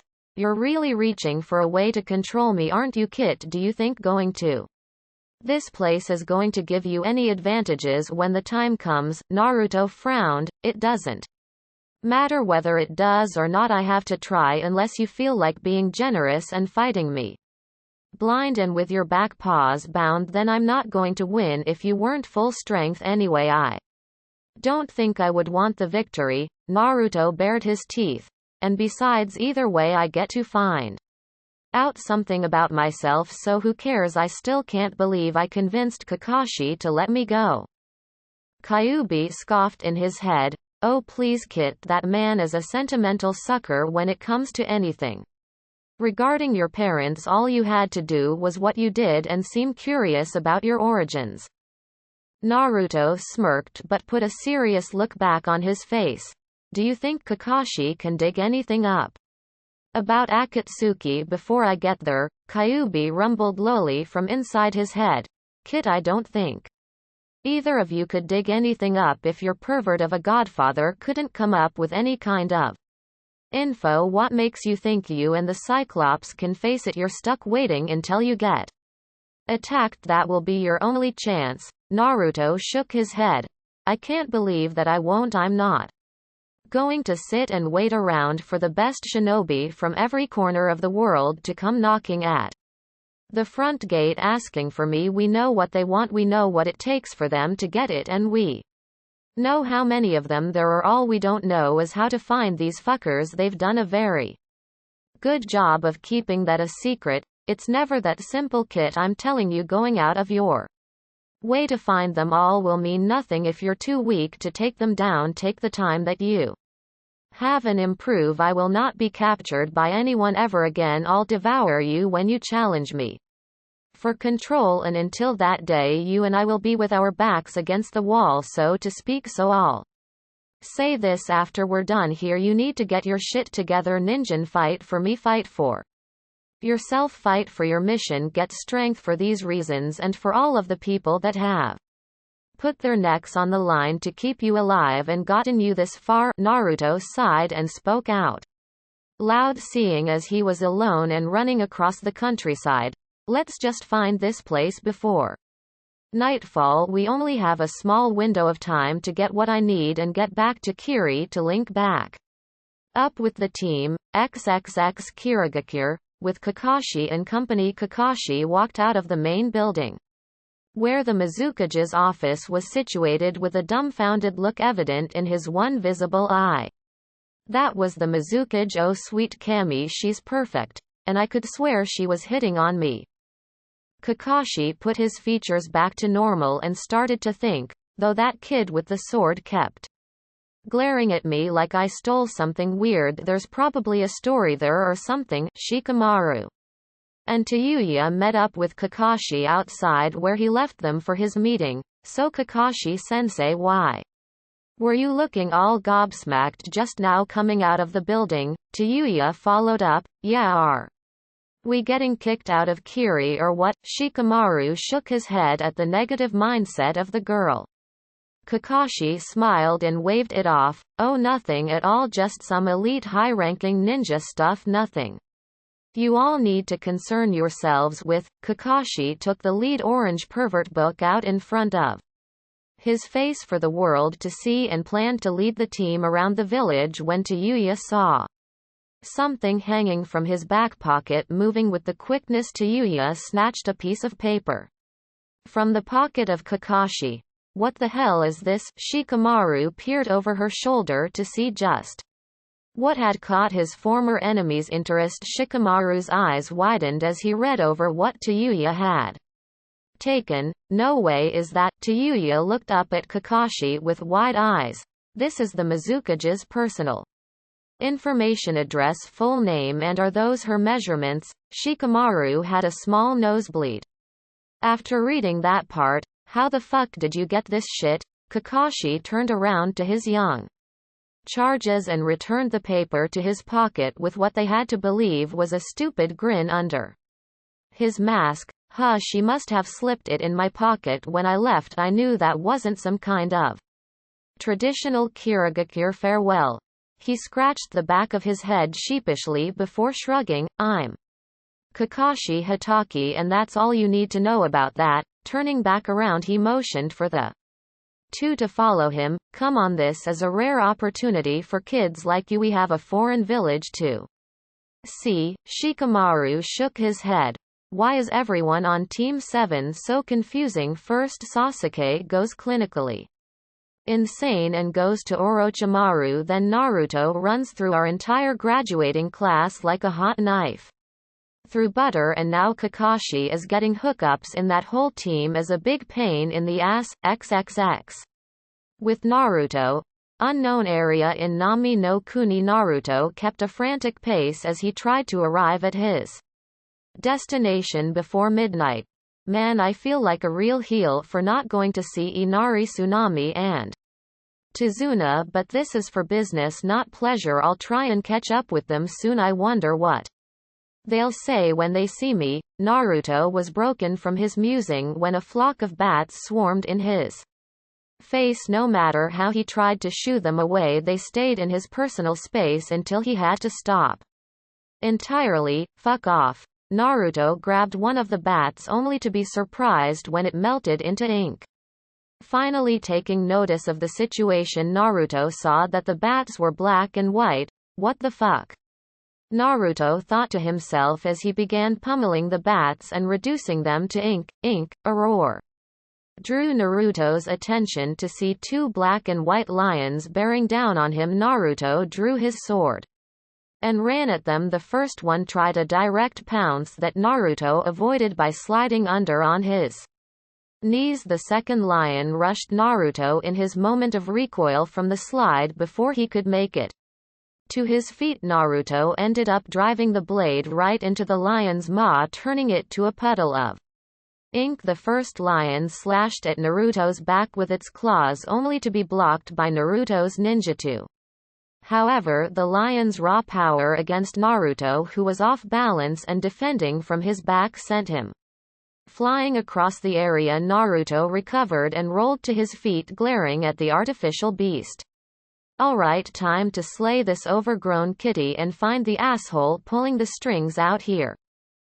Naruto made a stutter step motion to feint the lion into attacking and cut the lion in half with his sword, smearing ink all over it. Now alone in the area, he turned his senses abroad to search for any sign of exactly who was after him. A rustle of the breeze caught Naruto's attention as he rushed off in a seemingly random direction. He eventually came upon the form of Sai sitting in a tree with his scroll sitting in his lap and a brush in his hand. Naruto narrowed his eyes at the root agent and cleared his throat. Sai, I wish I could say it was nice to see you, but it would be a bald-faced lie.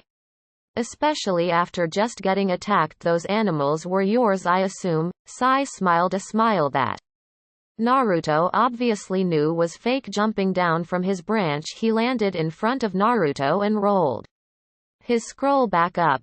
Yes, Naruto, I had to make sure you weren't getting rusty, and I've honestly wanted to fight you for quite a while now. Naruto looked Sai over.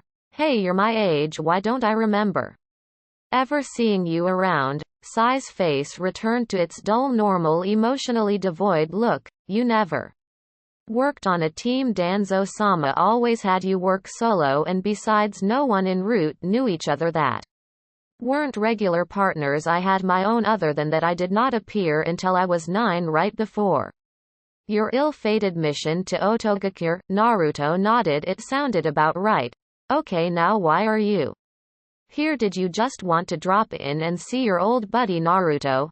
Naruto finished with a grin. Sai simply stared at him, blinking. Naruto dropped the grin from his face. Okay, whatever. Seriously, Sai, what do you want? Sai's fake smile surfaced once again. You should know the answer to that, Naruto. After all, I'm the main reason you're even here in the first place. Flashback, the night after Naruto's return from Tsuki no Kuni. Naruto sat meditating in the forest of death, slowly dragging the Kyuubi's chakra out of the seal. God damn it. This seal isn't meant for me to use Kyuubi's chakra the way I want to, at least not as it is. It's like I'm missing something. Arrow Sennin's holding something out on me again. Well, after our first little smattering about seals, he shouldn't try any mischief with them, especially now that I'm learning about them. Naruto heard rustling in the trees, moving towards him rapidly. Naruto sighed and drew his sword from his back as he stood up and cracked his neck. Come on down. On cue, a blur burst into his vicinity, followed by 2 other significantly larger blurs. Naruto moved into the path of the first blur as it jumped over him and channeled wind chakra to his blade to slash twice at the attacking blurs, moving right for him. A splattering of guts let Naruto know that he had just killed 2 more spiders. You have the same elemental affinity as Danzo-sama, I see. Naruto recognized the voice as Sai, the boy he had met while he had been training with Jiraiya. Sai had his tanto drawn, but upon seeing Naruto deal with his assailants, he placed it back into its sheath. Turning around, he swung his sword to clear the guts from the blade before setting the dull side on his shoulder. Hi there, Sai, did you have fun tracking me down? Sai let out a sigh to let him know just how tired he was. It wasn't the tracking you part that was difficult. However, fighting through all of those spiders was a tiring endeavor. Naruto grinned and nodded. Never been in the forest of death before. Welcome to my world. Now I hope you didn't brave the treacherous nightlife of our little slice of hell on earth just because you missed me. Sigh, sigh. Blinked dully. Humorous. Now I actually have come with something that may interest you. Danzo-sama is aware of your issue with utilizing the Kyuubi's chakra. Naruto cut him off right there with a serious expression. Wait, how does Danzo Gigi know about that? Naruto thought about it and palmed his face and raised his hand before Sai could speak. Actually, you know what, never mind, I know how he knows. Kami, if you guys weren't on my side. Sai's fake smile surfaced again. We have information on a place you might be interested in knowing about, a lost village that went by the name of Uzushiogakure no Sato village hidden in the whirling tides. Naruto's raised eyebrow signified his interest. Go on. Sai did as asked. This village was well known for its proficiency in fuinjutsu. One clan above the rest in particular. Naruto rolled his eyes. I can tell Danzo Gigi had an active hand in training you. You both have that annoying penchant for halfway explaining things for kicks.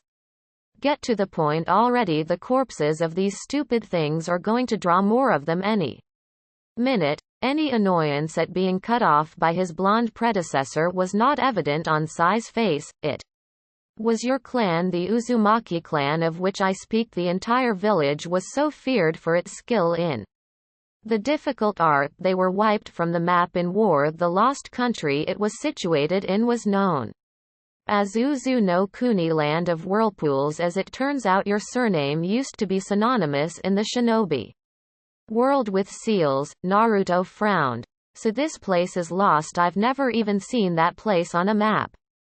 Sai shook his head. Yes, you have. In fact, you've been there yourself in the past, whether you knew it or not. Upon the fall of Uzu no Kuni, it was renamed. You now know of this land as Nami no Kuni.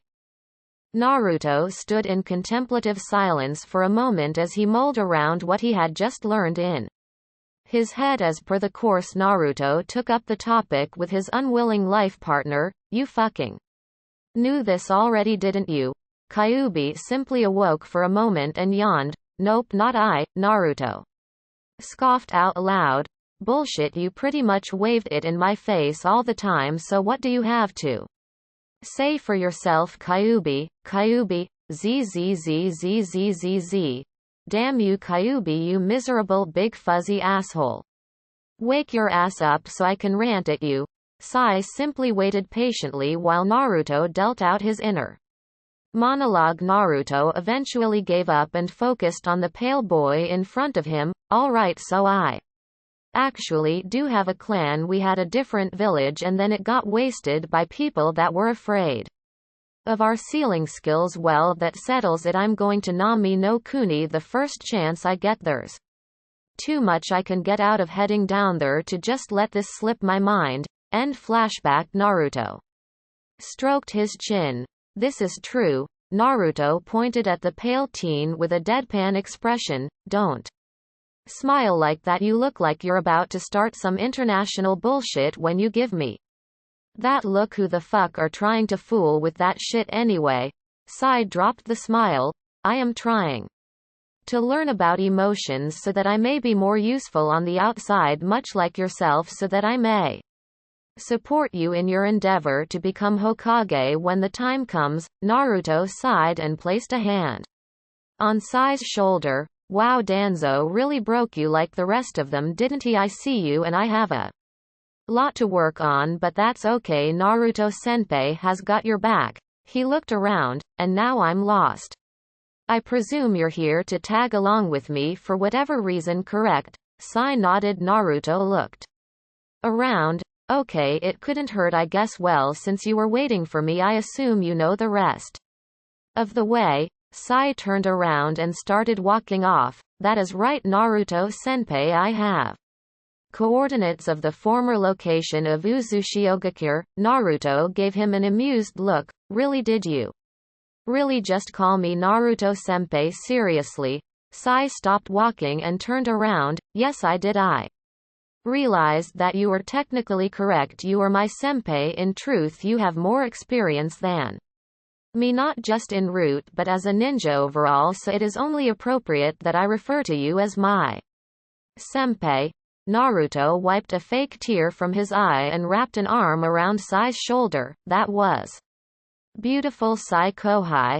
I think this will be the beginning of a beautiful friendship. Naruto looked around before sweat dropping. So where do we go now? Sai pulled himself from Naruto's grip and turned around to walk in the other direction. We're heading the wrong way, Naruto-senpai, follow me. Naruto frowned and slunk behind. You know what, Kohai, I don't like your attitude. XXX. A hidden location in the vicinity of Imegakure. A figure standing in the dark of a cave looked out amid the rainy plains of the country he sought to gain control over. This is too good of an opportunity to pass up. Konoha's Jinchuriki will undoubtedly be the most well-guarded of the 9. Rumors have him placed on the island nation of Nami no Kuni, too far for any assistance from his allies in Konoha. I have Zetsu following up on this lead. Upon confirmation of his location, I will dispatch agents to capture him while the chance is opportune. The sound of a woman's voice sounded in the chamber. Yes.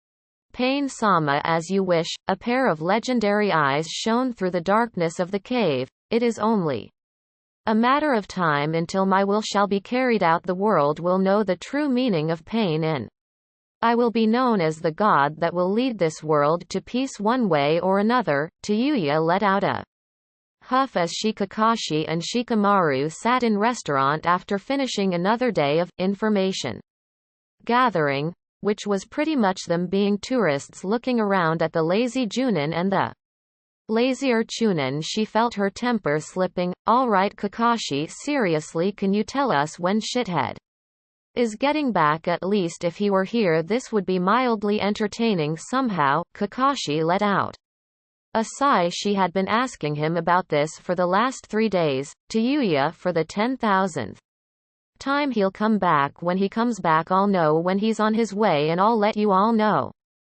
Tayuya grumbled and crossed her arms. Shithead, he'd better have a damn solid excuse for ditching us here like this. Shikamaru yawned. Whatever, you troublesome woman, all I know is that this is my kind of mission. No fighting, no running around, just relaxing and doing nothing. Maybe I should try and go on more missions with Naruto and Kakashi sensei more often. Kakashi I smiled at Shikamaru. See, Tayuya, Shikamaru has the right idea here. Tayuya let out an undignified groan and dropped her head on the table with a thud. XXX. 2 fast-moving blurs shot through the brush, one following the other. They were moving swiftly through the wilderness of Nami no Kuni in a specific general direction. Naruto kept close on Sai's heels as they ran further into the country. Hey Sai Kohai, I kind of figured that a village named for whirlpools would be by the ocean or something. Sai kept a dull look on his face as he led the blonde Chunin along. It would seem like the most logical place. Naruto-senpai, that's why it isn't anywhere on the coast. Uzushiogakure was actually one of the villages that were hard to find. Naruto nodded in understanding as he kept up with the route. Shinobi, so you've got the terrain memorized completely. That's actually very impressive. I haven't seen you pull out a map once. A map would have been too dangerous to bring, Naruto-senpai, Sai admitted as they continued on. Remember, there can be little to no evidence of your relationship with Danzo-sama, other than to those that already know, and even then it would be far better if they didn't know that you are still in contact with us. Naruto could only imagine the shitstorm that would commence if Tsunade or Jiraiya found out that he was still in contact with Danzo. There was no way that Naruto could convince them that Danzo was simply doing the duty he swore himself to doing when he said he would protect Konoha. If he came to them with that argument, they would just say that Danzo had brainwashed him like the rest of Root when he was a child, and that would be that he would be locked in a cell, or even worse, sealed again. Naruto liked being able to think clearly and logically. Thank Naruto's thoughts wandered towards the capabilities of Sai. He didn't know how good he really was.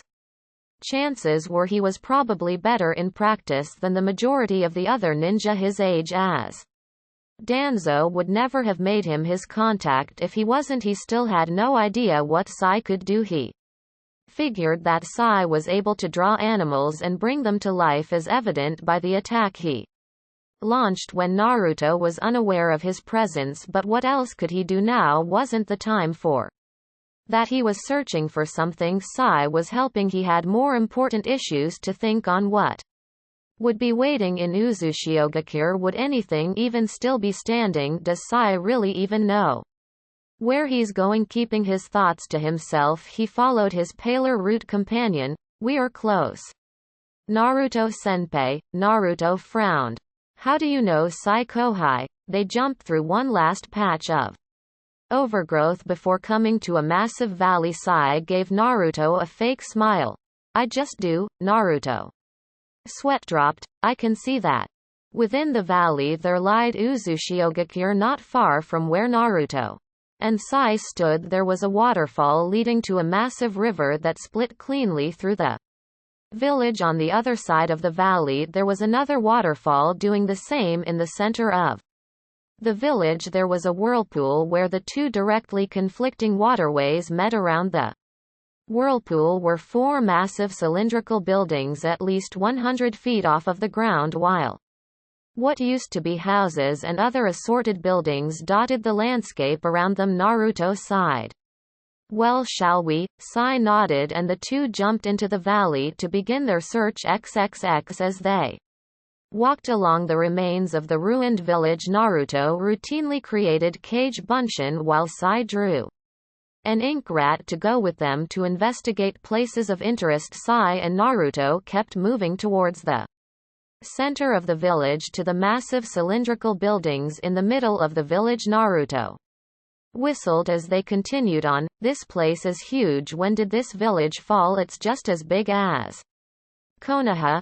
Sai kept his eyes peeled as well for anything to pay attention to. It fell during the Second Great Shinobi War. This village had many enemies. The war opened with Sanagakure, Omegakure and Iwagakure temporarily combining forces to sack the village all at once. This brought Konoha into the war to defend its ally. However, it was too late. Your clan had been scattered to the winds and the village was destroyed. Naruto frowned. That's a very morbid breakdown of what happened, Sai Kohai. We need to work on you sugarcoating stuff like that. If it wasn't me and I wasn't used to you rude guys talking like that, that might have creeped me out. Sai didn't spare Naruto a glance. Naruto-senpai, those were the facts. Uzushiogakure was destroyed by a combined effort of two of the 5 great shinobi nations and one minor one. However, that village is led by Salamander Hanzo, perhaps the strongest man alive today. Bullshit. Naruto almost jumped at the Kyuubi's timely interjection into the conversation. What do you mean Kyuubi? I know Hanzo. He beat Ero Kyofu, Tsunade Bakken and Orochi Teme at the same time back in the day. That seems pretty damn strong to me. Why would he not be? The Kyuubi huffed. Because the strongest man alive definitely isn't Salamander. Hanzo is a gnat compared to the man that is truly the most powerful. You've got to go further back into your history for that. It laid down on its haunches and yawned. You're not even close to who the strongest is. Ninjin. Naruto rolled his eyes. Whatever, fuzzy, he's old as hell. He was old when he fought the Sannin, and he's still considered the best. Why won't you just tell me who it really is already so we can end this conversation? Kyuubi growled lowly from inside Naruto's mind. Because I intend to kill the strongest man alive myself. I truly hope you challenge me before you run across him, so that after I kill and devour you I can take out my anger on him. Naruto thought once again of his fated battle with the Kyuubi. Why do you have to be so angry all of the time? Why can't you just help me? I've done everything I can reasonably do for you without letting you go, since it would kill me and I couldn't do it anyway. not to mention the fact that if I did you would utterly annihilate Konoha. Kyuubi shut its eyes. No, I wouldn't. Naruto raised an eyebrow, getting the attention of Sai, but he was busy at the moment. Wait, what? Run that by me again. I don't think I heard you correctly. Kyuubi bared its teeth at Naruto's disbelief. You heard me, Ninjin. If I were released and weren't already directly in your puny village, I wouldn't touch it. I have more important things to worry about than the weak mortals that populate your town. Naruto thought about that. He figured the Kyuubi would raze Konoha to the ground regardless, just for shits and giggles. There was something out there more important to him than destroying the place that had been his prison for years. Not only that, but whoever this person was that the Kyuubi was talking about had him convinced that he was going to be in Naruto's future somehow. Uto-senpai, are you alright? Naruto snapped back into the real world from his thoughts by the emotionless voice of Sai.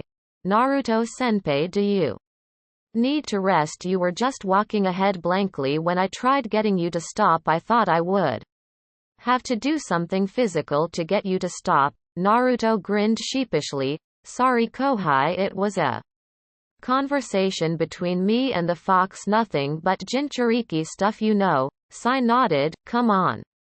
We've arrived at the main buildings. Sai entered through doors that were blown off of the opening, leaving Naruto outside. Seeing a brat like that makes me glad that I got sealed inside of you. I can just imagine that kid's head being a wall of white. The Kyuubi cringed. Then I really would be pissed. Naruto mentally agreed with his tenant and followed Sai inside to keep up the search. XXX. The inside was worse than the outside. Despite looking relatively sturdy and intact, it was a wreck on the inside. Naruto's whistle echoed throughout as he looked around the main massive room. Man, father time sure took a sledgehammer to this place, didn't he? It can't be helped. Naruto-senpai. Sai appeared behind Naruto. This general area was clearly where the defenders made their last stand. With these buildings still intact, it must have been an amazing battle. Naruto raised an eyebrow at his sudden appearance. Were you just waiting behind the front door to try and scare the shit out of me when I came in or something? Sai looked at him blankly. Never mind. And if this is where the last stand was made, then where are the bodies, blood, weapons, anything? I mean, yeah, this place is beat the hell up, but other than that I don't see any sign of past warfare.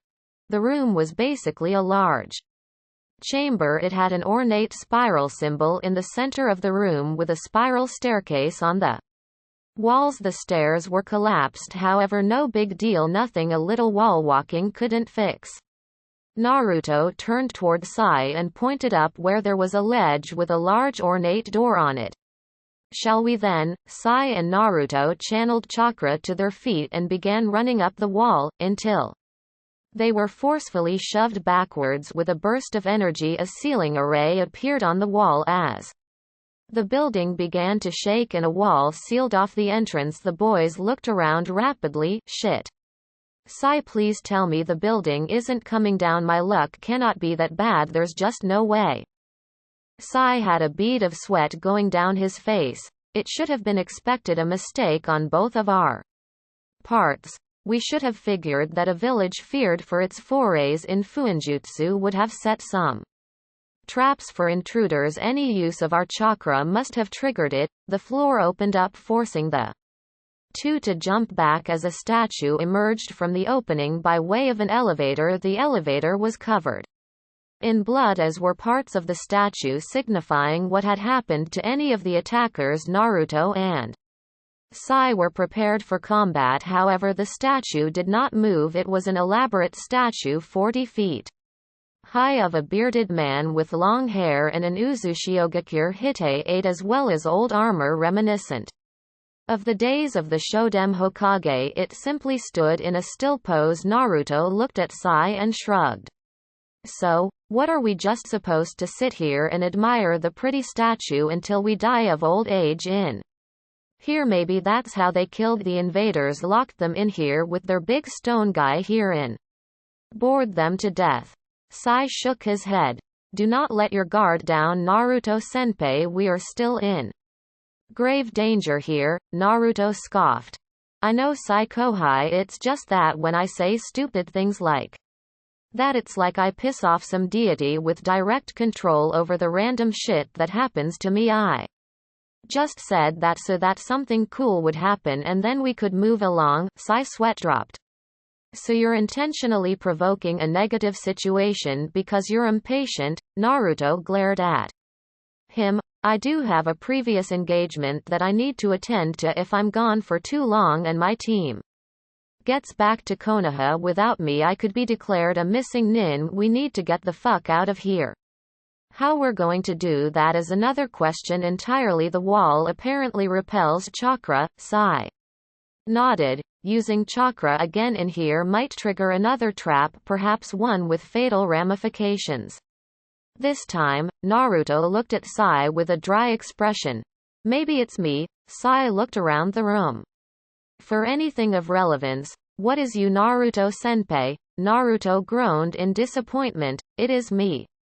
Bad stuff always happens to me and the people around me on missions. If I get a C rank, I might as well pack as if it would be bumped up to a ranked, because chances are it will be. Naruto looked at his hands and sighed. We have to do it, Sai. There's no way we're getting out of here any other way. Especially if this wall repels chakra. Sai frowned and pulled out his drawing scroll. Are you sure? This could be putting us in unnecessary danger. Naruto and Sai both looked at the still statue.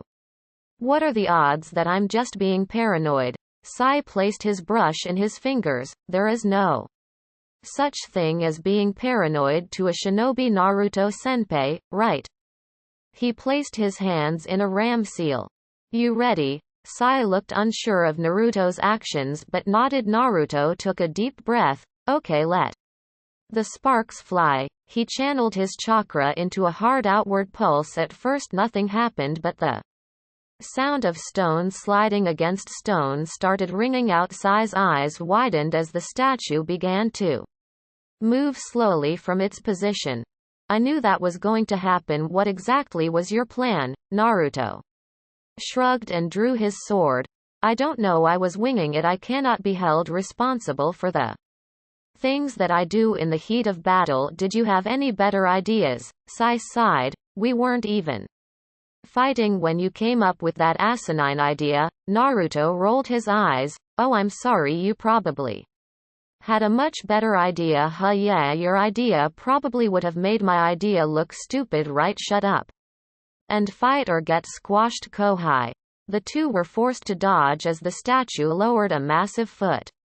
On their previous position, the guardian statue turned its head towards them with an audible sliding noise as the stone slabs comprising its body parts rubbed against themselves. Sai and Naruto looked at each other before Naruto nodded and rushed in with his sword, charging it with wind chakra to cleave the golem's head off. Sai stayed back and began drawing on his scroll. Chaoju Giga Super Beast's imitation picture. Lions of ink emerged from Sai's scroll and began stalking the statue down. The statue simply looked at them and destroyed them with a swing of its hand. Naruto sweat dropped at the display. Sai, ink won't hurt the damn thing. You've got to have another jutsu you can do, right? Sai shrugged and pointed at the statue that had targeted Naruto. It was now gearing up to swing on him. Naruto cursed and dodged as the massive fist hit the ground and shook the building. Naruto jumped at the statue's head with wind chakra circulating around his sword. However, when he made contact with the statue's neck, a seal array appeared on the area that he made contact with and repelled him violently. Naruto bounced across the ground and stood up with his head swimming. Damn it, the statue has the same seal on it that the walls do. It will just absorb any of the jutsu that we launch at it. Please tell me you have something that can break stone. Sai shook his head and Naruto once again cursed and dodged another fisticuff from the statue. Damn it, Sai, some backup would be nice at the very least. Sai shrugged again and pointed again as Naruto heard stone sliding once more. Naruto turned. Fuck. The statue actually had a fully functional stone sword on its back that it had just unsheathed. Naruto reached into his pack and pulled out a roll of explosive notes that he chucked over to Sai. The pale ninja snatched them up out of midair and took one that he wrapped in a kunai and threw at the statue. It simply bounced off with the explosion being set off in its face. What is this damn thing made of? Naruto wondered as he dodged the first strike of the behemoth's sword and ran at it again. He formed a swirling blue ball of chakra in his hand and launched at it. Rasengan. Spiraling sphere. Once again he bounced off of the stone figure as a seal array appeared on its body. Naruto fell next to Sai and picked himself up again. What are we going to do, Sai? We can't escape. We can't use ninjutsu, and if it can take an explosive tag to the face and walk right through it, I'm not strong enough to crack that stone without doing something that will hurt you. That as if it even works.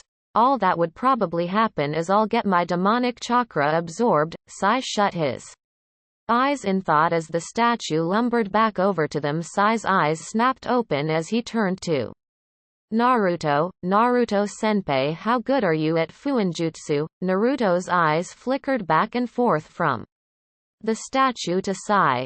I don't know, only Ero Sennin is able to properly gauge my skill and I haven't seen him in a while. Why? Sai started drawing again on his scroll. What if you were able to get a good look at that array? Could you think of something to break it? Naruto tapped his chin in thought. I don't know, it's worth a shot though. What do you have in mind? Said didn't answer and finished his drawing. Chaoju Giga Super Beast's imitation picture.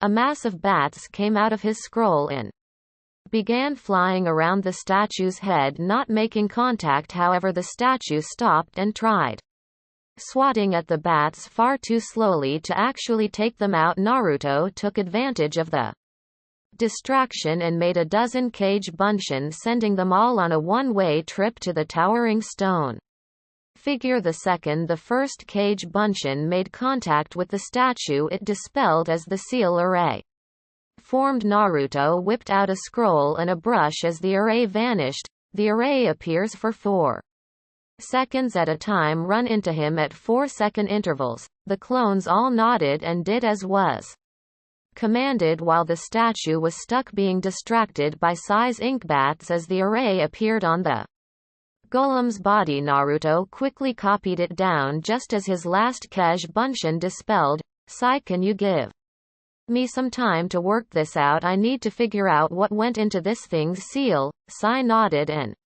made a hand sign. All of the bats that were flying around the statue melted into ink all over its face, blinding it. The golem started swinging its sword wildly as it searched for the 2 root-trained ninja. Naruto kept out of the golem's range, as did Sai. Eventually Naruto's eyes lit up as he quickly wrote on a seal tag. Naruto placed his stuff away and looked at the statue with a determined expression. Naruto channeled chakra to his feet to activate the seal in the room and alert the statue to his location. As it turned, Naruto placed his fists together. Fuuten Fujin Seiken Wind Release.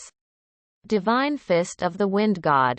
Naruto shot off the ranged windjutsu and hit the golem flush just as the seal array appeared once again. Naruto rushed in at full speed and slapped a tag right on the array right before placing another on himself. Fuinjutsu Jinkaku no Yusei Sealing Technique. Dominance of Personality. Fuin.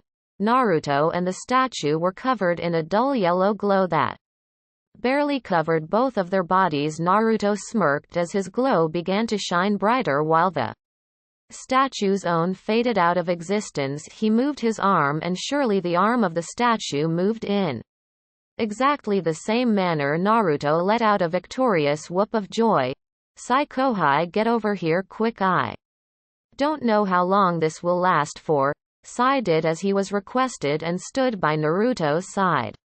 Naruto began to walk towards the statue. As it began walking towards him, Sai felt apprehensive about approaching the murderous stone effigy, but since Naruto was doing it, he followed. Naruto made a bending, a scooping motion, directing the statue to pick them up. Going up, Naruto cocked his hand back, as did the statue, before he launched it forward, sending him and Sai flying up towards the top of the tower to the area where the ornate door was located. Naruto and Sai ended up smacking the door hard and breaking the decrepit metal door down. Naruto and Sai picked themselves up as Naruto made a one-handed ram seal. Kai.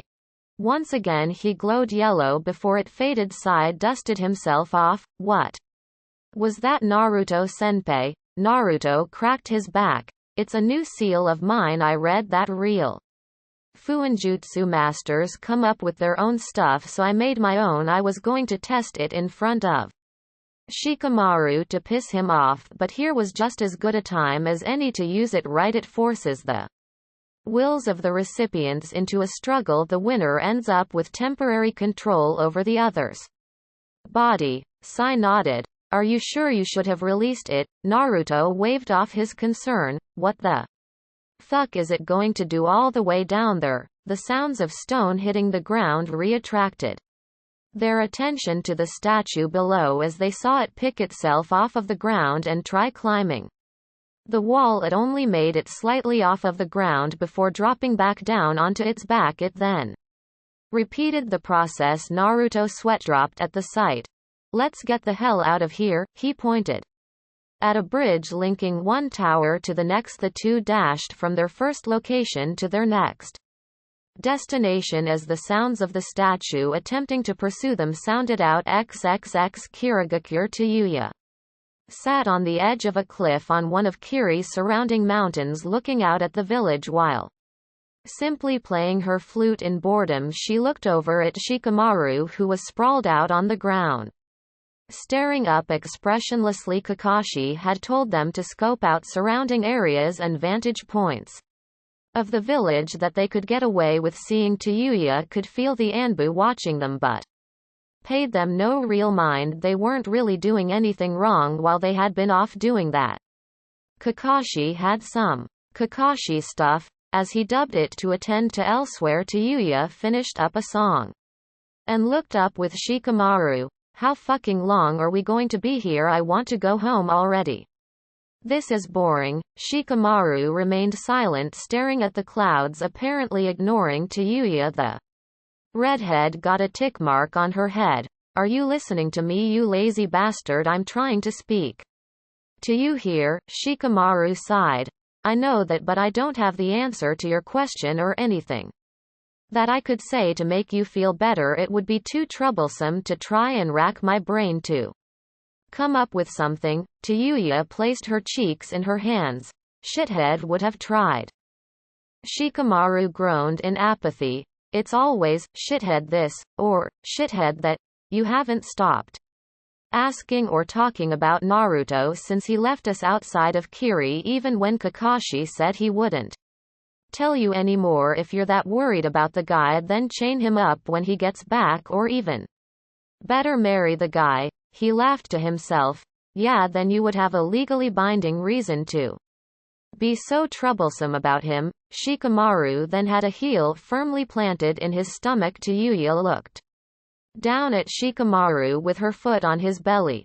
Do not say that about me and shithead. We could never work out. He's a shithead. Shikamaru spoke in a pained tone. Calling him names just shows me that you care. You might as well be calling him Naruto-kun. Who am I kidding? You probably will be calling him Naruto-kun. A grunt escaped his throat as Tayuya began stomping on him. Shut up, there's absolutely nothing between me and shithead. Shikamaru coughed with each stomp. Your mouth says no, but your heel says yes. Tayuya eventually tired of stomping on him and sat back down. Hey, you're friends with him, right? Why is he so damn good and you're so not? You're the same age, aren't you? Shikamaru readjusted himself on the ground. I don't know. 8 months ago we were forced to fight him. All at once everyone from our graduating class, we didn't know he was that good, he beat us all. Tayuya scoffed and chuckled. Well, I could have told you that was going to happen, you were all what? Genin, that guy was a right destroyer of men. Even years before this he made me think that all Konoha had were superheroes coming out of the woodwork. If a kid was as strong as he was, it just didn't seem natural. Shikamaru's attention was now firmly on Tayuya. What, Naruto was never much in the academy?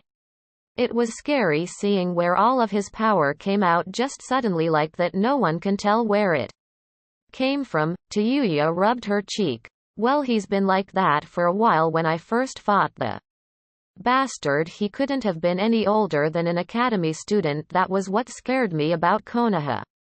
You know, the cursed seal that the little butt pet Uchiha has? Well, we were all fighting with it on.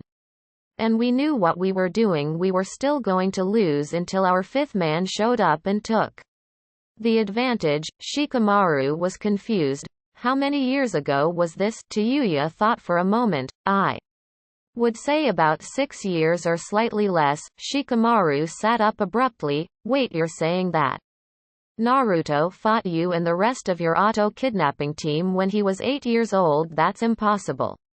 He first enrolled in the academy at the age of 8 inches. Tayuya shrugged.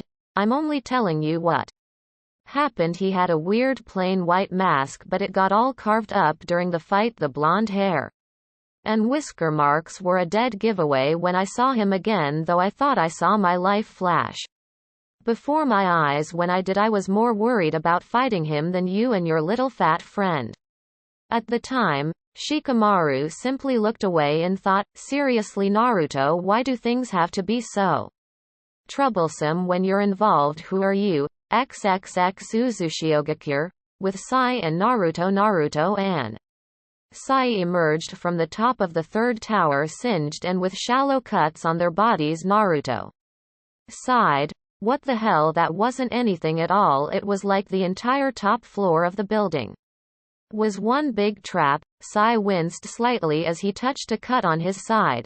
Maybe that was a training facility for Uzu shinobi. It certainly worked like one. Naruto growled. Shouldn't there be some way around this stuff? We still have one more of these things to check, and with our track record, the next one might just spontaneously combust when we get within 5 feet of the entrance. After leaving the building housing the statue of death, Naruto and Sai entered what looked to be the administrative building. The skeletons of fallen enemy and Uzu shinobi alike told them both that a fierce battle had gone on inside of this building. Of course, the corridors to the main office were booby-trapped once again with a seal array that locked them inside of a long hallway and began to cook the boys alive.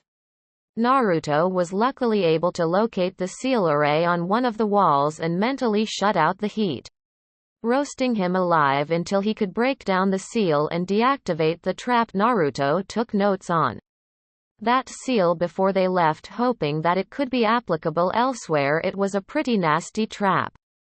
Upon reaching the main office, they found that it had been ransacked. There was nothing. The vault was empty. Even the desk had been stripped bare. They boys then left and entered the next tower, which was basically a chakra-less run through a building filled top to bottom with a ridiculous amount of traps ranging from ceiling arrays that shot fire, collapsing floors leading to spike pits, ranged kunai and shuriken triggers, and a pool filled with water that had a live current running through it. Naruto looked up at the sky and yelled, all I've learned in this place is that I know nothing about booby traps. How did these people get beaten again? Sai took a moment to bandage his wound. Should we rest before entering the final tower? Naruto-senpai, who knows what will be in there? Naruto nodded and sat down on the walkway, looking out at the raging whirlpool they were standing over. That is one imposing landmark. Naruto saw Sai wrapping bandages around his exposed midsection. Are you okay? You aren't hurt too bad, are you? You should tell me if you are, because you don't have a 6-story fuzzy red physician in you like I do. Go fuck yourself, ninjin physician that. Sai grunted in affirmation. They are just flesh wounds, senpai. I will be fine after a short rest. Naruto accepted his answer before deciding to chew the fat a bit with the boy. So Sai Kohai did Danzo Gigi. Finally let any girls join Root, or is it still just full of dudes because I told him about that? Sai paid close attention to his wounds as he spoke. Root has females. Naruto senpai Reva-san as a girl, as is Maki-san. They came up around the same time you did and are within a few years of your age. How did you not notice them? Naruto's eyes widened. What, Maki and Reva are girls? Damn it, I was never able to tell. Maki always kept her hair so short and wore baggy stuff. Reva didn't sound like a girl, nor did she have the figure at the time, and not to mention that both of them always wore those damn masks like they would lose them if they weren't attached to their faces. Sai gave Naruto a fake smile. That just means that you were more concerned with your work, Naruto-senpai. Naruto snorted in an amused fashion. I wonder if they were good-looking. Oh, who am I kidding? Of course they were. They were kunoichi. It's like a prerequisite as a ninja that all kunoichi must be at the very least cute. They're still alive, right? Sai nodded. Ever since you were captured, Danzo-sama has scaled back on our mission intake. Losing you when he did gave him a significant hit. A lot of the operations he had planned centered themselves around you. He had to revamp everything right down to the training to pick up the slack. Naruto frowned and looked over at the tower. I think I should sweep for traps before we go inside, since we had so much fun during the last two towers. Naruto made 6 Kage Bunshin, go in 2 at a time and scout out the building for me. The clone saluted him and ran off towards the tower in groups of 2. Naruto turned back to Sai. Are you ready to go? It's almost nightfall. Are we planning on staying outdoors or in one of these stupid towers? Before Sai could answer, a massive explosion rocked the tower. There were Kage Bunshin eradicated in the blast and some scent flying off of the walkway. Naruto looked at the tower in shock. I was just joking when I said it would just spontaneously combust. Well then, Kyuubi Jinchuriki, you weren't caught in the first blast. It looks like you get to see a little more of my art. Naruto and Sai looked up at the setting sun to see a man flying above them on a massive bird. He had blonde hair up in a half ponytail, one bang covering one eye. His eyes were somewhat slitted in blue in color, and he had a scratched out Iwagakure Hite 8 on his head. The most noticeable thing about him, however, was the black cloak with red clouds on it. He had only seen that on 2 people before, and they Naruto kept his eyes on the flying man. Sai, what are the chances that we can get out of here? Sai pulled out his scroll. Not very good as long as he's in the air. Do you know this person, Naruto-senpai? Naruto shook his head. No, but he's wearing the same stuff that Itachi Uchiha was wearing when he attacked me last time they came to capture me. I'm assuming that it's much the same this time, since he hasn't tried taking out the bridge and dropping us into the whirlpool yet. Sai figured his line of reasoning. So he's after the Kyuubi. Got it in one Kohai. Naruto drew the blade from his back.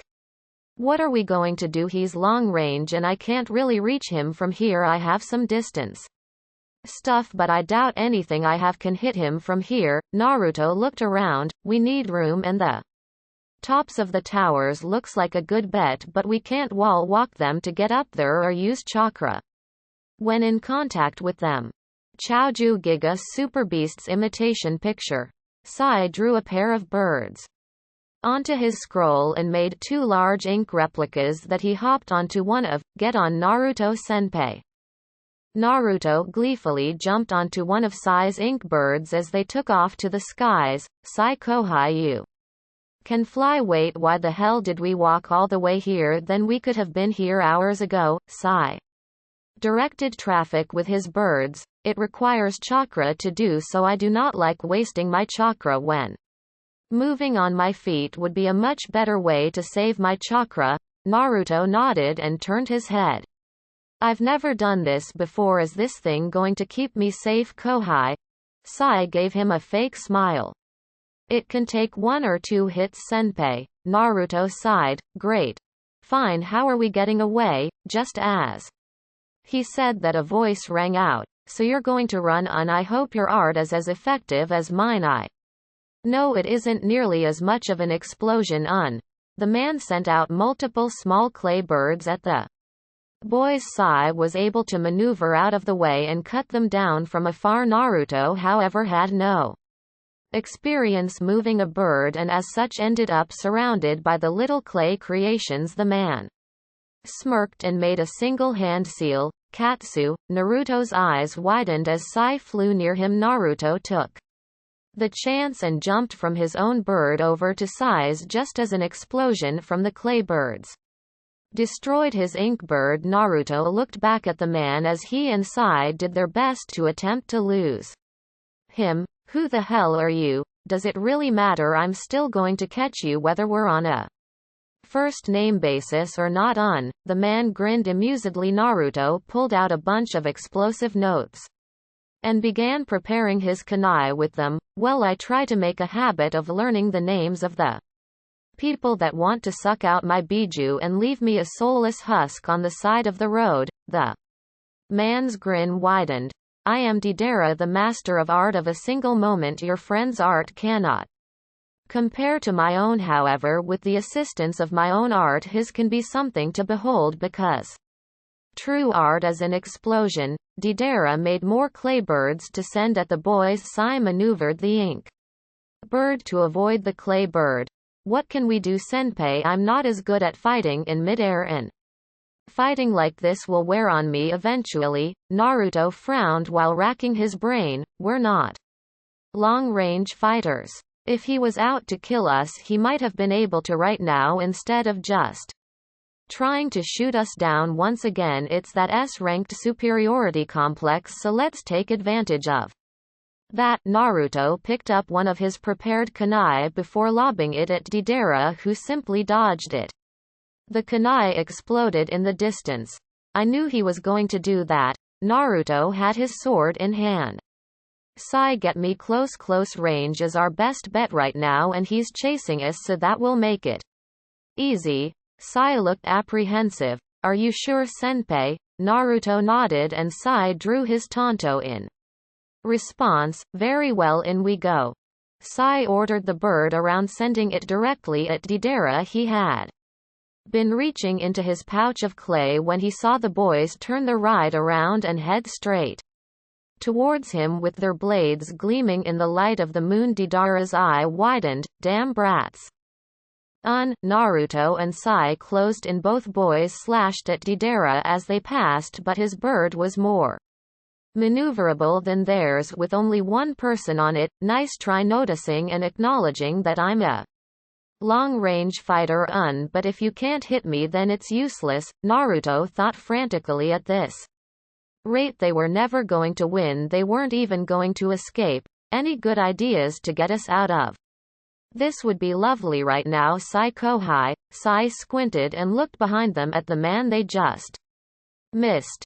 Can you fly for a moment, senpai? Naruto nodded determinedly. As long as I don't have to fly it towards him, I can. Sai nodded and handed the front over to Naruto before taking out his scroll.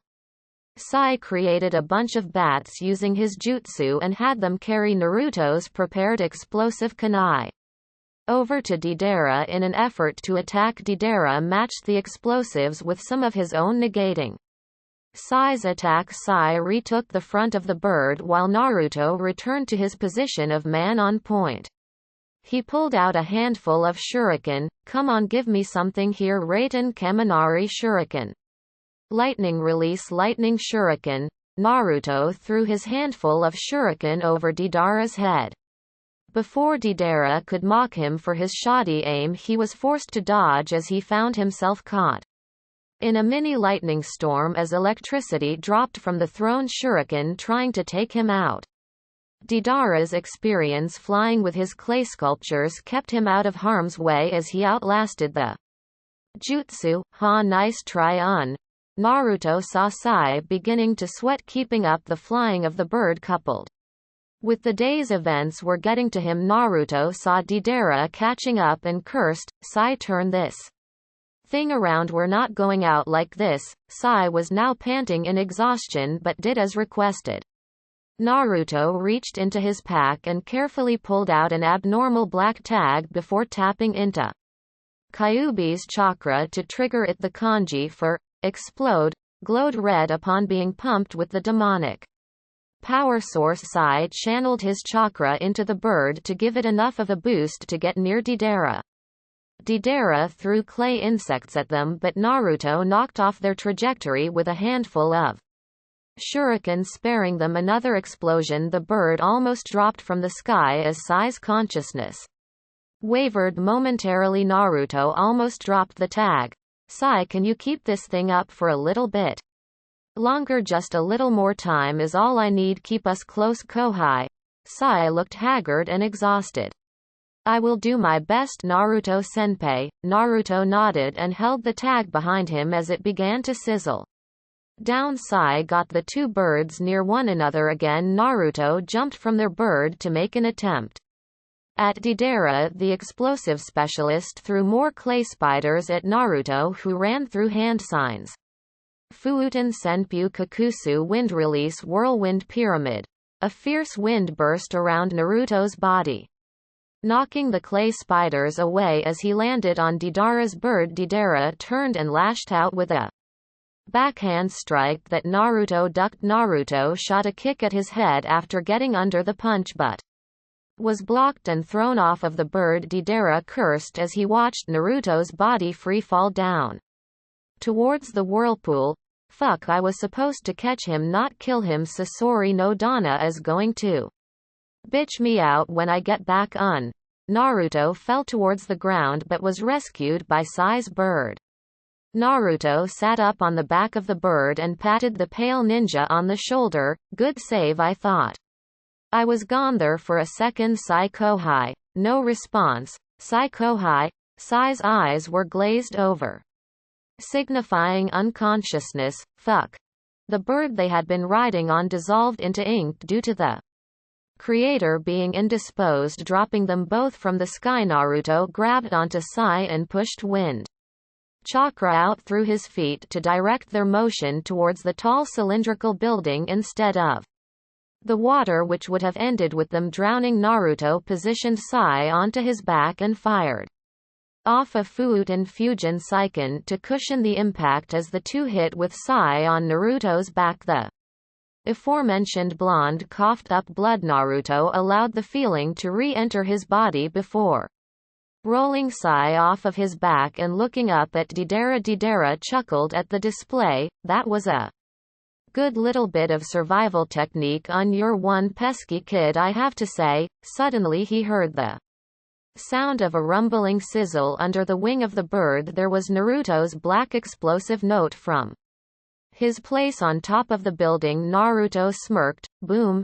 Deidara leapt off of the clay bird just as his clay bird was engulfed in a mid-air firestorm that looked like a miniature sun from where Naruto was. I can see why Ero Sennin was so reluctant to teach me how to make explosive tags, because I ended up making that piece of demonic hell. Now that showed some artistic prowess. Naruto saw Deidara alive and well below the explosion that took out his bird. Now, however, he was on a massive clay dragon. You are very tricky to pin down. Witness the next level of my art. C2 dragon. Oh, come on. Naruto palmed his forehead. You've got to draw the line somewhere with stuff like this. S-ranked or not, Deidara chuckled. I can see why Kisame no Dana and that ass Itachi found it somewhat difficult to take you, but you've got nowhere to go as long as your little friend is unconscious. Naruto looked at the downed Sai. He had to be suffering from chakra exhaustion. There was no other explanation. He was getting beaten. Even with Sai's help, he was a sitting duck on this Roof he couldn't fly, he could barely even generate chakra, as his guess was right. The building absorbed or repelled chakra from both inside and outside contact with the wall. How did this place get conquered again? Now then, Deidara's clay dragon opened its mouth.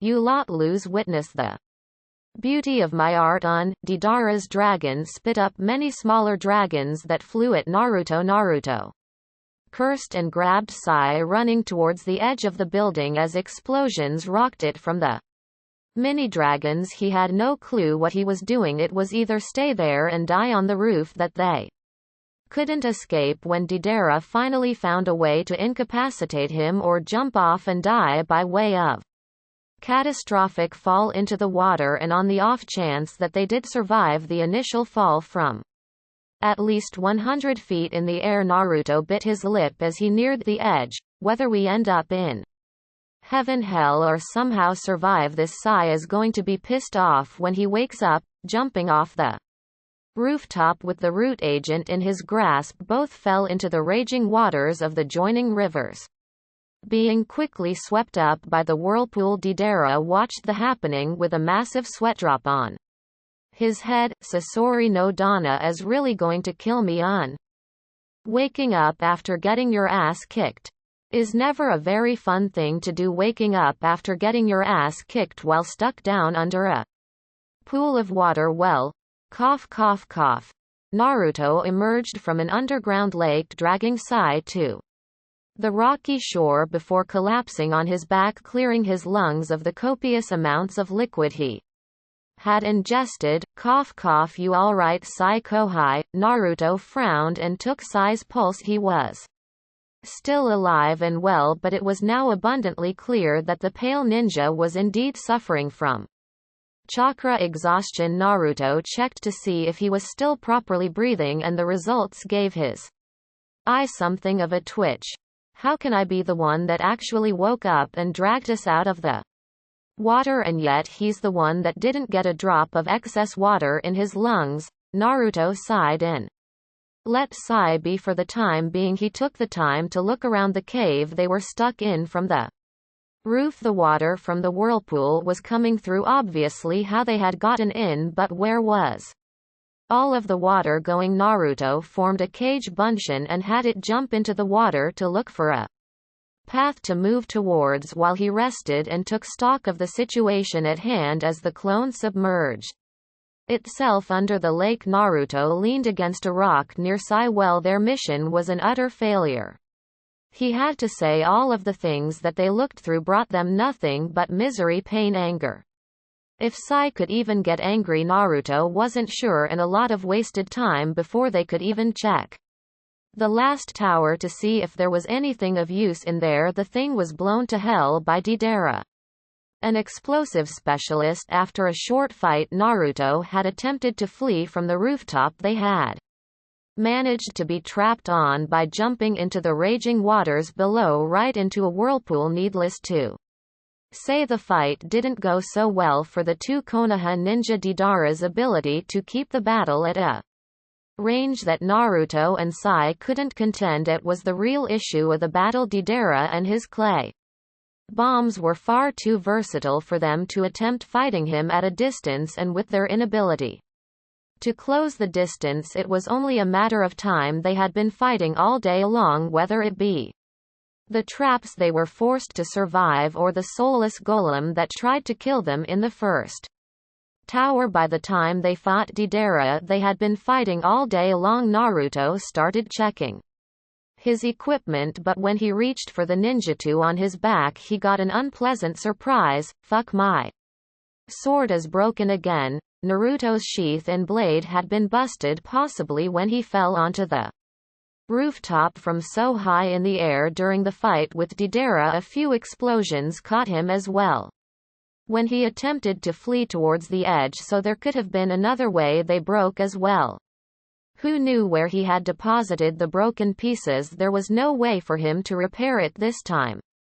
This was just not his day. He and his partner had been run ragged the entire time and were attacked by a fresh opponent with superior tactics and the means to execute his game plan. Naruto's body didn't really register the fatigue the things he did for his own personal training saw to that. However, Sai didn't have his level of stamina nor his ability to instantly heal the wounds he suffered getting through the traps and injuries accumulate. Naruto sighed as he looked at Sai's unconscious form. Damn it, Kohai, I told you to tell me if you were hurt or overexerted. Naruto checked himself over. He didn't have anything hurt on him. He was absolutely fine other than his pride, and that had taken a vicious beating as he didn't land a single shot on Deidara the entire time. Even his new supercharged explosive tag wasn't enough to finish him off. Why didn't you use my chakra? That would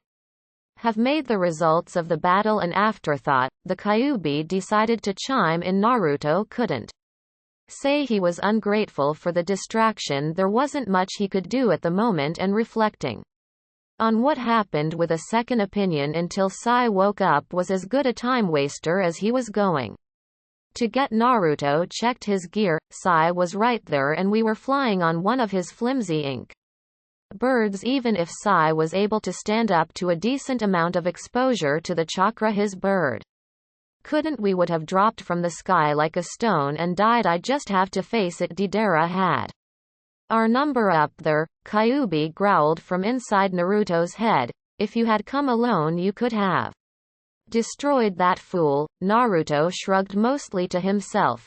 Maybe, but there's no such thing as a fair fight. Coming without Sai might have been easier, but he has his mission and I didn't see anything wrong with the help. Danzo Gigi wouldn't have sent him if he was weak. He just had a bad draw as an opponent. Deidara seems troublesome. Kyuubi agreed. Danzo was not one to undertrain his people while he had a penchant for treating his ninja like pawns. Often it couldn't be argued that he didn't make absolutely sure that they were ready for the missions that he planned to send them on. If he sent Sai, then he thought that Sai was close to, if not the absolute best that he had. Like Naruto said, Deidara simply caught them at the worst possible time on the worst possible terrain. If you come across that man again, I want you to eradicate him. No questions asked. Understood. Naruto scoffed. You don't control me, but you're right. If I see him again, I'm going to drag him to the ground and rip his arms off, and not particularly in that order either. Where did he get all of those explosives from, and how did he have time to shape them? That's what I really want to know. Get some rest. You cannot do anything while your partner is unconscious and weak. The bomber human must think you two died being thrown into the whirlpool, so there is no one pursuing you at the moment. Take advantage of that and regain what strength you both can for the time being, Kyuubi said somewhat sagely. Naruto hated doing nothing, but after flaring his chakra one good time eventually buckled and began to focus on the sound of the falling crashing water to lull him to sleep. XXX. I'm so dead, I'm so dead. Deidara repeated to himself as he flew over the whirlpool that the two boys fell into, looking for any sign that Naruto had survived and getting none. I'm so dead. Deidara, get down here. Deidara paled somewhat at the sound of the gruff voice calling his name. Looking down at the abandoned ruined village, he saw a thick hunched figure in a black robe with red clouds and the large straw hat that Akatsuki members are known to wear. Deidara, get down here now. Deidara swallowed his nerves and landed his clay bird before pasting a nervous smile on his face. Sasori no Donna, you made it down here at last. Sasori simply looked right at Deidara. I thought you were going ahead to capture the Jinchuriki since you could move faster than I could through the air. Deidara grinned apologetically. Well, you see, I did find him and fight him. He had another guy with him and we ended up getting into a little fight. They were kind of troublesome, but in the end they weren't that hard to beat. Sasori kept his tone even. And you're not telling me everything. Deidara, don't treat me as if I were a fool. Deidara held his hands up in a placating fashion. I never said that. Sasori no Donna, but when I beat them and moved in to finish the Jinchuriki, he took his partner and jumped Off of the building I had him trapped on, and then he landed in the water and got sucked into the whirlpool. Whoops. Sasori stared at Deidara for a long minute before sighing, your stupid excuse for art jumped the gun, did it not? Deidara got a tick mark on his head. Hey, my art is better than your boring rust and we're attracting excuses. Besides, how was I supposed to know he was audacious enough to jump off of a building into a whirlpool? People don't do that. Sasori scoffed and walked away. Apparently this person did. Deidara simply watched Sasori walk away. Sasori, no. Donna, shouldn't you be angrier about this? The Jinchuriki is dead. Leader Sama is going to tear us limb from limb for this. Sasori never broke his stride. He's dead. As he did you see his body? Deidara shook his head even though Sasori couldn't see it. Then he's not dead. Tell me he's dead when we find his body. And then I'll show you how angry I can be. Deidara followed behind Sasori slowly. Sure thing. How is he not dead? Sasori spoke once more in his straightforward gruff voice. It's just as I remember it. Deidara gave him an odd look but chalked it up to Sasori just being weird like that. XXX undisclosed amount of time later. Underground cavern in Uzushiogakure. Thud thud. Thud. Naruto cracked an eye as the loud pounding noises filled the cavern. What the hell is up? Now don't tell me they're attacking the river bottom now. Naruto got up and walked over to Sai. While the loud thuds still rang out, Naruto kicked Sai in the hip sharply. Sai Kohai, wake up, you've been lazy enough for my tastes. Sai slowly opened his eyes. Naruto senpai, where are we? What happened? Naruto looked around in order to figure out what was making that hellacious racket. Long story short, you blacked out on me when the tide was about to turn in our fight with that Akatsuki bomber, and I had to jump into the whirlpool in an effort to escape being blown up on top of one of the towers. I sure didn't see this one coming. Naruto gritted his teeth in annoyance. What the hell is that noise? Sai rubbed his head and sat up. What are you talking about, senpai? What noise? Naruto gave him a dry look. You really can't hear that? Thud thud thud. Naruto gestured around his grandly as the sound rang out. That noise, what is it? Naruto shook his head and put that in the back of his mind for the time being. My cage Bunshin found out that there's a waterway path leading out, but it's under the water. Can you hold your breath for a while so we can get out of here? Sai nodded and pulled himself to his feet. I should be fine. How long have we been down here, by the way? Naruto rubbed his head. I'm not sure. I can't tell how long I've been asleep since we got down here. How's your chakra exhaustion?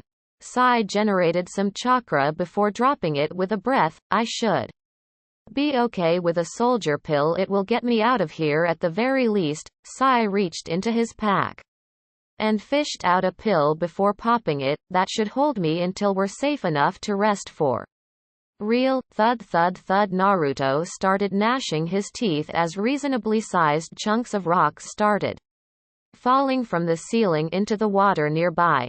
This is perfect. The place is caving in. Come on, Sai. We need to get out of here before we get stuck in here. We lucked out up there, but our window of escape is closing. Thud. A boulder twice the size of the teenage ninja dropped into the water.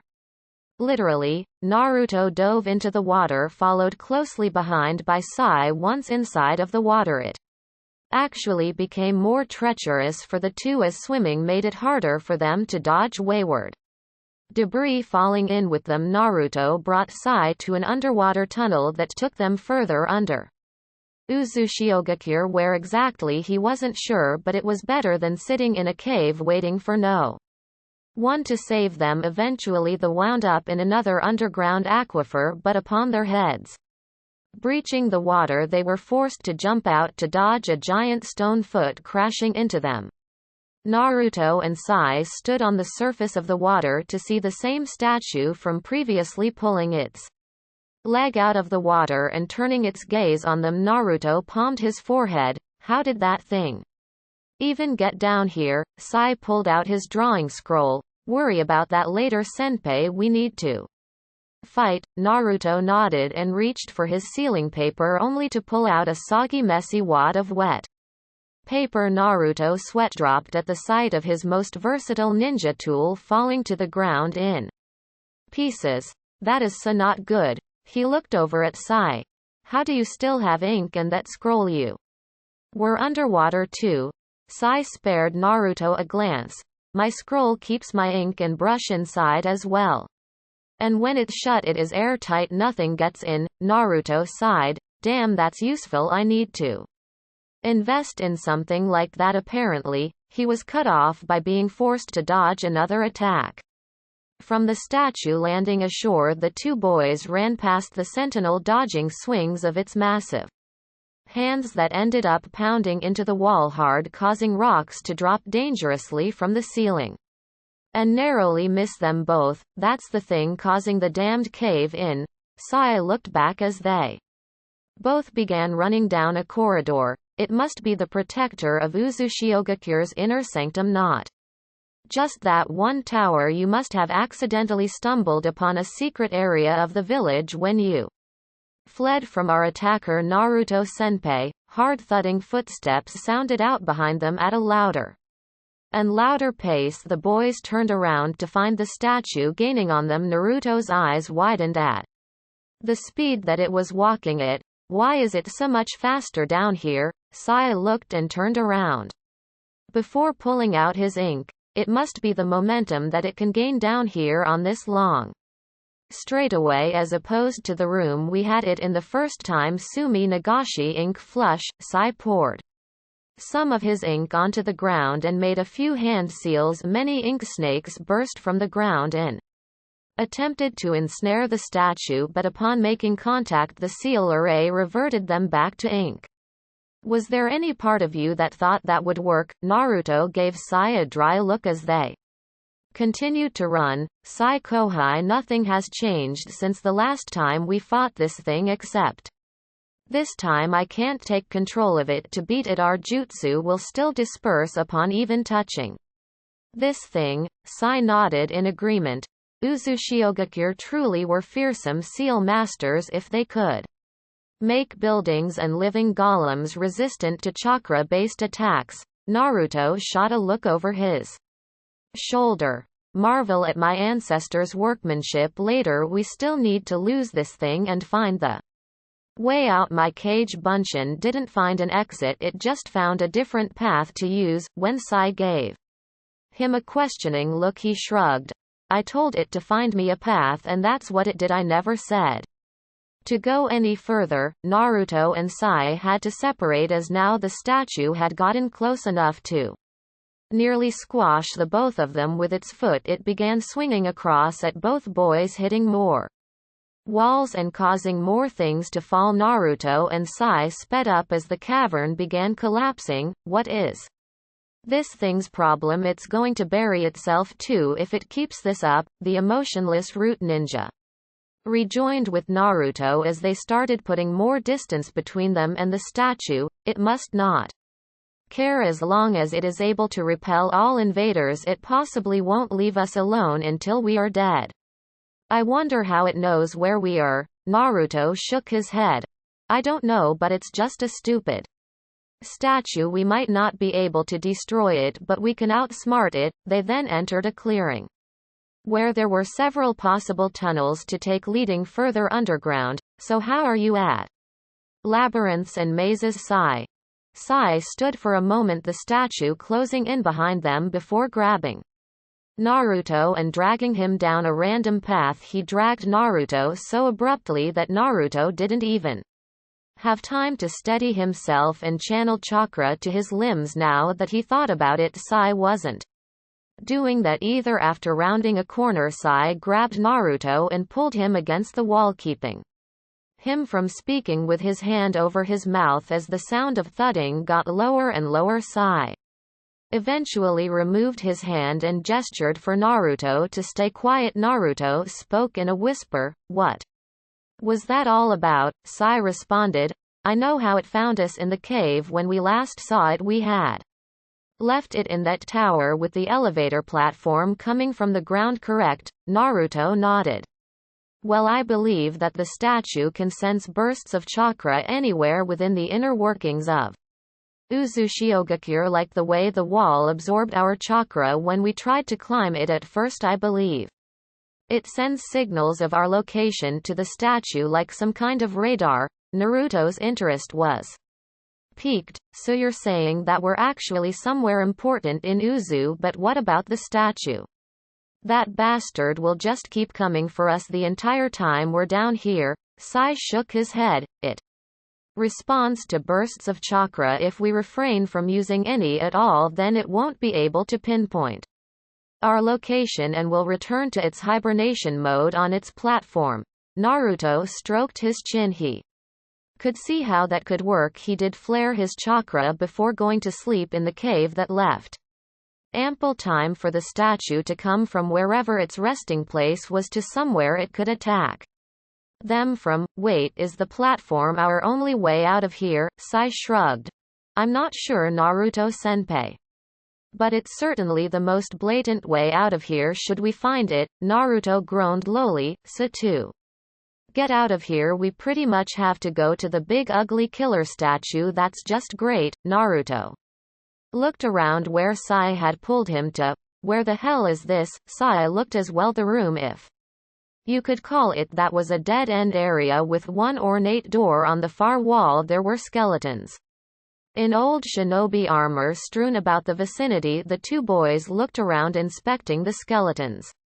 Sai picked up some old rusted kunai and shuriken before deeming them utterly useless and throwing them aside. Naruto scooped down near one of the deceased skeleton ninja and picked up a dusty-looking book. He blew the dust off of it and opened it up before reading it aloud. Autumn War. 3 days after the primary defenses shattered, the enemy alliance has fought their way into our border and are now moving towards the main citadel in an effort to retreat and take stock of our resources and chances of launching a counterattack in the near future. We secretly fled to the hidden whirlpool catacombs beneath the village. There are approximately 32 of us remaining, as the rest elected to remain above, leading the enemy fools into the towers to their deaths. The sounds of the fools screaming from the first tower ring out through our chambers as I write. They just seem to keep sending their men inside,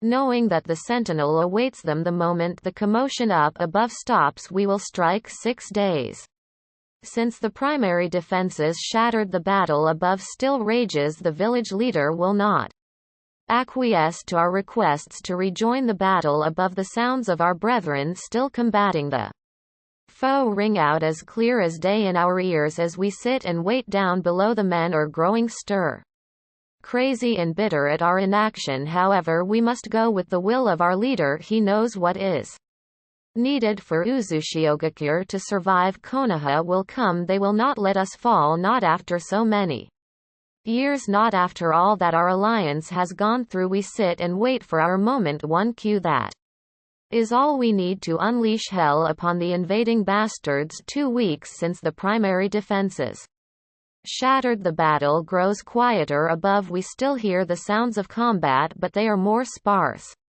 now, not the cacophony of noise that one would associate with the assistance of our allies as we initially estimated we would receive. However, it has been weeks since the assault on our home and no aid from Konohagakure has been received. Suna, Kumo and Iwa are cowards. They preyed on our civilians, forcing us to divert a good amount of our genin and chunin to evacuation stations. Many of our warriors were lost to this purpose that I will not say was worthless. Our civilians are as much a part of our beloved home as our shinobi forces. However, many of our troops were picked off, keeping the people safe to prey on our nation, who has never intentionally slighted them in the least. This is treachery at its highest form. Our village leader has had enough and is casting away the contingency plan. He is heading up with volunteers for one final battle with the invaders. I will be among the Ones that head up to link up with any survivors for one last-ditch effort at casting the Allied force out. This will be our finest hour. They will tell legends of our valor. Blood smeared the pages of the final passage as there was no time span listed. Akasuna no Sasori. We believed that the invading force was an alliance of the three villages I have been cursing throughout these passages. But it was just him and him alone. He commanded a force of such overwhelming numerical superiority. We figured it was an alliance. The numerous Hittite visible did nothing to give us any belief to the contrary, but we were mistaken. Never have I seen such mastery of Sanagakure's most sacred art of war. He was able to keep the remainder of our shinobi busy and combat our leader directly with his puppet force, but the ones he used on us at first were nothing compared to what we saw when he started feeling the pressure of our attack. He released one puppet, just one. This puppet was horrifyingly effective. I have never and will never see anything like it ever again. The Sandame K's cage had gone missing shortly before his attack. His whereabouts and well-being were unknown to all, but we now know just what happened to the Wind Shadow. He is now Sasori's most destructive tool of violence. The Iron Sand bloodline is fearsome, and Sasori somehow retained his ability to utilize it. Even in his death, one jutsu was enough to take us all out of action. The village leader gave the few of us left after Sasori's jutsu instructions to come down here and place all of Uzushiyogakure's valuables in the most secure place in the village. That was the last thing we were all able to do. A terrible paralysis had stricken us once the vault door closed. We cannot move, we cannot utilize our chakra. Even breathing is becoming increasingly difficult. It is taking me the last of my strength to write down the events that have led to our demise. So long as the village's greatest treasure resides behind the impenetrable vault of Uzushiyogakure's premier clan, we will never be lost. Naruto shut the journal and shook his head sadly. Akasuna no Sasori, Sanagakure's greatest puppet user ever. Naruto senpai. He was unmatched in the art. He went rogue almost 20 years ago. However, Sai said to the blonde shinobi, he must have been brought in as a closer when Uzu's defenses inflicted heavy enough losses on the ninja. Naruto nodded at Sai's logic, so he turned towards the ornate door where many skeletons were positioned. Impenetrable vault. You want to see if we can get into it? We did come here to see if we could get something after all. Sai looked apprehensive. With all of the luck that we've been getting out of everything else around here, I don't think tampering with the safe would be wise. Naruto senpai. Naruto walked over to the vault and gave it a look over. Sai Kohai, do you know anything about safe cracking? I was more of the direct assault type myself. Sai reluctantly made his way over and gave the vault a look himself before shaking his head. There's no conceivable way for me to break into the vault. We need the key or else this door stays shut. Senpai. Naruto looked at the door intensely before his eyes widened. Whoa, this is an elaborate blood seal array. Like really elaborate. It's very precise about who it lets in, and I believe that anyone not of proper lineage will get a nasty little surprise for their troubles. Sai walked around pacing in thought before he stopped and looked at Naruto. What was that last passage in the journal, senpai? Naruto pulled it straight from memory. So long as the village's greatest treasure resides behind the impenetrable vault of Uzushiyogakure's premier clan, we will never be lost. Naruto's eyes widened. You don't think? Sai nodded. They were the most famous clan of the village. Go ahead and try it. Naruto scowled at Sai. Says the guy that won't get fried if he attempts to use it. Fine. Naruto pulled out a kunai and cut his palm, coating all of his fingers in blood before looking at his hand, then at Sai and sighing. When I die you stay the hell away from my funeral. Sai gave Naruto his smile. If you die from this, then I'll just leave you here with the rest of your Family's village of origin, that's what you would want, right? Naruto's eye twitched. You're in. Asshole Kohai. Naruto turned back to the door and placed his bloody hand against it, wincing in anticipation for a violent rebuttal from the door. He got a pleasant surprise as he heard the tumblers open from within, finally opening and revealing the contents within to the boys looking. Within he saw that the vault wasn't very large. It was big enough for both Naruto and Sai to stand in. And that was about it. There was no treasure of financial value, no stockpiled money, nothing of the sort. There was a shelf with a dozen scrolls on it. Sai reached for one and attempted to open it. Naruto watched him struggle before sighing and dragging a bloody finger across it, opening it. Sai grunted in thanks and began reading, ending up squinting at what was on it. There's nothing on it at all, senpai. Naruto narrowed his eyes at the scroll and swiped his bloody finger on the parchment. As symbols appeared on the paper, Naruto handed it back to Sai.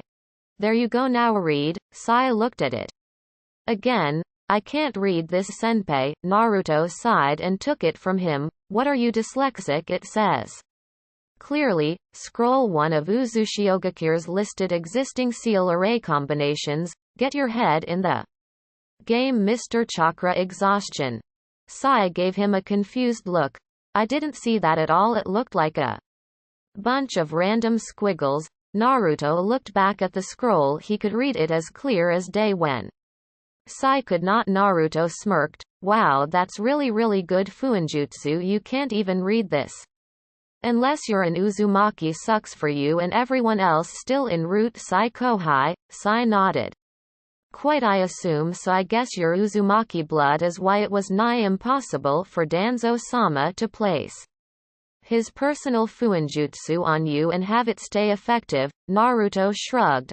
I guess let's load this stuff up so we can get out of here already. Naruto and Sai packed all of the scrolls into Naruto's pockets for the time being, seeing as how any chakra used to seal them in a storage scroll would have tipped off the ever-vigilant and uber-tough guard statue that had apparently been killing things for over 20 years. After reading that, Naruto and Sai really didn't want to see exactly how good they were not against that thing. Naruto noticed something behind the shelves as they finished loading his pockets with scrolls. What in the? Naruto pulled the wooden shelves down to find another door.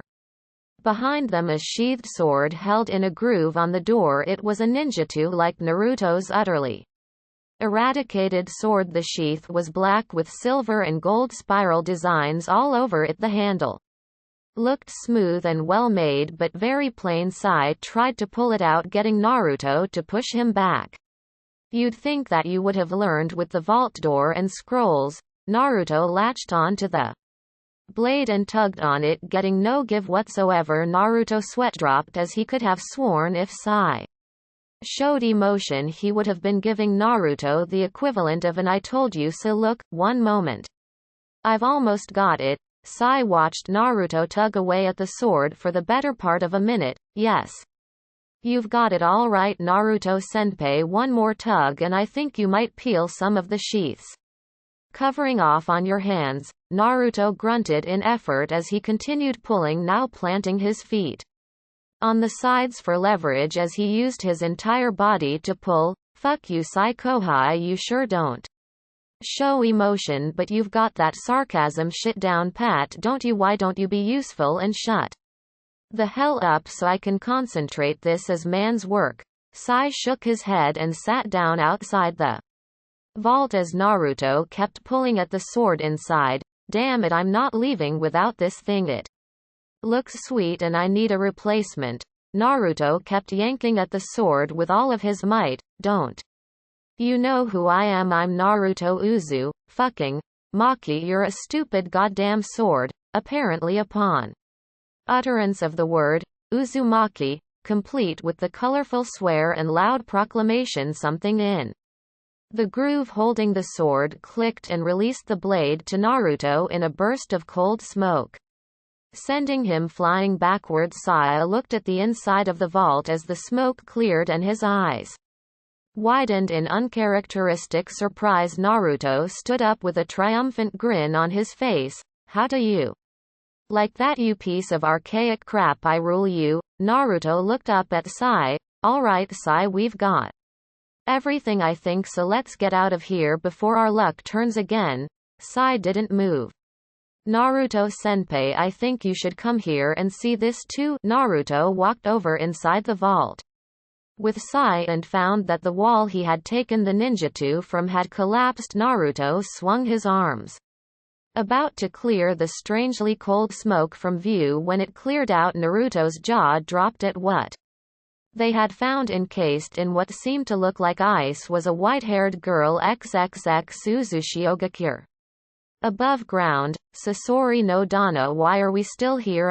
Deidara asked as he sat by a fire looking bored. The Jinchuriki is gone and we aren't even looking for him. Shouldn't we have reported back in to Leader Sama right now? Sasori kept looking towards the trio now duo towers of Uzushigakure. When Uzushiyogakure was first attacked many years ago, it was believed that the defenders were wiped out.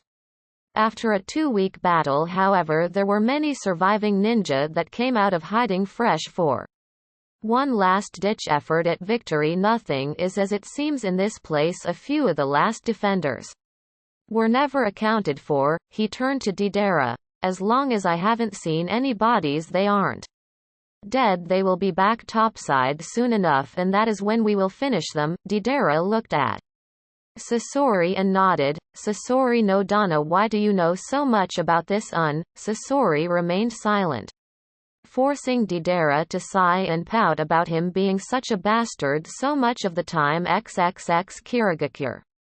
With Kakashi sighed as he once again retired to the room he was sharing with Shikamaru for the night. Where the hell are you, Naruto? It's been a week since you left. I can't keep Shikamaru and Tayuya off of my back about this forever. You need to make it back before we have to leave, or I don't know what I'm going to have to do. He looked over at Shikamaru, who was sleeping on a bed nearby. Should I send Pakun or another one of my ninkin? Would they even be able to find him? He's in a completely different country. I knew this was a bad idea. Thudding footsteps sounded off down the hall, stirring Shikamaru from his slumber. Kakashi cursed to himself and stood by the door. Here we go again. Knock knock knock. Kakashi opened the door with perhaps the most artificial eye smile he had ever given anyone for any reason ever. Why hello Tayuya, what can I do for you tonight? Tayuya stood in the doorway with an irritated scowl on her face and her hands on her hips. Where the hell is the blonde asshole? Kakashi gave her a look. What have I been telling you since day one? Where Naruto went was his business. If he wants you to know, he'll tell you when he gets back. Tayuya got a tick mark on her head. Well then, in that case, could you tell me exactly how long it's going to take him to drag his whiskery, borderline homicidal, scar-faced ass back here, because he's been gone long enough to file a missing persons report 3 times over? Kakashi leaned against the doorframe. Are you saying that you don't trust him after all that he's done for you, and you don't trust him enough to handle his own affairs elsewhere? Trust me when I say this is as personal as any undertaking Naruto is going to attempt. Tayuya looked down. It's not that I don't trust him, he's the entire reason I'm not in a tiny cell or even dead right now. Honestly, I trust him a hell of a lot more now than I probably will ever trust you. She looked up at Kakashi. No offense. Kakashi gave her a true eye smile. None taken. Tayuya ran her hand through her hair. And I know he's strong. If he could beat Kimimaro, then that's saying something, but I'm saying that he can't trust us. Why can't he trust us? You were his Junin sensei when he was a genin, weren't you? That lazy bum over there was his classmate in your ninja academy, wasn't he? And me were friends. I'm his friend, aren't I? I live next door to him and I see him pretty much every day. Oh hell. Emotional female distress. I should have Known even a girl like her still qualifies as a girl. Let's see, I need a way out here, Kakashi thought to himself as he feigned interest as he subtly looked around the room. Damn you, Shikamaru. You have an easy out. I know your ass isn't asleep. That lazy bone stigma saved you today. Those times he saw me when I was in solitary confinement, I mean, why would he just go and do something like that? Spend time with me when he didn't have to, and then just up and leave like this without a single word. He trusted me enough to give me my weapon back inside of his own home, and not now is it something I did? Kakashi sighed to himself and resigned himself to his fate. No, to you, yeah, I don't think it was anything that you did. He's just a secretive kid these days. But why now, and why to me? She asked. It's not like I would have even tagged along. I just want to know what he's doing. Sigh. XXX. With Naruto and Sai. Naruto and Sai both spent the longest time staring at the girl. Naruto wiped some fog from the clear barrier keeping the girl suspended. Her eyes were closed as she had a very serene look on her face, her heart-shaped face. She had long white hair that went down her back with sharp clawhammer bangs in front of her face. From her body type, Naruto and Sai figured that she was somewhere within their age range. How were they able to do this, you ask? Well, she was naked, that's how. After a long time of the two boys just staring, Sai pointed at her. So are you going to get her out of there, Naruto-senpai? Naruto kept his eyes on the girl because, well, come on, how often in life are you going to get a 100% valid reason to look at a girl you don't know naked and not feel somewhat like a deviant in the process? How the fuck do you figure I'm going to go about pulling off that miracle, Sai? I don't know any kaiten ninjutsu, and this shit doesn't even look like ice anyway. Sai gave him a dry look. You opened and activated everything else we've come across so far. I don't see how you couldn't come up with a way to get this girl free as well. Naruto shrugged.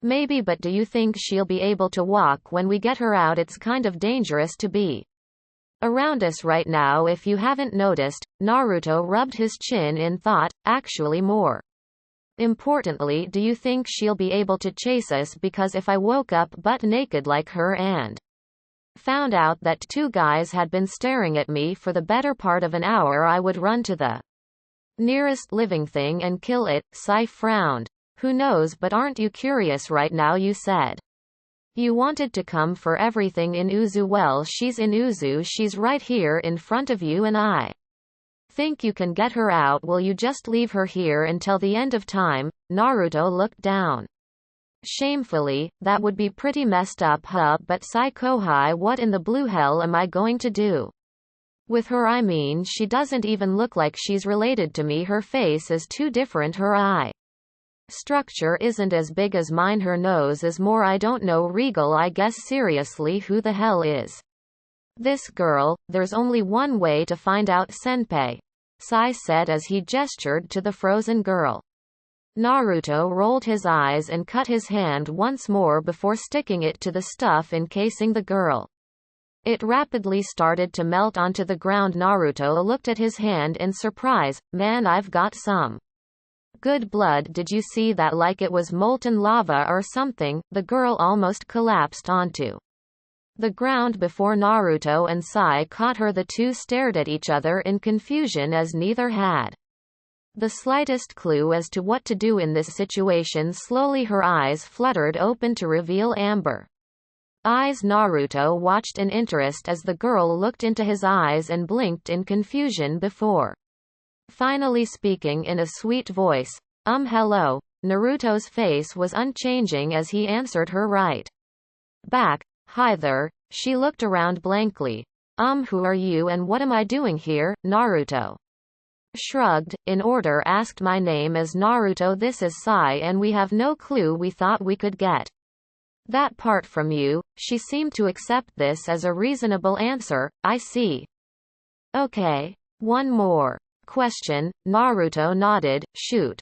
Why am I naked? Naruto and Sai looked at each other before Naruto turned back to her and answered, We don't know that either. Naruto gave her body a good once over look. Good on you though, bravo. The girl simply looked up at him from her back, not a single indication of discomfort towards her current situation. She crinkled her nose in a cute manner. I hate to trouble you, but would either of you happen to have any clothes on you that I could wear? My own seem to be missing at the moment, and this floor is cold. Naruto and Saya looked at each other before Naruto pulled a sealing scroll from his pocket and unsealed a change of clothes. The two boys gave her some privacy as they vacated the vault to allow her to change. Sai took this time to whisper to Naruto, "What are we going to do now, senpai?" Naruto glared at Sai.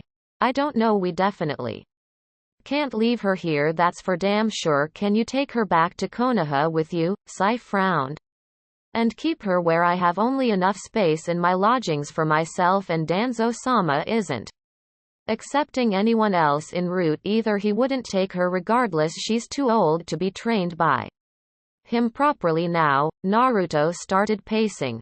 "This is all turning into one massive clusterfuck, I swear. I came here looking for scrolls, maybe a family tree, you know, the usual stuff. I found Akatsuki, a statue with a grievance, and a hot naked girl sealed in a vault. What is it with my luck? So who are you two again?" Naruto and Sai turned around to see the girl with her white hair tied in twin ponytails going down her back. She had on a black pair of Naruto's shinobi pants rolled up to her knees with a black pair of sandals. She had on one of Naruto's black muscle shirt, and the sight of the girl adjusting it on her chest was actually quite appealing to Naruto, but it was business time. "Kami, I'm so stiff after being stuck in that place." "Me too," Naruto said before he slapped himself. "Oh, what I meant was, shouldn't you give your own name before asking for someone else's?" The girl's mouth opened in realization and she quickly bowed. "I'm so sorry, my name is Hamako Kiyomizu, level 9. Seal Master Apprentice of Uzushiogakure." Naruto stared at her in shock. "You're a Seal Master? No way.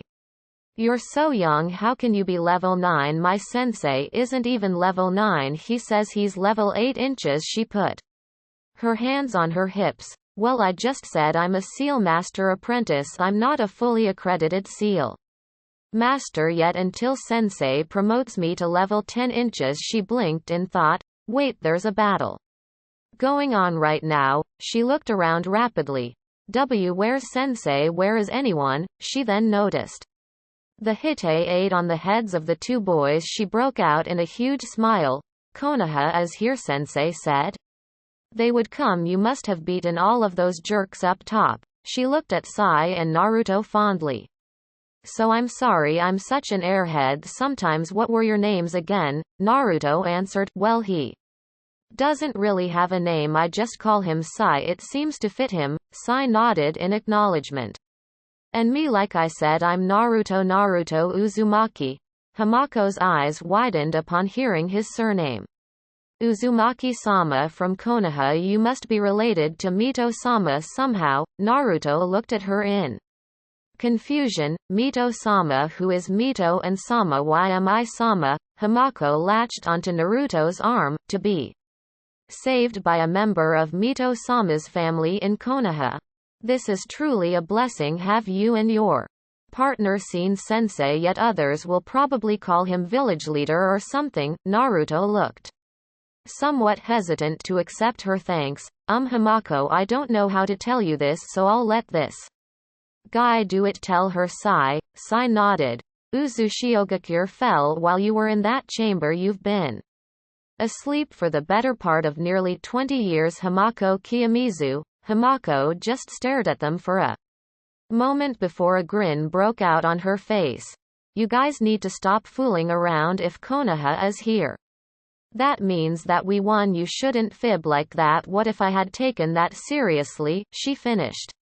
With a small giggle, Naruto looked down sadly and Sai simply kept emotionless eyes on her. Hamako stopped smiling. "You guys right? Tell me I'm right. Tell me that you're just messing with me. That Uzu Is still okay? She asked in an increasingly desperate manner. Thud thud thud. Naruto and Sai both turned towards the nearest wall and spoke at the same time. Shit. With that the wall crashed down.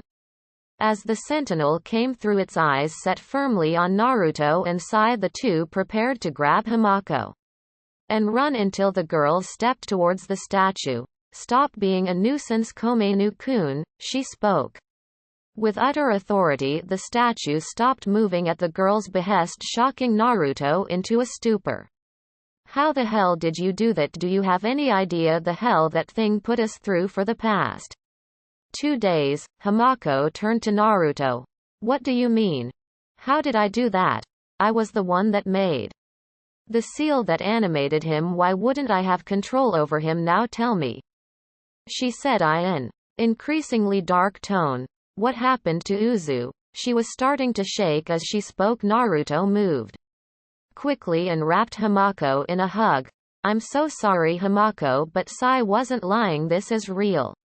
Uzushigakure was sacked a long time ago. You're the only person we found here alive, and that's because you were in that odd hibernation chamber. Himako stood silently, leaning on Naruto's shoulder until she finally broke down and began to cry on him. Naruto simply held her and let her get it all out. He moved them over towards an unruined wall and let her weep for her lost land on him. It was the very least he could do for her for now. Once again, Kakashi sat aboard a ship. However, the ship wasn't bound for the mainland. This ship was going elsewhere for the time being. It had been a week since he had let Naruto go on an excursion that should have taken him 5 days at the most. Kakashi was, needless to say, worried. He had no idea where Naruto was other than the fact that he was somewhere on Nami no Kuni, and he knew he couldn't go home without Naruto anyway. Not that he would if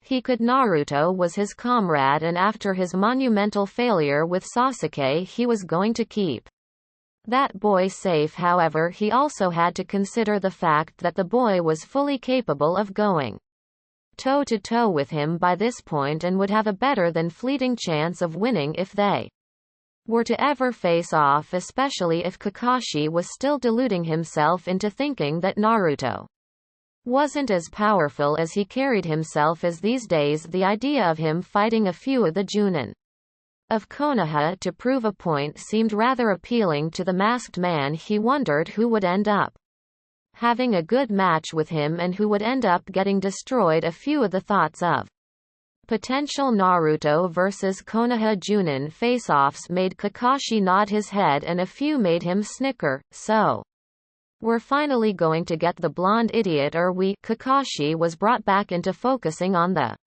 task at hand by Tayuya. It took long enough. Kakashi sighed. She seemed angry, but honestly she was way happier than she had been all week that they were finally going to look for him now that the chances of actually seeing him were well increased. She was way more manageable. Kakashi shook his head at that. He had heard from Genma about what Naruto had gotten up to in Kumo. It was common knowledge among quite a few elites due to Guy heading to his house 3 days straight while he was on medical leave that he had shared a bed with the Kage's daughter during their stay in Konoha. Following the retrieval mission, did that kid even openly recognize the caliber of women he was attracting to him? Kakashi thought it best to play the responsible adult and burst Tayuya's bubble somewhat before they got there. Now Tayuya, it may be far more difficult to find him than you know. It's been a few days since he's landed here, so chances are his trail has long since gone cold, and that's if it didn't rain. Tayuya visibly deflated while Shikamaru groaned at the prospect of actually having to work on this mission. So what are you saying we have to do, Kakashi-sensei? Kakashi scratched his hair sheepishly. If I can't pick up Naruto's trail, I'll have no choice but to have us wait for him here to return. There's not much else we can do if we can't even find him. Tayuya raised an eyebrow in confusion. Wait, if we can't find him and he ends up getting whatever he Needs to do done. What makes you think you can wait him out? Won't we just end up missing him? His dumb ass will probably end up heading back towards Mizu no Kuni or even Hai no Kuni once he's done with whatever he's doing. Kakashi gave her a knowing eye smile. Ah, but there's one place that I'm certain he'll end up making his way to at some point. Either he already has or he will at some point. And if he's already been there, it's all the better for us. That can be a jump-off point for us to search for him. Shikamaru was intrigued. Kakashi was talking like Naruto had been there before. Where exactly are you talking about, Kakashi-sensei? Kakashi simply smiled at Shikamaru and to Yuya. I guess you'll both find out when we get there. XXX Uzushiogakure, underground catacombs. Naruto and Sai had allowed Hamako to sleep after telling her the entire story about what had occurred during the destruction of Uzu. They had refrained from telling her exactly what it looked like up there. Well, Naruto did. He had to elbow Sai in the face to keep him from blurting it out. Not exactly the most subtle in social situations that Sai, after telling her all that they knew and had found out about what happened, they let her cry herself to sleep, and after coming to the conclusion that letting her rest was the best plan all around, they both took up positions against the stone walls and got some rest themselves. During this time period, Naruto almost grabbed Hamako and dislocated her shoulder when she startled him in the middle of the night. Sheer willpower kept him from doing so, as all she was attempting to do was just lay against him instead of pushing the distraught girl off of him rudely like Sasuke Uchiha would have. He wrapped an arm around her and let her stay with him. He was obviously the closest thing to her old life that she had, and the only person showing any empathy to her situation, as Sai's face stayed as plain as a brick wall the entire time they explained the situation to her. The only thing he simply could not get used to was her calling him Uzumaki-sama. That was just weird. So the next morning they were taking a guess as to the exact time of day, seeing as how they had spent an undisclosed amount of time underground. Naruto gently shook Hamako awake and looked across the room to see Sai simply staring at the two of them blankly. Pretty creepy thing to wake up to. Good morning, Sai Kohai. Sai took that as his cue to stand up. I believe it's time we exit the premises, Naruto-senpai. Naruto nodded and let Hamako adjust her eyes to being open before he let go of her and stood up to start stretching. I agree, but what are we going to do about Hamako? He looked to her as she yawned and rubbed her eyes. What are you going to do when we get out of here? Hamako immediately woke up properly upon having that question sprung on her. I'm not really sure, Uzumaki-sama. I don't have anywhere to go. The massive statue that seemed more akin to her pet now walked up to her and kneeled down. Hamako gave it a sad smile and patted it. It will be okay, Komainu-kun, we'll be fine. She then made a few hand seals and placed her hand on the statue. Kai. The statue, or Komainu, shrunk to the size of a 4-inch doll that she wrapped a rope around and placed around her neck. She looked at Naruto and Sai, one who seemingly didn't care, however his eyes lied on that front, and the other who just stared in awe. What? Naruto pointed. You can control that damn statue and shrink it. How the hell are you doing this stuff? Hamako shook her head. Don't you know anything about Fuinjutsu? Your clan are the best Fuinjutsu users in the entire world. Naruto rubbed his neck sheepishly. I guess it skipped a generation or several. He noticed Hamako staring at him. What's the matter? How old are you, Uzumaki-sama? Hamako asked, her voice deadly serious. And what level of seal mastery would you say you were at? Naruto and Saya looked at each other. 14, and I don't know, I can't tell all of the seals that go into Komainu, but I was able to stop him for a bit. What does that make me? Hamako's jaw dropped. You're not even level 3 yet. You're 14 and you aren't even at level 5. Naruto shrunk under her, yelling, Yeah, I guess so is. That a bad thing, Hamako? Hamako grabbed him by his collar and pulled him close to her face. Everyone in your clan can at least say that they were level 7 before they were 15 and you mixed overlapping seals without knowing all that went into one of them. What kind of Uzumaki isn't good at Fuinjutsu? Naruto sweat-dropped, an Uzumaki that wasn't even introduced to the art until a few months ago. Give me a break, Hamako. I'm better than pale and listless over there, he said while pointing at Sai. Hamako palmed her forehead. Kami, there's an Uzumaki out there, a real true Uzumaki. And he can't even do Fuinjutsu. Naruto took offense to this.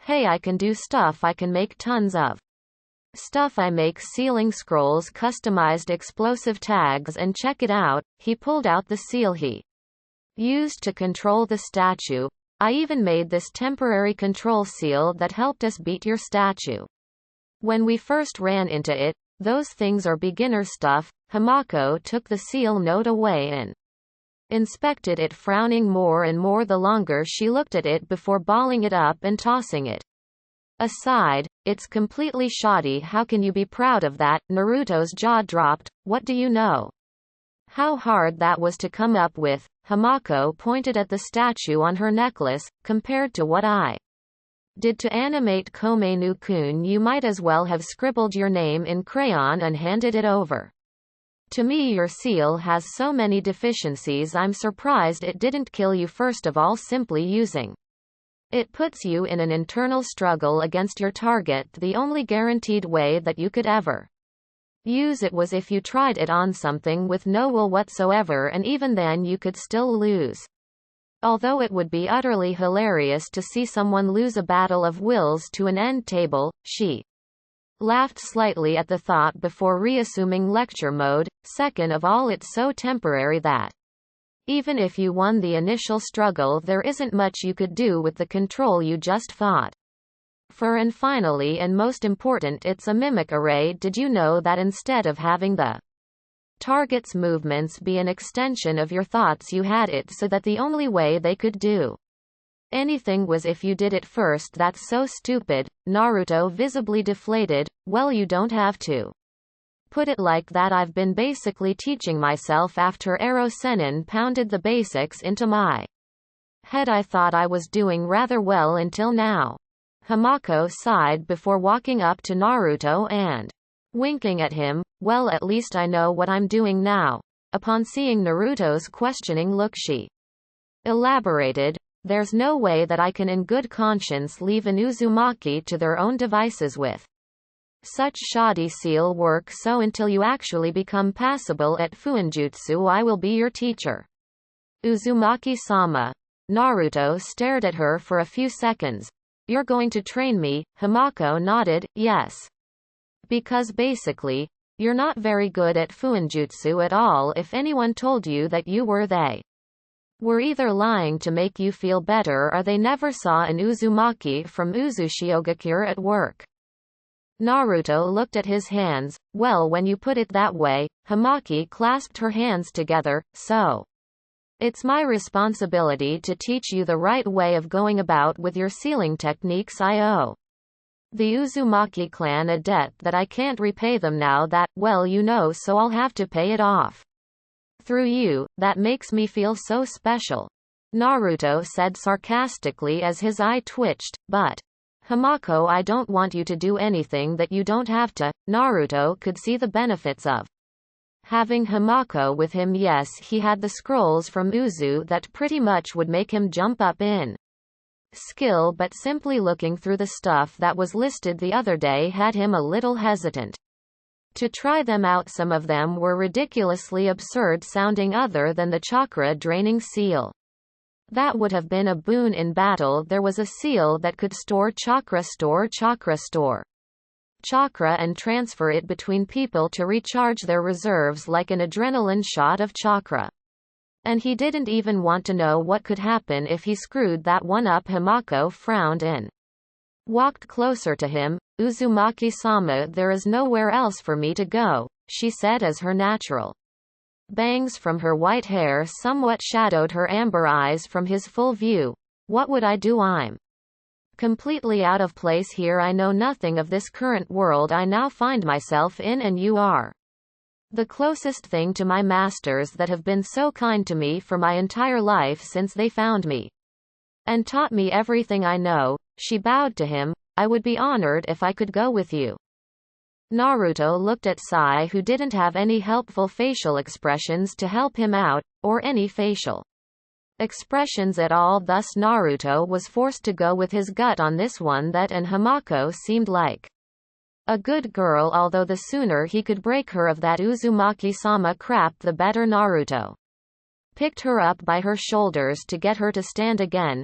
Hamako, no bowing. I'm not noble, I'm just some guy with the last name Uzumaki. But I have a question. Why were you stuck inside that vault? Sai came forward, finally speaking. I would like to know that as well. Hamako-san, Naruto-senpai and myself were very surprised to find you in there. Hamako took up a thoughtful look. I don't know. Sensei said that he was going to leave the future of our village up to me. I thought he was going to let me head up with him to fight, but then I ended up unconscious, and when I woke up I saw you too. Naruto shifted his new sword on his back and turned to head down the corridor. We can figure this stuff out later. We still need to get to the surface. Hamako, can you get us out of here? Hamako smiled and nodded. Yes, I remember my way through here like it was just yesterday. Naruto sweat dropped. Technically for you it was just yesterday. Hamako growled at him lowly as he backed off. Okay, bad attempt at situational humor. Let's just go. XXX. As the platform in the first tower rose back to the ground floor once more, Naruto and Sai felt déjà vu, as this had been the place they had fought Hamako's statue Komenu. Naruto looked around and saw that the door was still sealed off. How are we going to get out of here? Hamako walked towards the door and started writing a seal on the door before biting her finger and adding her blood. Fuin Kai. The walls all shimmered before the wall in front of the entrance dropped. She looked back at Naruto and Sai before sighing heavily. I guess it's time for me to see what's left of Uzu. She frowned as she looked around the destroyed tower. If this is any indicator, I'd better prepare for the worst. Naruto and Sai walked behind her. As she headed outside, she stopped and looked around at the battle-scarred village. She sighed deeply but did not shut her eyes or look away. Naruto put a hand on her shoulder. You want to take a minute for yourself, Hamako? She shook her head. No, there's nothing more that can be done here. Uzu Shiogakure was my home. Well, this isn't Uzu anymore. It's nothing but ruins now. Even if I stayed, what would I do? Live like a hermit on the grounds of a destroyed village? I'll go with you instead. Uzumaki-sama, my entire life has been to serve your clan. It's all I know, thus it is all I'm willing to do. Naruto looked at her strangely. She's kind of like Haku, only knowing how to really serve. Doesn't she have her own dreams and goals? The way she's talking, it's as if as long as there is an Uzumaki about, she can move along. No, Uzumaki-sama. Hamako. Sai walked out ahead of both of them. Let's go then, Naruto-senpai. I think it best if Hamako-san travels with you. I cannot take her with me into Konoha, and even if I could, I couldn't get her set up as a citizen. Naruto nodded. At the very least, I'll see you out of Nami no Kuni. I need to re-up with my squad, though. Kakashi's going to chew my butt out once I get back. This wasn't supposed to take this long to do. Sai shrugged. It could not be helped, senpai. If you tell him of your encounter with the Akatsuki, he should understand completely, but do remember to keep my involvement a secret. Naruto watched Hamako pick through some of the rubble nearby. Understood, though how in Kami's name I'm going to explain Hamako to him and everyone else is beyond me, but I'm not leaving her here. No way in hell I'm doing that. I'll come up with something by the time we meet back up with the others. Don't you worry, he called out to the White-haired girl, Hamako, are you ready to leave? Sai nodded as she came back over. I wasn't worried at all, senpai. If nothing else, you could actually tell the truth about where she came from. I don't think that would matter too much if you did. Hamako made it over to Naruto. I'm ready to leave, master. Naruto palmed his face. Master, really? Hamako, come on, you're not my servant, you're not under my command, you're a girl that's my age. Aside from owning, any person owning you would be strange, and Ero Sennin and Kakashi Sensei would never let that fact die. Hamako shook her head vehemently. That is highly inappropriate, master. You won't let me call you Uzumaki-sama, and now you dislike being called master. Your clan are my retainers. How else am I to show you your proper respect, master? She finished with a smirk. Naruto grumbled and turned to Sai. Sai Kohai, help me out here. Talk to this girl for me. Sai gave him one of his trademark smiles. She is apparently your property now, Naruto senpai. That would make that your job. Naruto gave Sai a dry look. You sure?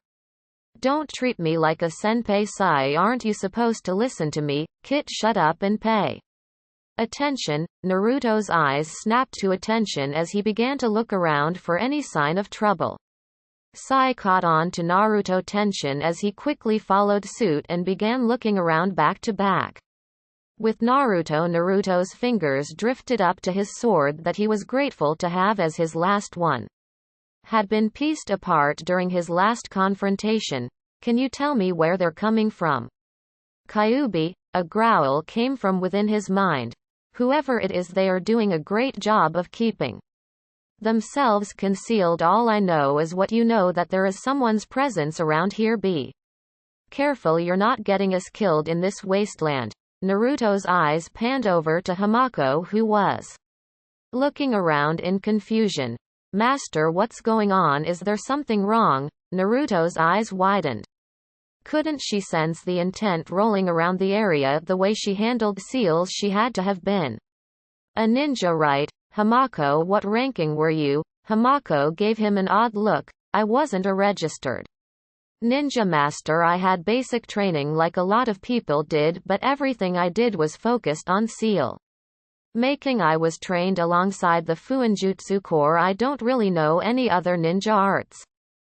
Naruto would have sighed deeply in grief at that moment if it was Deidara again. The only advantage they would have in the fact that Sai now had enough strength to fight all out, and the fact that the entire village was now their playground, would be negated by the fact that they now had to protect someone. Naruto quickly made a dozen kage bunshin and sent them over to Hamako. Keep her safe. No matter what, I don't care what you have to do. He looked over his shoulder at Sai.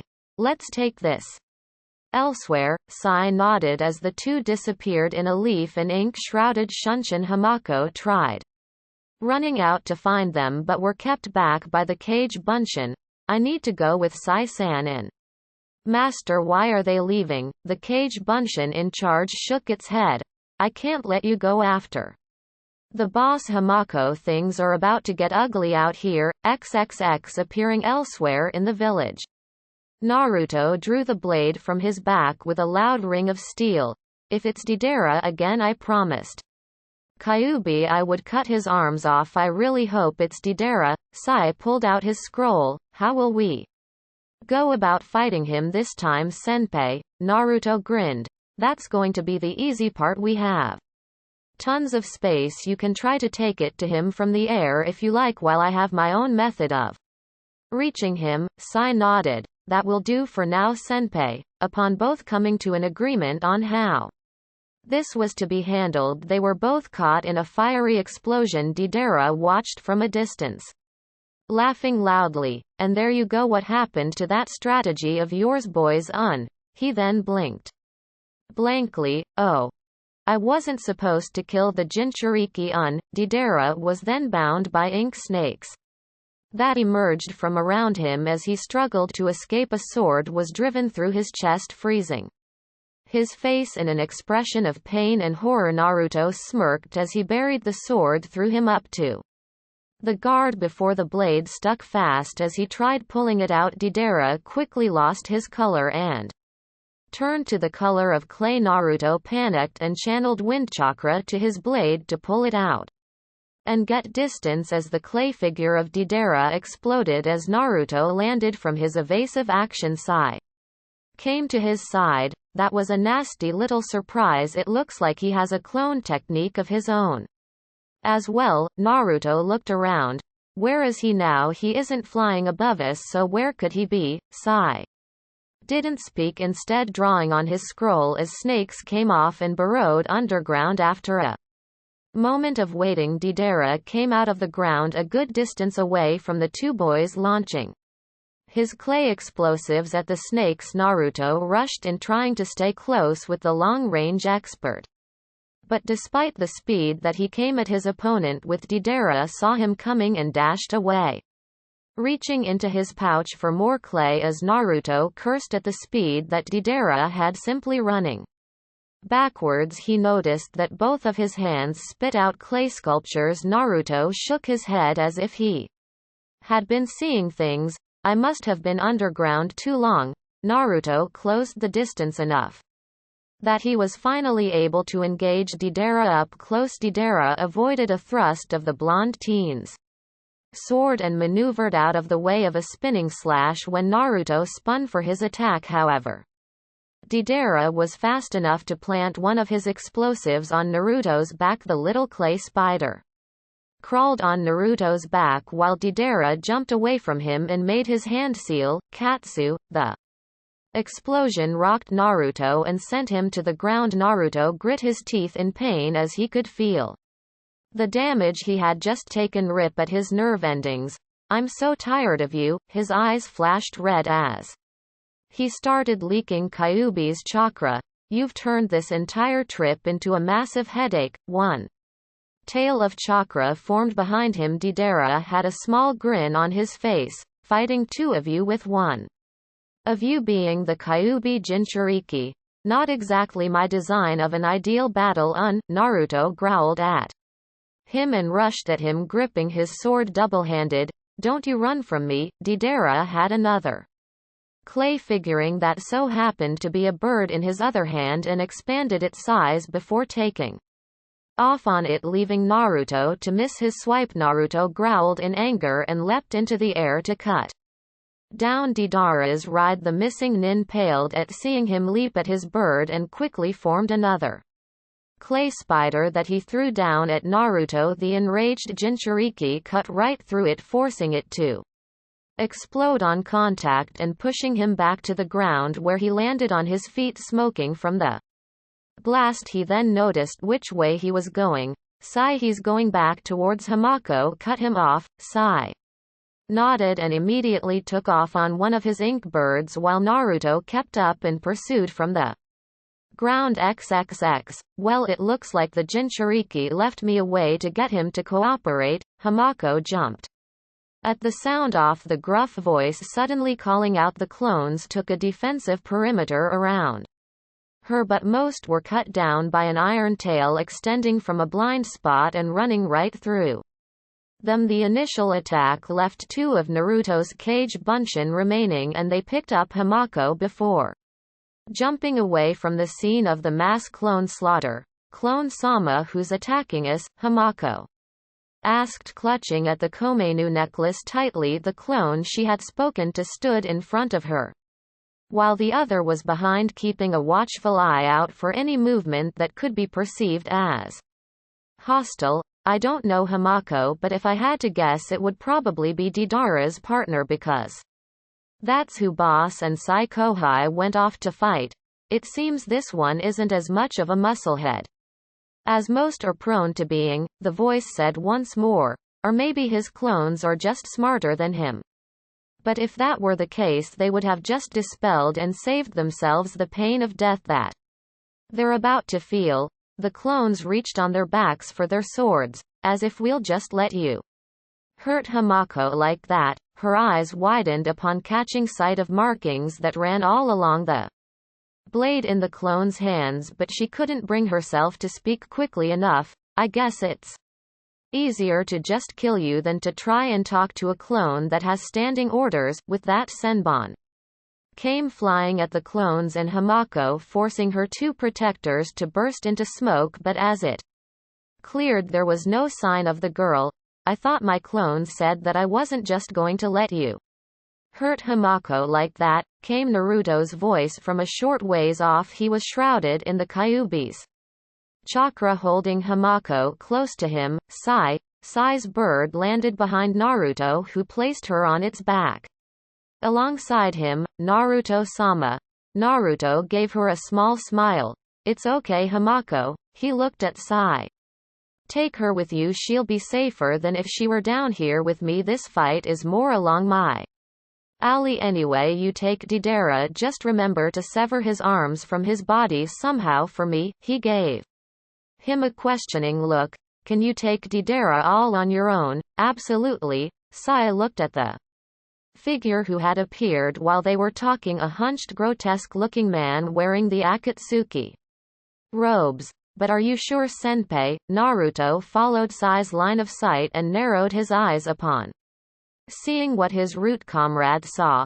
I'm absolutely sure. If you can get her somewhere you know will be safe and keep her there while you deal with Deidara, I know you'll be way better equipped to fighting him this time, but she could still get hurt up there with you two going at it. Sai nodded. Understood. Good luck, Senpai. Sai then took off and left Naruto to his own devices amid the ruins of Uzushiogakure. Naruto faced down his opponent and drew his sword from his back. Well, you must be Deidara's partner. It sucks for both of you because you're obviously strong, or else you wouldn't be here, and now you're going to die a long way from home or away from anyone that would even care in the slightest. The gruff laughter from his would-be opponent raised the hackles on the back of Naruto's neck. Man using Kyuubi's chakra made him super aggressive. It was taking everything he had to not rush him blindly like he had with Deidara, which was the main reason he was happy that there was another person to fight. The man began to speak. I would say the same thing to you, Uzumaki, except I can't. You technically are home that, and I'm not going to kill you. I'm going to drag your subdued carcass to have your demon extracted. Then you'll die. Ha ha, morbid humor, how quaint. Naruto lowered himself. Not that I actually care, since I'm going to kill you and everything, but as I said to your friend when we first met, I try to make it a habit to learn the names of the people after my Biju. Naruto's Akatsuki opponent sighed in reminiscence. You know, I don't remember doing most of this. I actually didn't. This village was mostly eradicated by the time I had gotten here. There were just still many of Uzu's ninja out and about, a remarkable amount. Come to think of it, it just goes to show how dedicated they were. But I can't believe I missed one. Again, tell me, how did you escape Deidara? Not that it matters at this point, but we fell into the whirlpool where there were hidden underground chambers. Naruto's grip on his blade tightened. Who the hell are you, and what do you mean you missed one, Agan? He laughed deeply. Underground chambers, of course. I wondered how those last defenders popped up like cockroaches last time. How ingenious to use the whirlpool, a certified death trap to escape ruin. And I mean, I missed one again because the girl is obviously an Uzu survivor. Where else would you have gotten her? Who the hell are you? I won't ask you again before I stop being so cordial and start cutting things off. Naruto yelled at the man. He laughed at Naruto's anger. From the way you're yelling at me and gripping your weapon so hard, I think you know already. Naruto bared his elonged canines at him. You're right, I do. I just want to hear it from you. Very well then, I am Akasuna no Sasori. Naruto smirked. That's who I thought you were, before vanishing in a blur of red. Now die. Naruto reappeared right in front of him, his sword drawn back to cleave him into 2xxx with Sai and Hamako. I have to go back to Naruto-sama. Hamako tried to reason as she held on to Sai's ink bird tightly out of fear of falling off. I have something he needs to know. Sai kept his eyes peeled for any sign of Deidara. The man was a right bastard when it came to sneaking up on them and attacking from a distance. He didn't spare the girl a glance as he kept guiding his ink bird. The only reason Naruto-senpai would tell me to leave the area as if he was planning on drawing on the Kyuubi's chakra. If that is the case, then allowing her to return to him would do more harm than good for everyone. I cannot let you go back to Senpai Hamako-san. It would be best if you stayed with me for the time being. Hamako's eyes darted back to where she had been placed on the bird from, but he needs to know something important. I need to tell him how to use his sword. Sai peered back at her slightly. His sword, the one he picked up inside of the vault. Why didn't you tell him about it when he first took it? Hamako frowned. I didn't know he had taken it. I wasn't paying attention to Naruto-sama's weapons when you first found me, but when his clone drew the sword and I was able to see the markings on the blade, I realized what he had. How did he even get it anyway? Sai remembered the events that lead up to Naruto getting the blade. He pulled it from the wall that triggered the entrance that led us to you. What is it anyway? Hamako sat up straight on the bird's back. It is the Sennenki no Ken Millennium Sword. It's an heirloom of Uzushiogakure. And wait, what are you doing drawing? Sai looked back at her and gave her his forced smile. Don't worry about it now, please continue. XXX Naruto vs Sasori. Naruto's blade was blocked by an iron tail appendage stretching from Sasori's back within his robes. As Naruto struggled against the tail, it proceeded to stretch and maneuver over his head swiftly in an attempt to impale him. Naruto rolled aside and lashed out once again. The blade once more blocked his sword strike and pursued him in an effort to pierce him. You're a fast little bastard, aren't you? Sasori taunted as his tail retracted back within his robe. Naruto set his sword in a defensive stance, staring Sasori down. So much of him was covered by that damn robe he couldn't tell what other nasty surprises he might have under there. What did this man have that could have possibly taken down the bulk of an entire shinobi village all alone? He rushed at Sasori again, slashing at him from any side he could get a favorable angle at. Each time he was blocked by Sasori's iron tail. For a guy that didn't move his body at all, he had damn good reflexes with such an obscure appendage of his body. Was it even a part of his body in the first place? Damn that cloak. Naruto got upset at his lack of any progress whatsoever, even using his Kyuubi boosted speed. Block this. Raiten Kakusen no Jutsu lightning release. Livewire Jutsu. After making his hand seals and placing his hands on the ground, a speedy stream of arcing lightning ripped across the ground at Sasori. Sasori finally found it prudent to move as he jumped away from Naruto's attack lest he find himself with a few thousand volts of electricity running through him. Naruto smirked.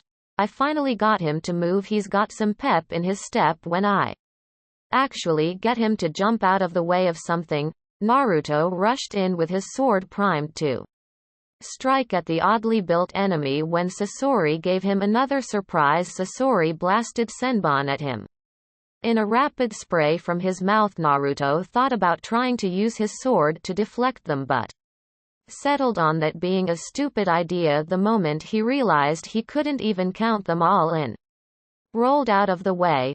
What the hell did those things fly out of his mouth? Who does that? Naruto didn't have long to ponder this as Sasori threw his tail out at Naruto again, missing repeatedly in his attempts to finish the boy off. The foot of the young Jinchuriki caught itself in the rubble that they were fighting on. Naruto saw the metal tail fly at him and clasped his fists side by side before thrusting them out. Fuuten Fujin Seiken Wind Release. Divine Fist of the Wind God. The wind projectile barely held the blade off as Naruto frantically tried to lift his foot out and evade. Before he ended up being a human shish kebab, the wind-based attack eventually died off and the tail shot at Naruto as quick as ever. However, he found it in him to evade by the skin of his teeth. Although the leg of his pants did get cut when he got his foot free, Naruto now had the back of his shirt blown open by the explosive attack from Deidara and his pants leg shredded from the unstable surface of rubble that he and Sasori were fighting on. Naruto inspected himself. The wounds on his back had long since healed, and the cuts and scratches he got pulling himself free were mere trifles. Sasori's tail swung menacingly around him. You must have an extra life to go with each tail of your Biju. Naruto flipped him off and started running circles around Sasori, making him appear as a blur.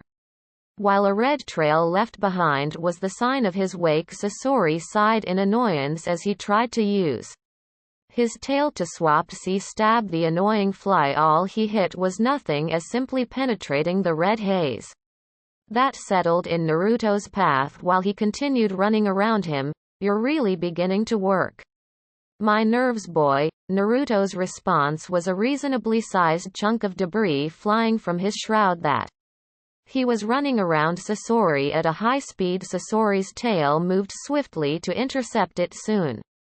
Thereafter, even more debris flew at him at an even higher pace. The speed steadily increased, forcing Sasori to give his iron tail a good workout to block them. This pattern continued until Sasori tired of blocking chunks of building and stuck his tail directly into the circle, getting a series of rapid popping sounds. For his trouble, the shroud disappeared, confusing Sasori as to Naruto's whereabouts. Doten Shinju Zanshu no Jutsu Earth Release Inner Decapitation Jutsu. Naruto emerged from the ground directly behind Sasori and slashed his body up repeatedly before landing a distance away and sheathing his sword. And that's how you do that. That was a good move, kid. Sasori's Akatsuki cloak was cut to ribbons, finally dropping off of his frame. That might have worked if I was normal. On his back was what appeared to be a demon mask with the iron tail extending from the mouth of it. Naruto palmed his forehead at the sight of this. What are you? You barely look human. Sasori laughed. That's because this is a puppet, boy. My puppet armor, Hirako.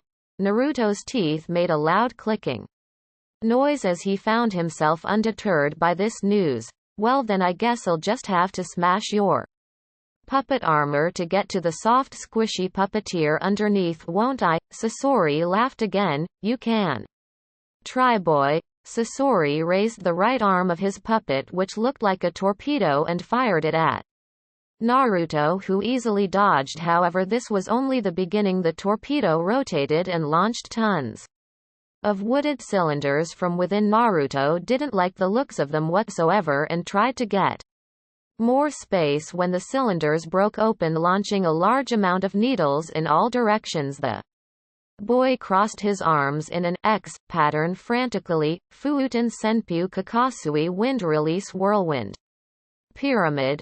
Naruto's defensive wall kicked up violently, pushing the deadly needles away and shrouding the area in dust and debris. As the battlefield cleared, Naruto was nowhere in sight. XXX Naruto had taken cover in a crater outside of the area that he and Sasori had been fighting to get to. Sasori, he had to crack the puppet armor, but that damn tail, he couldn't cut it, and he had been trying to use his wind chakra through the blade the entire time. It was like it wasn't chakra conductive, which made no sense. It was in a vault in a ninja village. How could it not be chakra conductive? A squeak alerted Naruto to some off-color looking mice down by his feet. Naruto looked at them curiously as they stopped in front of him. What the small mice turned into words that brought a smile to Naruto's face. Sai Kohai, you beautiful bastard.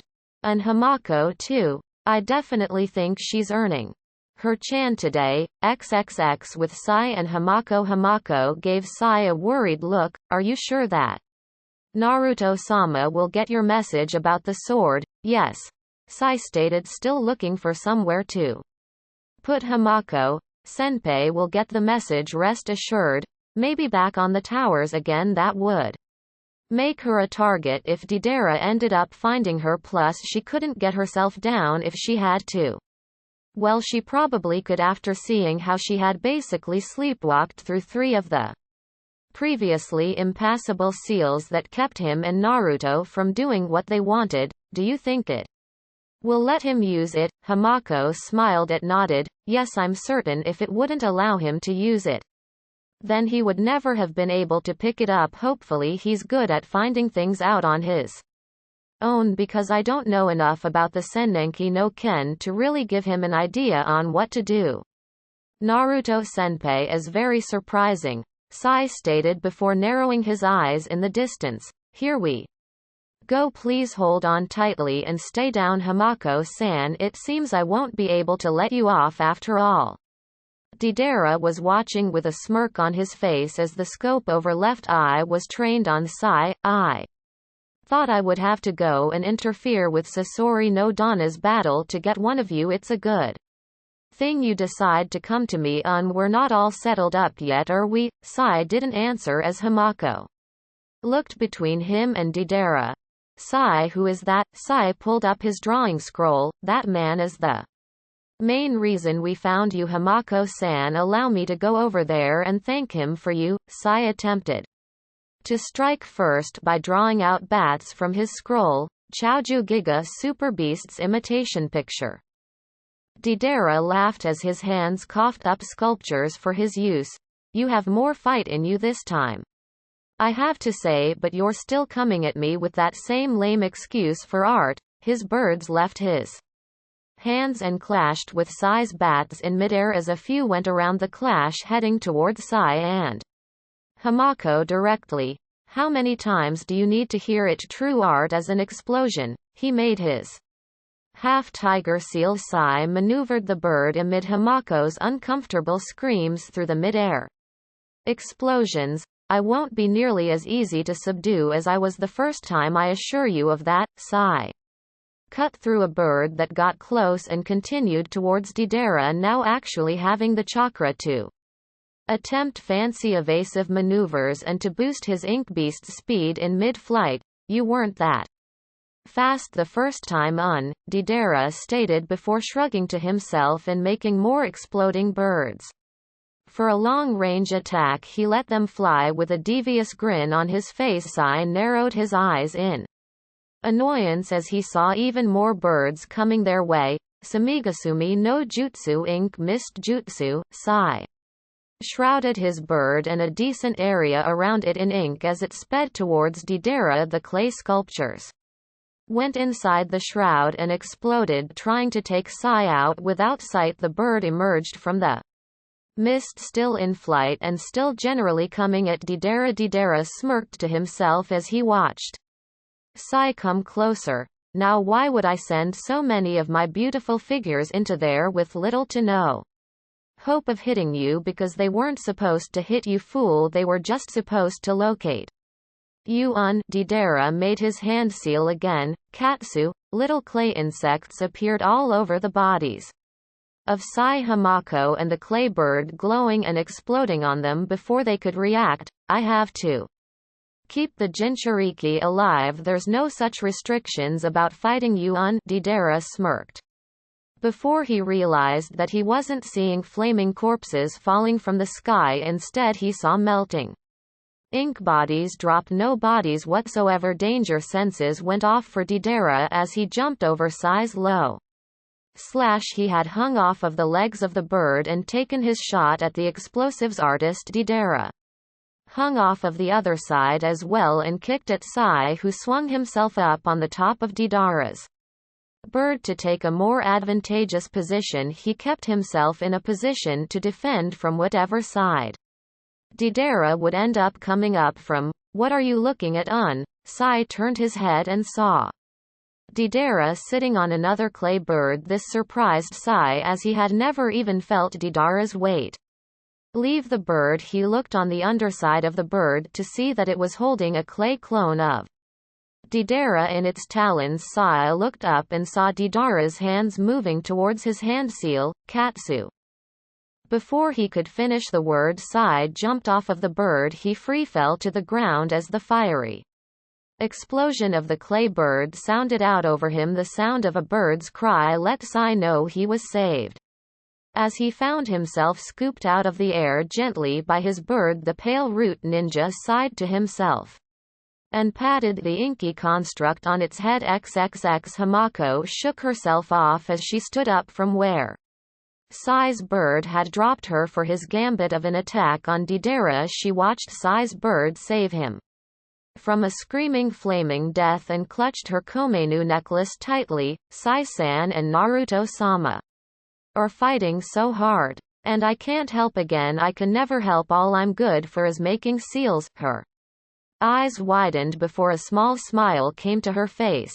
And what's wrong with that? Seals are the backbone of this village and I'm the best. She reached into her pocket and frowned. Sai-san didn't have much ink to spare me, but it's better than nothing. I just have to make do with what I have here.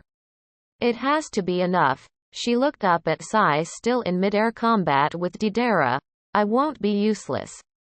Here, Sai-san. XXX Naruto vs Sasori. Naruto stepped out of his crater of hiding with a serious look on his face and his sword drawn. Sasori noticed him. I knew you would come out eventually. You look like the type that wouldn't retreat in the face of insurmountable odds. Naruto let a chuckle escape him. Insurmountable odds again with the S-ranked superiority complex. I swear it's like none of you fools get it. Naruto's amused face slipped. I could have tried to run even if I didn't get away. I could have tried. I am your objective after all, right? But if I ran, the first would be leaving Sai Kohai and Hamako-chan alone to fight, and I won't do that. Sasori gave the boy a cursory glance. Nothing had changed to give him such confidence, so why was he acting so brazen? Using them as a means for your escape would have been better. If any of Uzu's ninja had tried that, then I might have spared one or two, but since they all had this need to rush to their deaths and fight me for their comrades, I helped them out with that. It seems that trait passed down to you. Naruto's face never changed. Sai Kohai is my comrade due to the way he was brought up and trained, much like myself. He's something like a brother to me. Root may do anything to finish the mission, but we do not turn our backs on our comrades. He's fighting Deidara for me, for my safety, and I won't leave him to his death by running away from you and Hamako-chan. I would never leave her either. I missed the opportunity to save someone like her before. I wasn't strong or smart enough to do so, but now I am, and I'll be damned if I'll let her be alone in this world just because one man is after my life. Naruto held up his sword in front of his face, blade facing directly up as it began to glow. Sennenki no Ken, I am your master whether you accept it or not. Now help me take this bastard down for your nation. The wind around Naruto began to kick up as a smirk came to his face. I don't know what this is supposed to look like. All Hamako-chan said was that I had to exert my will over the sword for me to use this. Oh well, let's try it. Sennen Heikei Ichijiara, where Millennium Release primary materialization. The sword dematerialized and reformed as gray, silver metal gauntlets around Naruto's forearms and ankles. A wicked blade came from the sides of each of the outsides of Naruto's arms on his legs surrounding his sandals. There was also a blade along the outsides of his legs. The Kyuubi found itself amused by Naruto's new find. Do make sure that you don't end up ripping yourself apart while you use these blades, boy. As entertaining as that is, having your body be eradicated by a powered sword would be a massive slap to my face. Naruto stretched himself out and tested the feeling of his new weapon before grinning and looking up at Sasori. This really doesn't have a name. I guess I'll have to come up with one, won't I? I think I'll have to call them Sennin Kugaki Millennium Gauntlets. Sasori scoffed. So you got some pieces of metal and you think you can fight me, boy? Naruto shrugged. It's worth a try. Now let's see what these things have got. Hyakunin Sakakaru Century Rush. Naruto circulated his Kyuubi chakra around him while pushing wind chakra into his blades and rushed at Sasori directly. In response, Sasori thrusted his iron tail at Naruto, who slashed at the man with his bladed arms. Naruto moved his body into a rapid motion and took on the appearance of a red-edged buzzsaw. The two clashed and moved past one another. Naruto simply stood straight up and stared at his hands blankly after the attack. Sasori meanwhile felt his puppet armor fall around him unusable due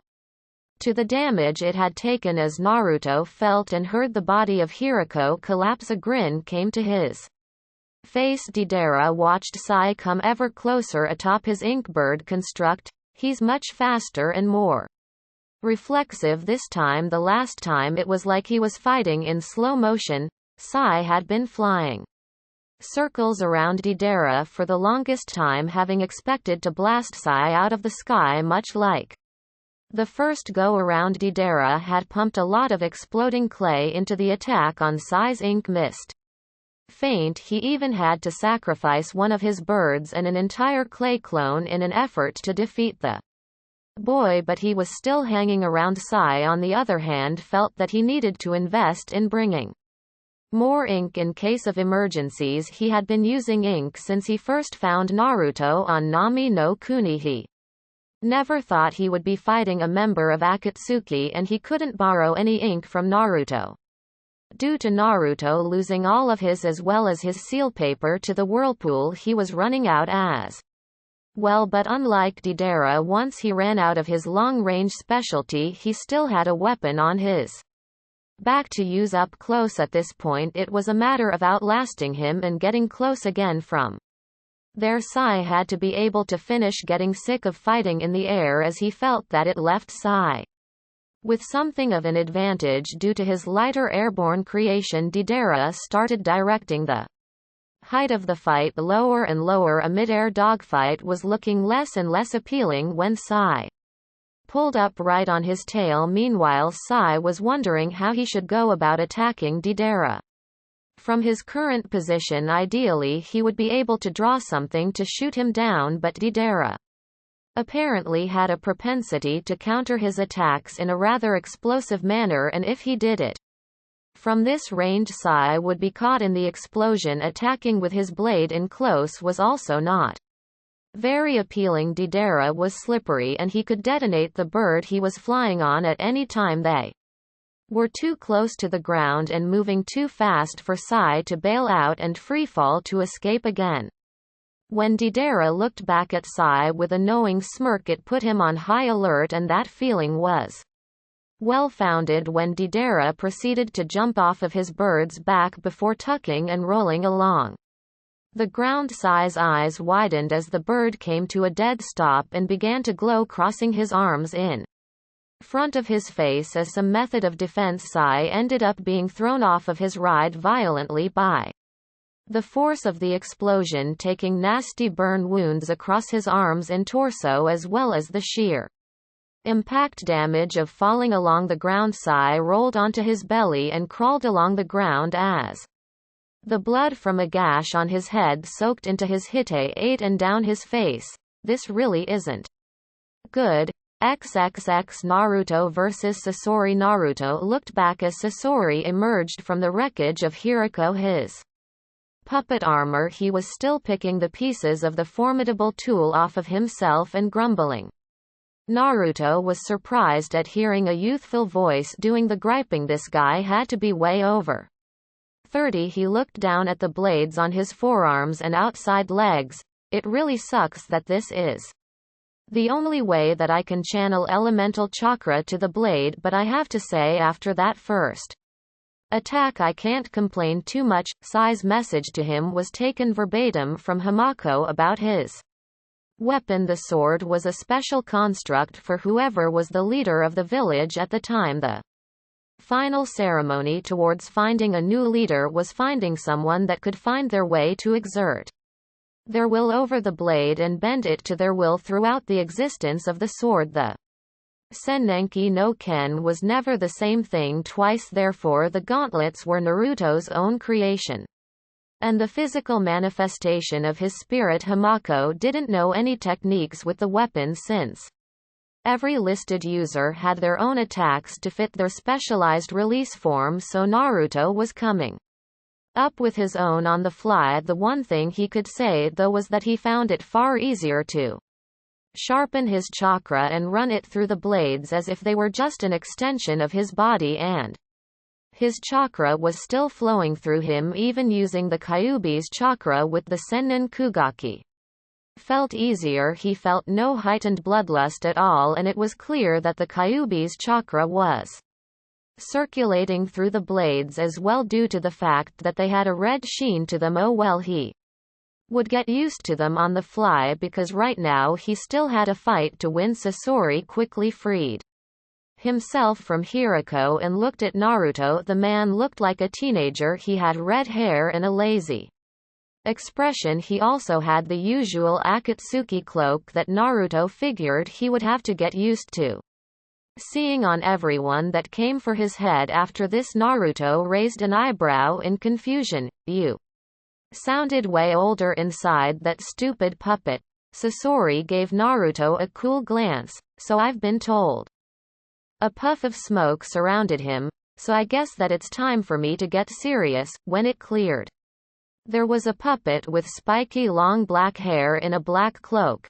Allow me to introduce you to my favorite puppet, the Sandame Cage. Naruto raised an eyebrow. So you made a puppet in the image of the Sandame Cage? Why? Sasori laughed. No, this is the Sandame Cage. I defeated him in battle and claimed his body as my puppet. It took a moment for Naruto to really understand what he had just been told, and it hit him like a sack of bricks. So you killed a cage and turned him into a puppet? I know a puppeteer. Those things he has are elaborate and not made of people. You made a human being into a puppet. I'm not even going to ask you to go into detail about how you managed to do that. Sasori nodded. Good, because sitting here and explaining it to someone that won't be conscious for too much longer would be a waste of everyone's time. With that, he sent the cage at Naruto.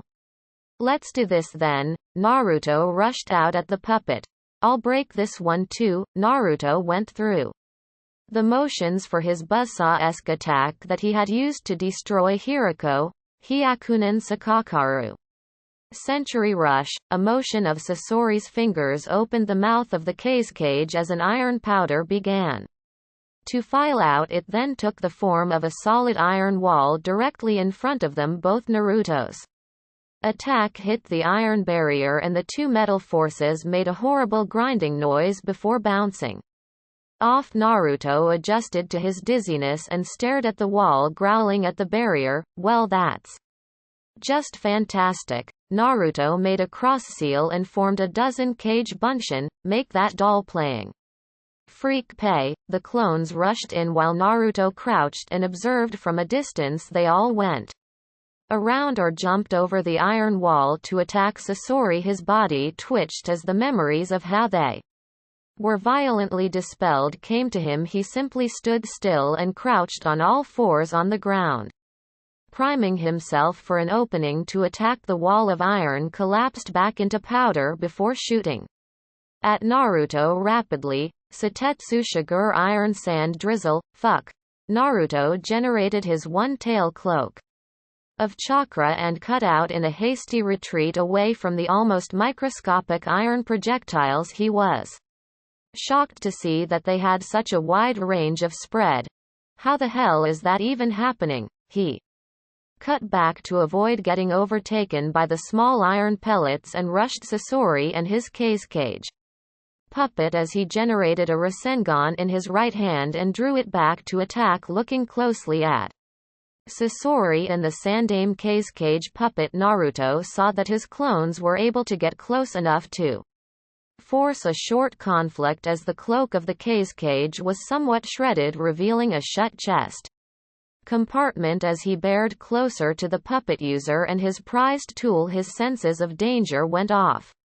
Due to the fact that Sasori wasn't moving, he wasn't even making an effort to get the cage in his Way to run interference. Naruto aborted his attack just in time to see the mass amounts of iron particles stop in front of Sasori and his puppet. The chest compartment was wide open as a strange glow emitted from it. It had to be some kind of strange control thing for the sand, as it wasn't visible until it came close enough to almost hit Sasori. That needed to go if he was ever going to get any misdirection on Sasori. He had to put yet another thought aside for later as Sasori pressed his advantage, Senju Subu Thousand Hands Manipulation Military Art. A series of compartments opened up in the left hand of the cage puppet with a series of summoning seals in them. From the seals came an obscene amount of puppet arms that expanded out at Naruto. They crashed directly in front of him as he dodged the move. Naruto prepared his body to cut right through them before he got another nasty surprise from Sasori. After detaching from the cage, the arms shot poison gas that Naruto was caught off guard by. He quickly emerged from the cloud and went through with his plan to utterly eradicate the puppet arms with extreme prejudice, using his modified taijutsu to dice them up, almost effortlessly turning them into useless chunks of wood. His vision started to swim as he set himself back into a stance to battle with Sasori. He stopped and glared at Sasori, who took the time to speak to him. Do you feel it yet, the paralyzing effects of my poison? Naruto frowned. So that's what that was. Kyuubi systems purge, please. Naruto cringed at the feeling of Kyuubi running his chakra through his organs and nerves to clean his system before smirking at Sasori. Yep, felt it. It's not really that bad. It's like a mixture of tons of stuff I've already had before you deal with it. Once you can deal with it all at once, your poison is useless, for not showing it this significantly caught Sasori off guard. He had somewhat been banking on his poison to subdue Naruto. It was meant to paralyze Naruto and slowly kill him over the length of 3 days. How else was he going to capture and transport Naruto all the way to a point where he could have his Biju extracted without paralyzing him? He would wake up and break away, but now that his poison proved to be ineffective, he had to come up with a new way to keep Naruto down without killing him. Naruto, on the other hand, didn't have such restrictions and immediately proved that to Sasori. With his next move, Naruto pulled out a handful of shuriken and layered them with wind chakra before throwing it at Sasori. The puppeteer called forth another iron wall to block for him, but Naruto ran through a series of hand seals, shuriken cage bunshin no jutsu, shuriken shadow clone jutsu. The sheer raw amount of shuriken made by the replication technique stuck into as well as went over the iron wall, where Naruto then made his next move, flying through more hand seals. Raiten Kaminari Shuriken Lightning. Release Lightning Shuriken. The shuriken above Sasori's head began to rain down a torrent of electricity that forced him to flee alongside his puppet. A few jolts actually hit the cage puppet and gave Sasori a significant shock himself as the electricity coursed through his body. The smell of the burnt hair and flesh from the cage wafted through the air. Sasori's eyes narrowed as he saw that the attack had disrupted his puppet's magnetic apparatus. It was slowly losing its power and would soon be useless and deactivated. Naruto grinned at Sasori. You aren't going to beat me with a lucky scratch, Sasori. You need to actually finish me to claim victory. I wonder if you actually have anything capable of doing that. How did you even take this village down anyway? This village became too dependent on its fuinjutsu. Sasori started. Everything that made this village unique and powerful was based on its sealing techniques from the genjutsu seal they had at the perimeter of the forest surrounding it that would force people to wander about to the defenses set up around major choke points in the village. After being able to negate that advantage and engage them personally, I found that they weren't as skilled as many believe they were. Naruto didn't accept that answer. There were still too many things to consider on that front. You're just one man no matter how you cut it. To take on the bulk of an entire military force seems beyond you in a straight fight. I suppose I'll get the answer from you before I finish you off for good. Sasori simply smirked. Finish me off for good? Just try it. The red-haired puppeteer had the cage make use of its still active magnetic part and launch two masses of iron sand at Naruto as he made to dodge. Sasori simply spoke the name of his attack calmly and coolly. Satetsu Kaihao Iron Sand World Order, XXX. Sai vs. Deidara. Sai eventually picked himself up off of the ground, his head swimming due to the concussive force of the blast and the impact of his hitting the ground. He idly wondered why Deidara hadn't arrived to finish him off, not to look a gift horse in the mouth. In this case he pulled out his tipless Tonto and began slowly stalking the ruins for a sign of Deidara. He fell off of his ride as well. Even if it was intentional, there was no way that he was at 100% himself. After that he limped along the area looking for Deidara. Why was that bastard so good at covering his tracks? He and Naruto never even saw him every time he attacked until it was too late. Sai found himself rocked by an explosion that came from under him when he placed a foot on the rubble that made up the bulk of Uzushiogakure's Sai's sandal and pant leg on his right leg were destroyed. Stepping on a landmine. So that's what Deidara had been doing for so long, looking at the burns on his leg. Sai was extremely grateful that Deidara's explosives didn't have any shrapnel in them. Walking was now a chore, and running, he didn't even want to think about how he would run for the time being. At this point his best bet was holding out until he could get some assistance in the form of Naruto. But seeing as how Naruto had his own opponent, he needed to figure out his own way to win, or at the very least survive for the time being. All he could do was take a rest and hide. He was next to worthless the way he was, and trying to move now would probably make things worse than they already were. Sai ran through his supplies and checked his stuff. He still had his Tonto that he had placed onto his back once more. He had his scroll. He had enough ink to hopefully carry him through the rest of the fight. He still had a holster full of kunai and a pouch of shuriken, no explosive notes. Much like Naruto, all of his were ruined when they went into the whirlpool. He also had gauze. That was what he needed right now, something to cover his wounds to keep them from getting infected while he was running around the battlefield, wrapping his torso, his now exposed arms and his wounded leg. He let himself settle for a moment. He pulled up his scroll and drew up some ink mice to search for Deidara in the meantime, so he could at least perhaps get the drop on him once he felt well enough to move. Before a subtle clicking noise alerted him to his left, turning his head, he saw a clay insect sculpture with its eyes glowing red. Sai immediately propelled himself out of his area of hiding before he found himself caught in another explosion. As he looked around, he saw a dozen of the insect sculptures crawling his way. Suicide sentries sent out by Deidara, but where was the man himself? That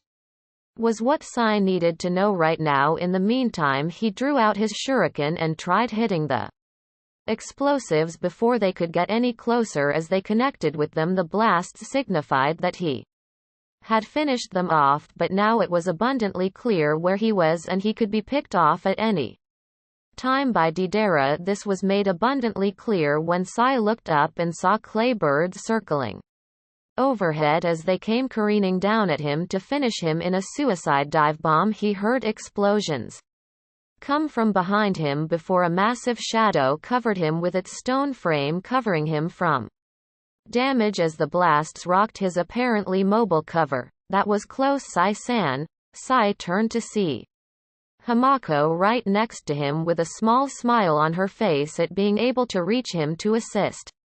Hamako-san, what are you doing? Senpai gave me orders to make sure you were out of harm's way.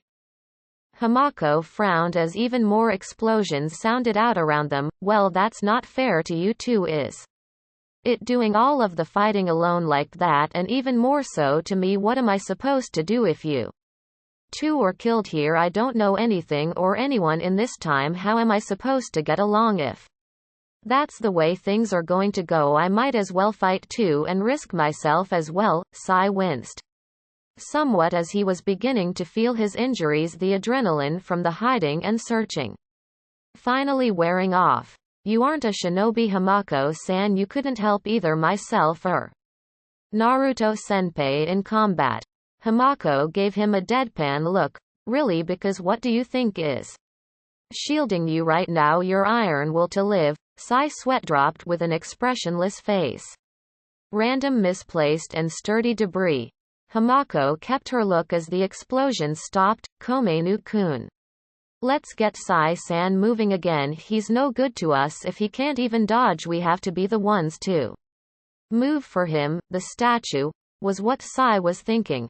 How is a statue going to move for me? I'd be better off moving on my own feet than relying on that massive thing to get me around safely. He didn't have time to dispute with her, however, as the stone cover that had been his saving grace just moments ago had picked up both him and Hamako and set them on adjacent shoulders before stomping along the battlefield. Sai looked at Hamako, who was smiling at being able to seemingly help. This is going to hurt me more than help me. I can't use chakra on this statue. Remember, it absorbs any that come into contact with it. Hamako grinned and patted the side of Komenu's head. Oh, that I turned that off. Sai raised an eyebrow. You can do that? Hamako scoffed. How many times do I have to tell you and Naruto-sama I was the one that animated Komenu-kun? I can control his seal array. I just turned that part off so that you could fight from here. I can't do it myself, so you have to fight for me, Sai-san. Sai nodded and watched as Komenu stomped over the battlefield like a minesweeper, triggering Deidara's hidden bombs and disposing of them safely from the two on his shoulders too. Black mice scuttled up Komenu and stopped on Sai's legs before turning to words for him. Hamako-san, we need to head northwest towards the central towers. Deidara is somewhere in that area. Hamako nodded. You heard him. Komenu, take us to the citadel. XXX Naruto vs Sasori.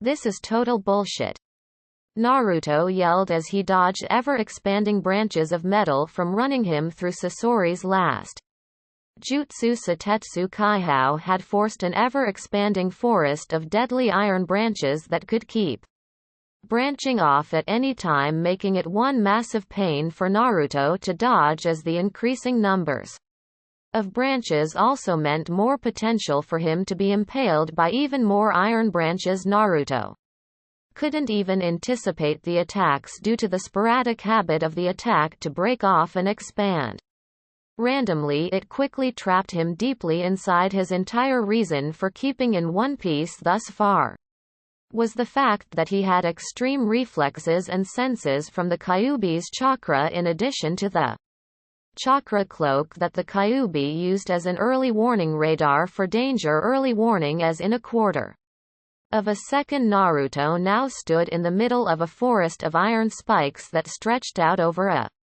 massive amount of space. For some reason, all of that evading took it out of him, and the blades on his arms and legs began to feel heavier and heavier, like such weapons should feel, as opposed to the light as air feeling that they had when he first activated them. Naruto began panting. Kyuubi, what's happening? You are not very attentive towards your reserves, are you? You couldn't feel the blades siphoning off your chakra?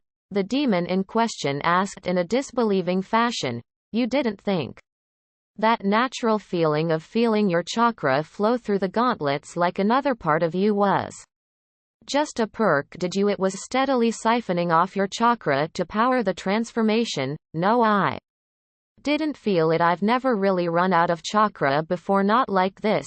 The gauntlets fell off of Naruto and turned back into his ninjutsu before he fell to his knees, his hand on the handle of the weapon. This is not the time for this. Give me more chakra, Sai. If you use my chakra as a Glorified soldier pill, you're going to be the Walking Dead after this fight is over, you know that. Right, especially since you're using it as a replacement for your own instead of just as a bolster. Duh. Naruto mentally rolled his eyes as if Kyuubi could see it. Do I have a choice right now? Just keep the juice coming until I finish off this clown and link back up with Saikohai and Hamako-chan. You're going to be puking blood and pissing fire tonight, boy. I'll be sure to laugh at that when it occurs. Kyuubi began to increase the flow of chakra to Naruto to get him to move. Naruto sheathed the Sennenki no Ken on his back, not wanting to touch the blade for the time being after getting drained dry by it not a moment ago. Sasori. You missed your chance to finish me off. You native bastard. The cage puppet began flying through the iron forest as Naruto felt his strength return to him. The left arm of the puppet was now a buzzsaw and the right had a blade extending from it. Naruto began springing through the branches, playing a very dangerous game of cat and mouse with the puppet, with it trying to rip into him with its bladed weapons and Naruto trying to get a chance to destroy it and move along to Sasori himself. Naruto wasn't really worried about getting cut or stabbed, he was really trying to lure it in. He figured that since he could probably survive a stab wound from the puppet, especially now since he knew Sasori's poison couldn't beat him. Once he destroyed this one, Sasori would have nothing left to fight him with. After all, Kankuro only had 2 puppets, so maybe it was a Suna puppeteer thing, feeling more and more spry and loose as more of the Kyuubi's chakra circulated through his body. Naruto took advantage of his boost and lashed out at the puppet with his chakra shroud tail. Naruto wrapped around it and pulled it in with a Rasengan. Forming in his hand, the red of the Kyuubi's chakra bled into the Rasengan, giving it a warped color. He proceeded to slam the jutsu into the body of the puppet, ripping it asunder and scattering its body along the ground. Naruto walked up to the remains of the puppet and stomped on the head for good measure, crushing it under his foot. Whoops, sorry, I'm so clumsy with other people's tools, I guess. That's why Kankuro never let me mess with his puppets when I was staying in his family's place. Naruto saw a flash of red hair in the forest of twisted metal and immediately took off in pursuit. After a decent chase that eventually led them out of the iron jungle, Naruto closed the distance swiftly with his speed boosted and smirked as he bared down on Sasori. Too slow. Naruto shot out a claw of chakra that cut right through Sasori's arm as he passed him by, standing away with a bloodthirsty grin on his face at finally getting the chance to pick apart the puppet user himself. He looked down at his hands to find that there was not a drop of blood on them. Looking back at Sasori, he saw that he had torn off a good portion of his cloak and saw Sasori's arm coming back to his body. Well, that was potentially barbaric. Like I said earlier, it's a good thing I'm not exactly normal. Now that he had a good look, he could see that Sasori's arm was segmented like a puppet. Naruto sighed and pointed at him.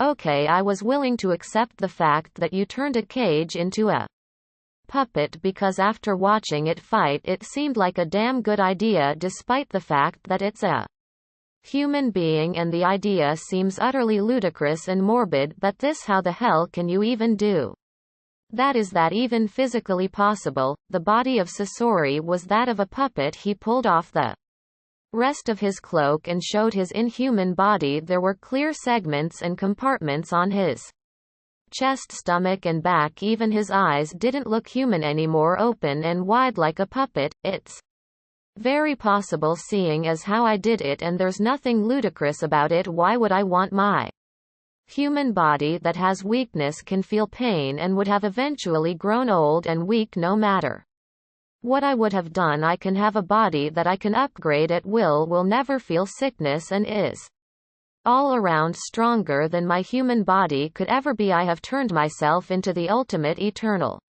art. The right compartment of his chest opened as Sasori pulled a scroll from his back. Now let me show you exactly what my superior body is capable of. Opening the scroll in a puff of smoke, many figures rose out hovering above Sasori, aka Higi Hyaki no Suin Red Secret Technique performance of 100 puppets. Over 100 puppets kept Naruto from Sasori as they all wore red cloaks and had their own weapons. You wanted to know what took down the majority of this village's forces. This was the technique that did most of the work. Naruto grit his teeth as he felt an influx of Kyuubi's chakra. His lips started to blacken as a second tail of chakra began forming behind him as he spoke.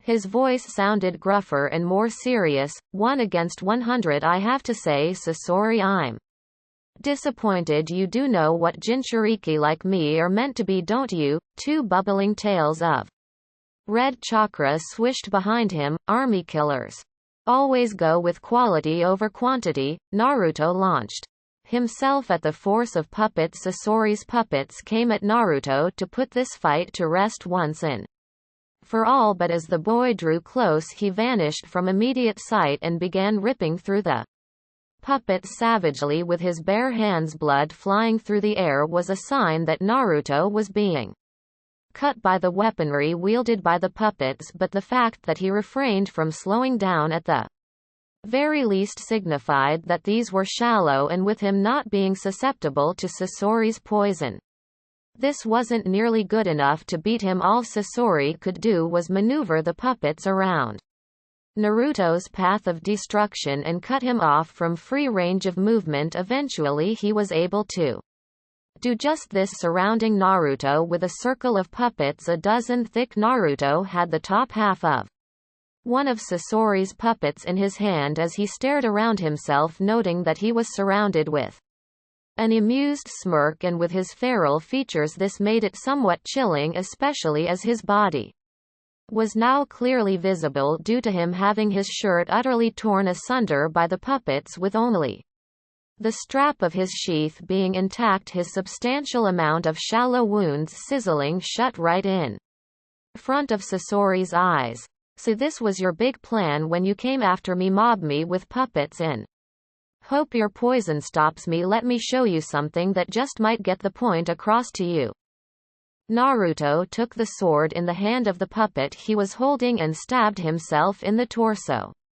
Naruto pulled the blade out and watched his blood slide down the metal as it mixed with the poison that began running off of the weapon. He tossed them all aside as he looked at Sasori. That was the best attack that your puppets were going to get with those weapons, and it's not even going to make me stumble. You were the wrong person to come and fight me. Naruto fell on all fours and began to build up air in his lungs. Sasori sent the puppets in to stab him all at once, no matter who he was.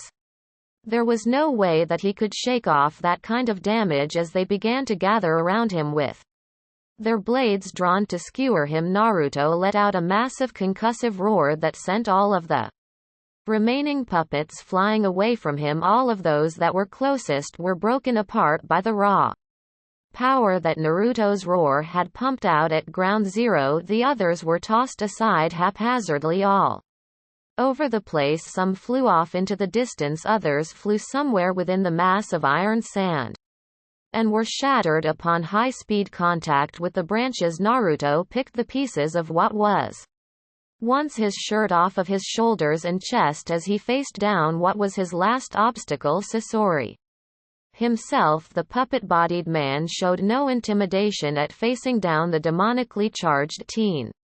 I'm not done yet, though. I have to say, for a Chunin you happen to be a tougher rundown. That previously perceived Itachi said that you were able to survive against him the first time based off of pure misdirection and unconventional tactics. Naruto chuckled in his gravelly voice, his vocal cords manipulated by the chakra running through him.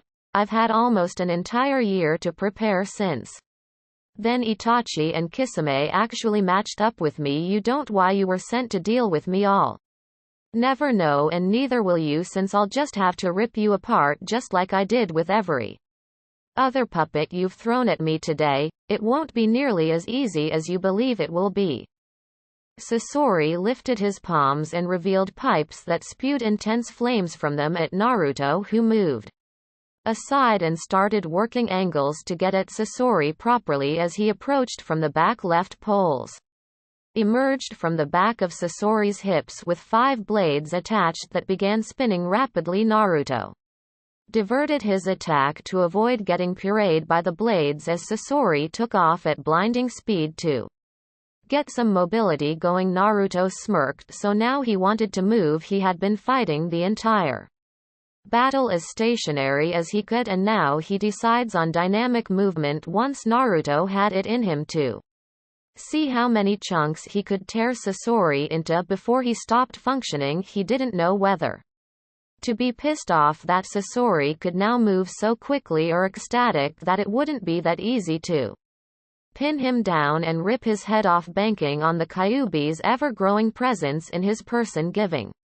him these thoughts. Naruto began tearing across the ruined landscape in pursuit of his barely human foe. XXX Sai and Hamako vs Deidara. The rising towering metal structure off in the distance earlier didn't ease Hamako's worries about how Naruto was doing in his fight, but seeing as how they weren't currently being engaged by the man Naruto had been fighting, they figured that he was still alive and kicking. Hamako had to admit after seeing that if she had remained with Naruto she would have been a liability. At least now he had a chance to only have to worry about himself. Besides, Sai seemed to require the aid after seeing how heavily he was bandaged and knowing that he didn't look like that when he dropped her off. He must have been injured pretty badly to require that they had themselves to worry about for the time being as they neared closer and closer to the triumvirate of towers that Naruto and Sai had found so much misery in on their first day in Uzu. They noticed that there were no more mines since they were getting closer to Deidara's position. Didn't that mean there should have been more of them? And yet Komainu hadn't run over any in quite a while. The pale boy looked over at the silver-haired girl, who didn't seem frightened at all about heading off to fight. Aren't you at least a little unnerved about fighting this person he's been giving me and Naruto-senpai fits ever since he first showed up? She turned to Sai. Are you scared? Sai frowned. I don't have feelings like that. Hamako shook her head and started looking out at the path as they neared closer to the towers. I'm not scared. I'm not even supposed to exist in this time. Apparently I should have died with everyone else, but I didn't, and now I'm here. Why would I be afraid of dying in a battle that I'm not even supposed to be alive to fight in the first place? As long as I can help you and Naruto-sama, then I'm okay with this. Sai's eyes narrowed as they now stood between two of the towers with the other destroyed one on the other side of the clashing rivers that made the whirlpool that gave the village its name. He was around here somewhere. There was no reason for him to leave. He had the complete advantage here. Deidara watched from his cover of rubble from across the river. Sai and some white-haired girl were riding a statue, a giant walking statue. He couldn't have grinned any wider if Sai had painted a multicolored bullseye on his chest. He stuck out on that thing's shoulder like a sore thumb, and while he could see how it would have been useful when avoiding his sentries and land mines, now that he was here to actually take shots at Sai himself, it was not but a hindrance. If that's how this is going to go, then I can finish him without going through the rest of my clay or even moving on. He rubbed his broken leg. Jumping from a speeding bird in flight was not one of his most capital ideas. However, the plus side, from the look of Sai, it certainly worked for him, as he didn't really look much better off whatsoever. His hands spit out a wad of clay that he manipulated into 3 bird sculptures that he sent flying out at Sai and his newfound ally's pet statue. Hamako saw the first one coming and pointed out at it. Komainu-kun. The statue swatted it out of the sky. In response, it exploded on the arm of the golem. It was so close that Hamako could feel the heat from the blast on her entire body. Sai saw that there were 2 more coming in from both sides of Komainu.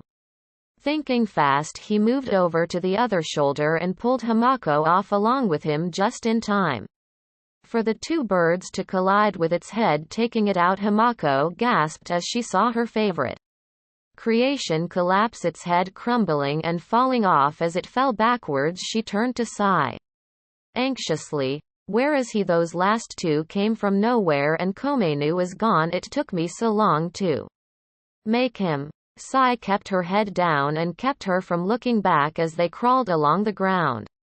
Hamako was the most mobile of the two of them, and that was not a good thing by any stretch of the imagination. "Hamako-san, what can you do to help us here?" Hamako turned to him and pulled out a small stack of blank seal notes and the minuscule amount of ink that Sai had given her back in the catacombs. "I may not be a shinobi, but if I can get close to him I can finish him myself." Sai was skeptical of her chances to actually defeat Deidara. "You believe that you can win?" Hamako grinned. "Do not underestimate the power of Fuinjutsu, Sai-san." The sound of whirring drifted through the air, confusing both Sai and Hamako.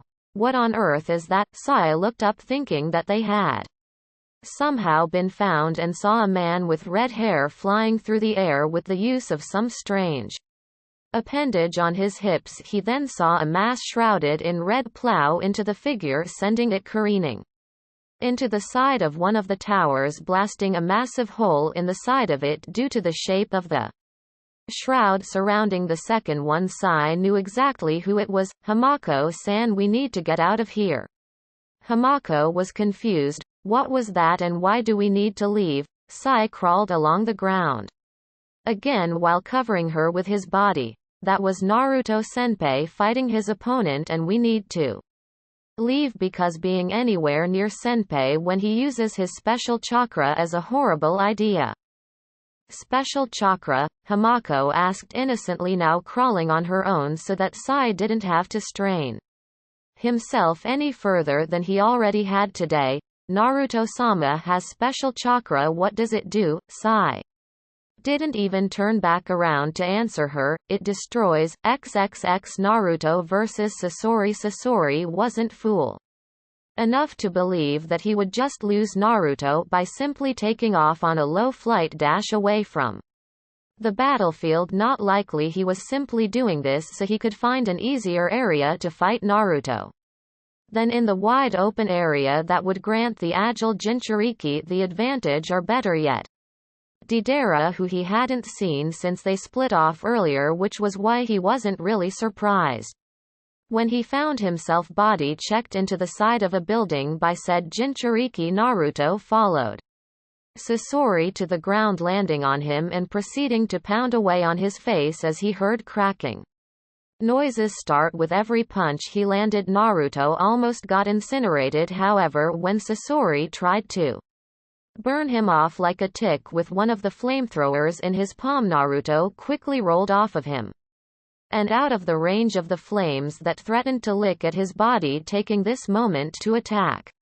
Sasori again used his propellers to speed at Naruto and catch him flat-footed, moving just fast enough to surprise Naruto with the weapon he had been storing in his stomach compartment. Sasori stabbed Naruto right through the belly with a long stinger-like cable that widened Naruto's eyes in pain and surprise. Sasori kept moving in to kill. Capturing Naruto was now no longer on his mind. This boy destroyed everything, all of his hard work, his favorite and most powerful puppets, the things that were supposed to last for all eternity. Just like him, looking down on Naruto's lifeless face was his only desire now. He idly wondered what a Jinchuriki puppet would be like. He couldn't wait to find out. Naruto grit his teeth in pain as blood flowed from his mouth and stomach. The pain of having the cable in him was amplified by the feeling of repeatedly having the wound heal around it before being yanked back open by Sasori moving towards him. Naruto planted both hands on the cable and pulled tightly before beginning to whip around and drag Sasori in a swinging circular motion. Sasori subconsciously forced himself to loosen up more cable and ended up getting swung into a pillar, utterly destroying it with the force that Naruto had thrown him into it with. Sasori's body lay broken on the ground as he tried to eject one of the makeshift puppets in a scroll on his back to shift bodies. Naruto had utterly destroyed his limbs, breaking them where they weren't already intentionally segmented. Even his torso, the hardest part of his puppet body, and his head were cracked. From the impact he could survive this. This was nothing at all as long as only one all-important piece of him survived. It would all work out. His plan wasn't to be, however, as Naruto yanked hard on the cable, pulling him back in towards the enraged boy. Fast fear actually ended up eating at Sasori's heart as he saw that in one hand Naruto still held the bloody cable that was still sticking out of his chest, and in the other a burning red Rasengan. Naruto drew his arm back, choking down the bile that was rising from his pesky wound and locking on to the body of Sasori. What the hell was that thing on the left side of his chest? Hopefully an off button, because Naruto was about to press it. You should never have come here. Rasengan spiraling sphere. Naruto obliterated the body of Sasori as the little cylinder sticking out that Naruto had targeted burst, showering the boy in blood. The only time in the entire battle that he had actually drawn blood from Sasori. The force behind the Rasengan carried out behind the point that he had hit Sasori at and destroyed the wall behind it. Naruto collapsed and sat down, wiping the blood from his face, sighing to himself. He steeled his nerves as he pulled the long cable out of himself at great pains and tossed it aside as pieces of building began to fall around him. I should probably get myself out of here before I decide to pass out. XXX Sai and Hamako vs Deidara. Deidara had to admit seeing Sasori get drilled out of midair into the side of a building was not something he really expected to see happen, especially while he was fighting a kid, a Jinchuriki kid, but still a kid nonetheless, and the sounds from inside that followed were mighty impressive and a telltale sign that Sasori wasn't really winning, since if Sasori had been winning he wouldn't be able to hear it from inside a building across a whirlpool, and that flash of red light that came from the holes inside didn't really scream victory for Sasori. No, Donna either, if he had to guess. Deidara chuckled as the noises of the battle died down and the only noise left was the sound of the whirlpool only 50 feet at the farthest away from him. He shook his head, knowing that Sasori most certainly didn't win that fight, not the way things had looked when he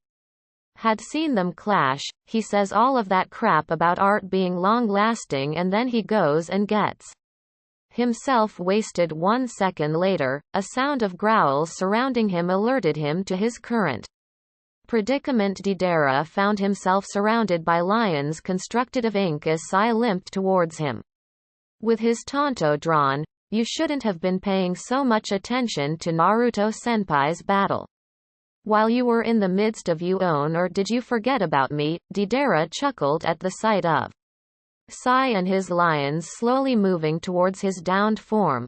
I guess I should rethink my views on you. Shouldn't I? He revealed one of his clay figures sitting on his shoulder, putting Sai on guard.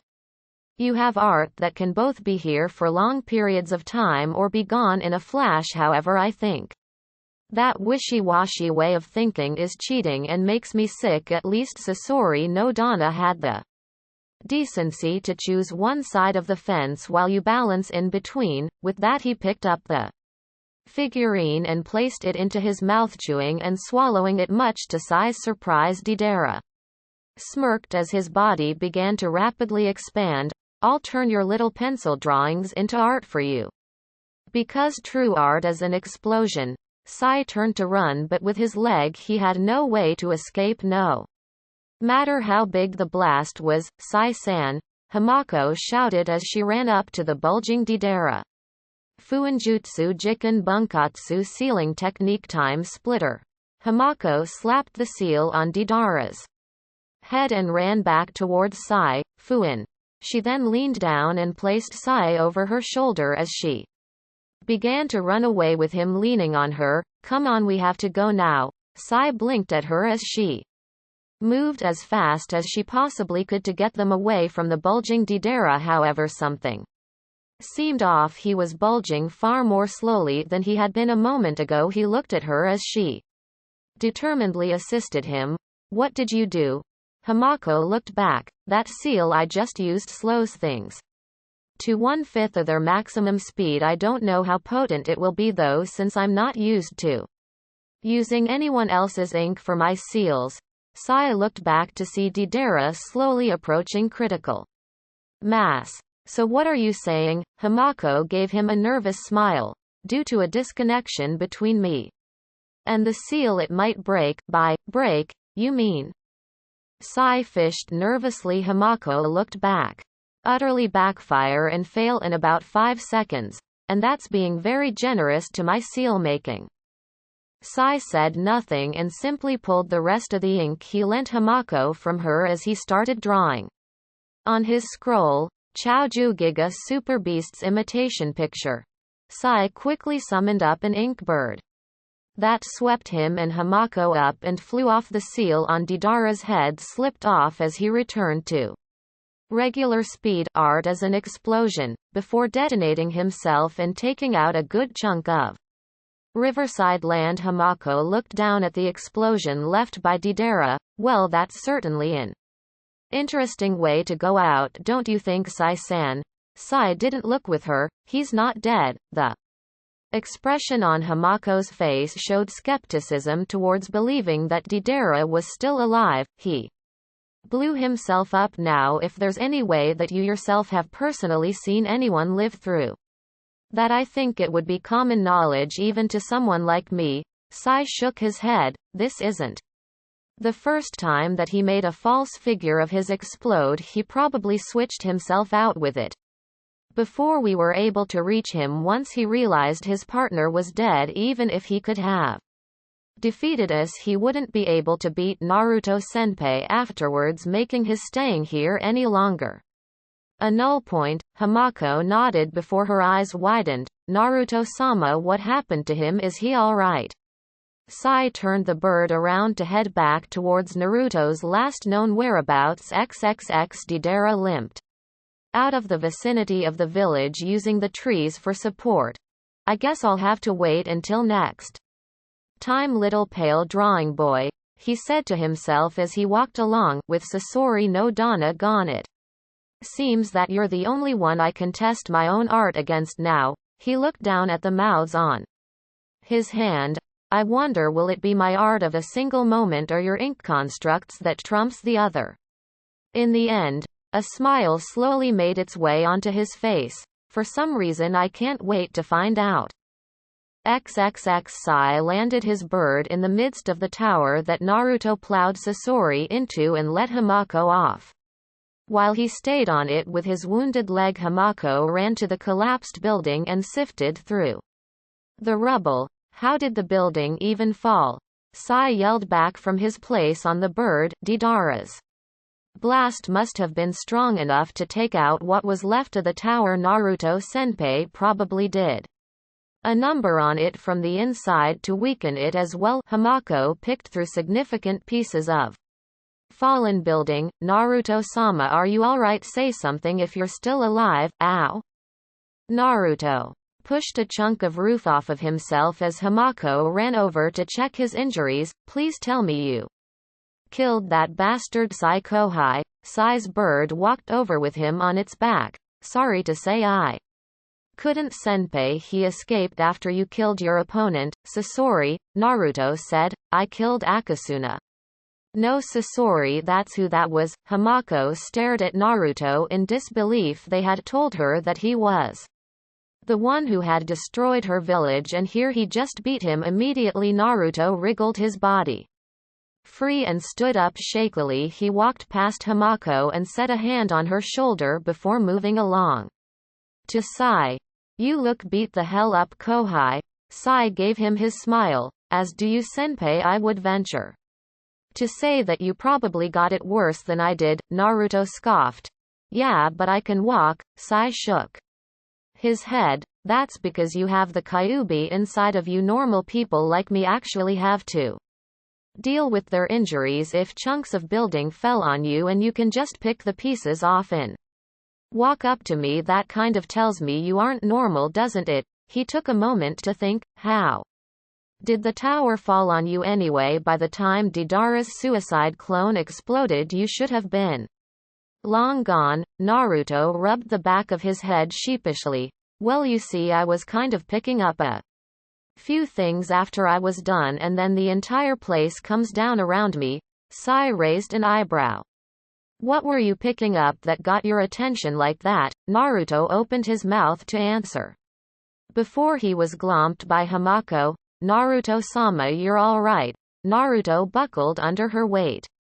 Apparently his body was giving out sooner than he thought it would. Yeah, Hamako-chan, I'm fine, just let go of me, please. Hamako pulled away from him. Hamako-chan, master. Naruto grinned at her. Well, yeah, if you're coming with me, that means I'm going to have to be your first friend in your new life. Won't I? He then gestured to Sai, and Sai Kohai here will be your second. Sai simply stared at them both blankly, forcing Naruto to sweat drop. He's not got much to say. Naruto's knees buckled, forcing him to lean on the side of the ink bird.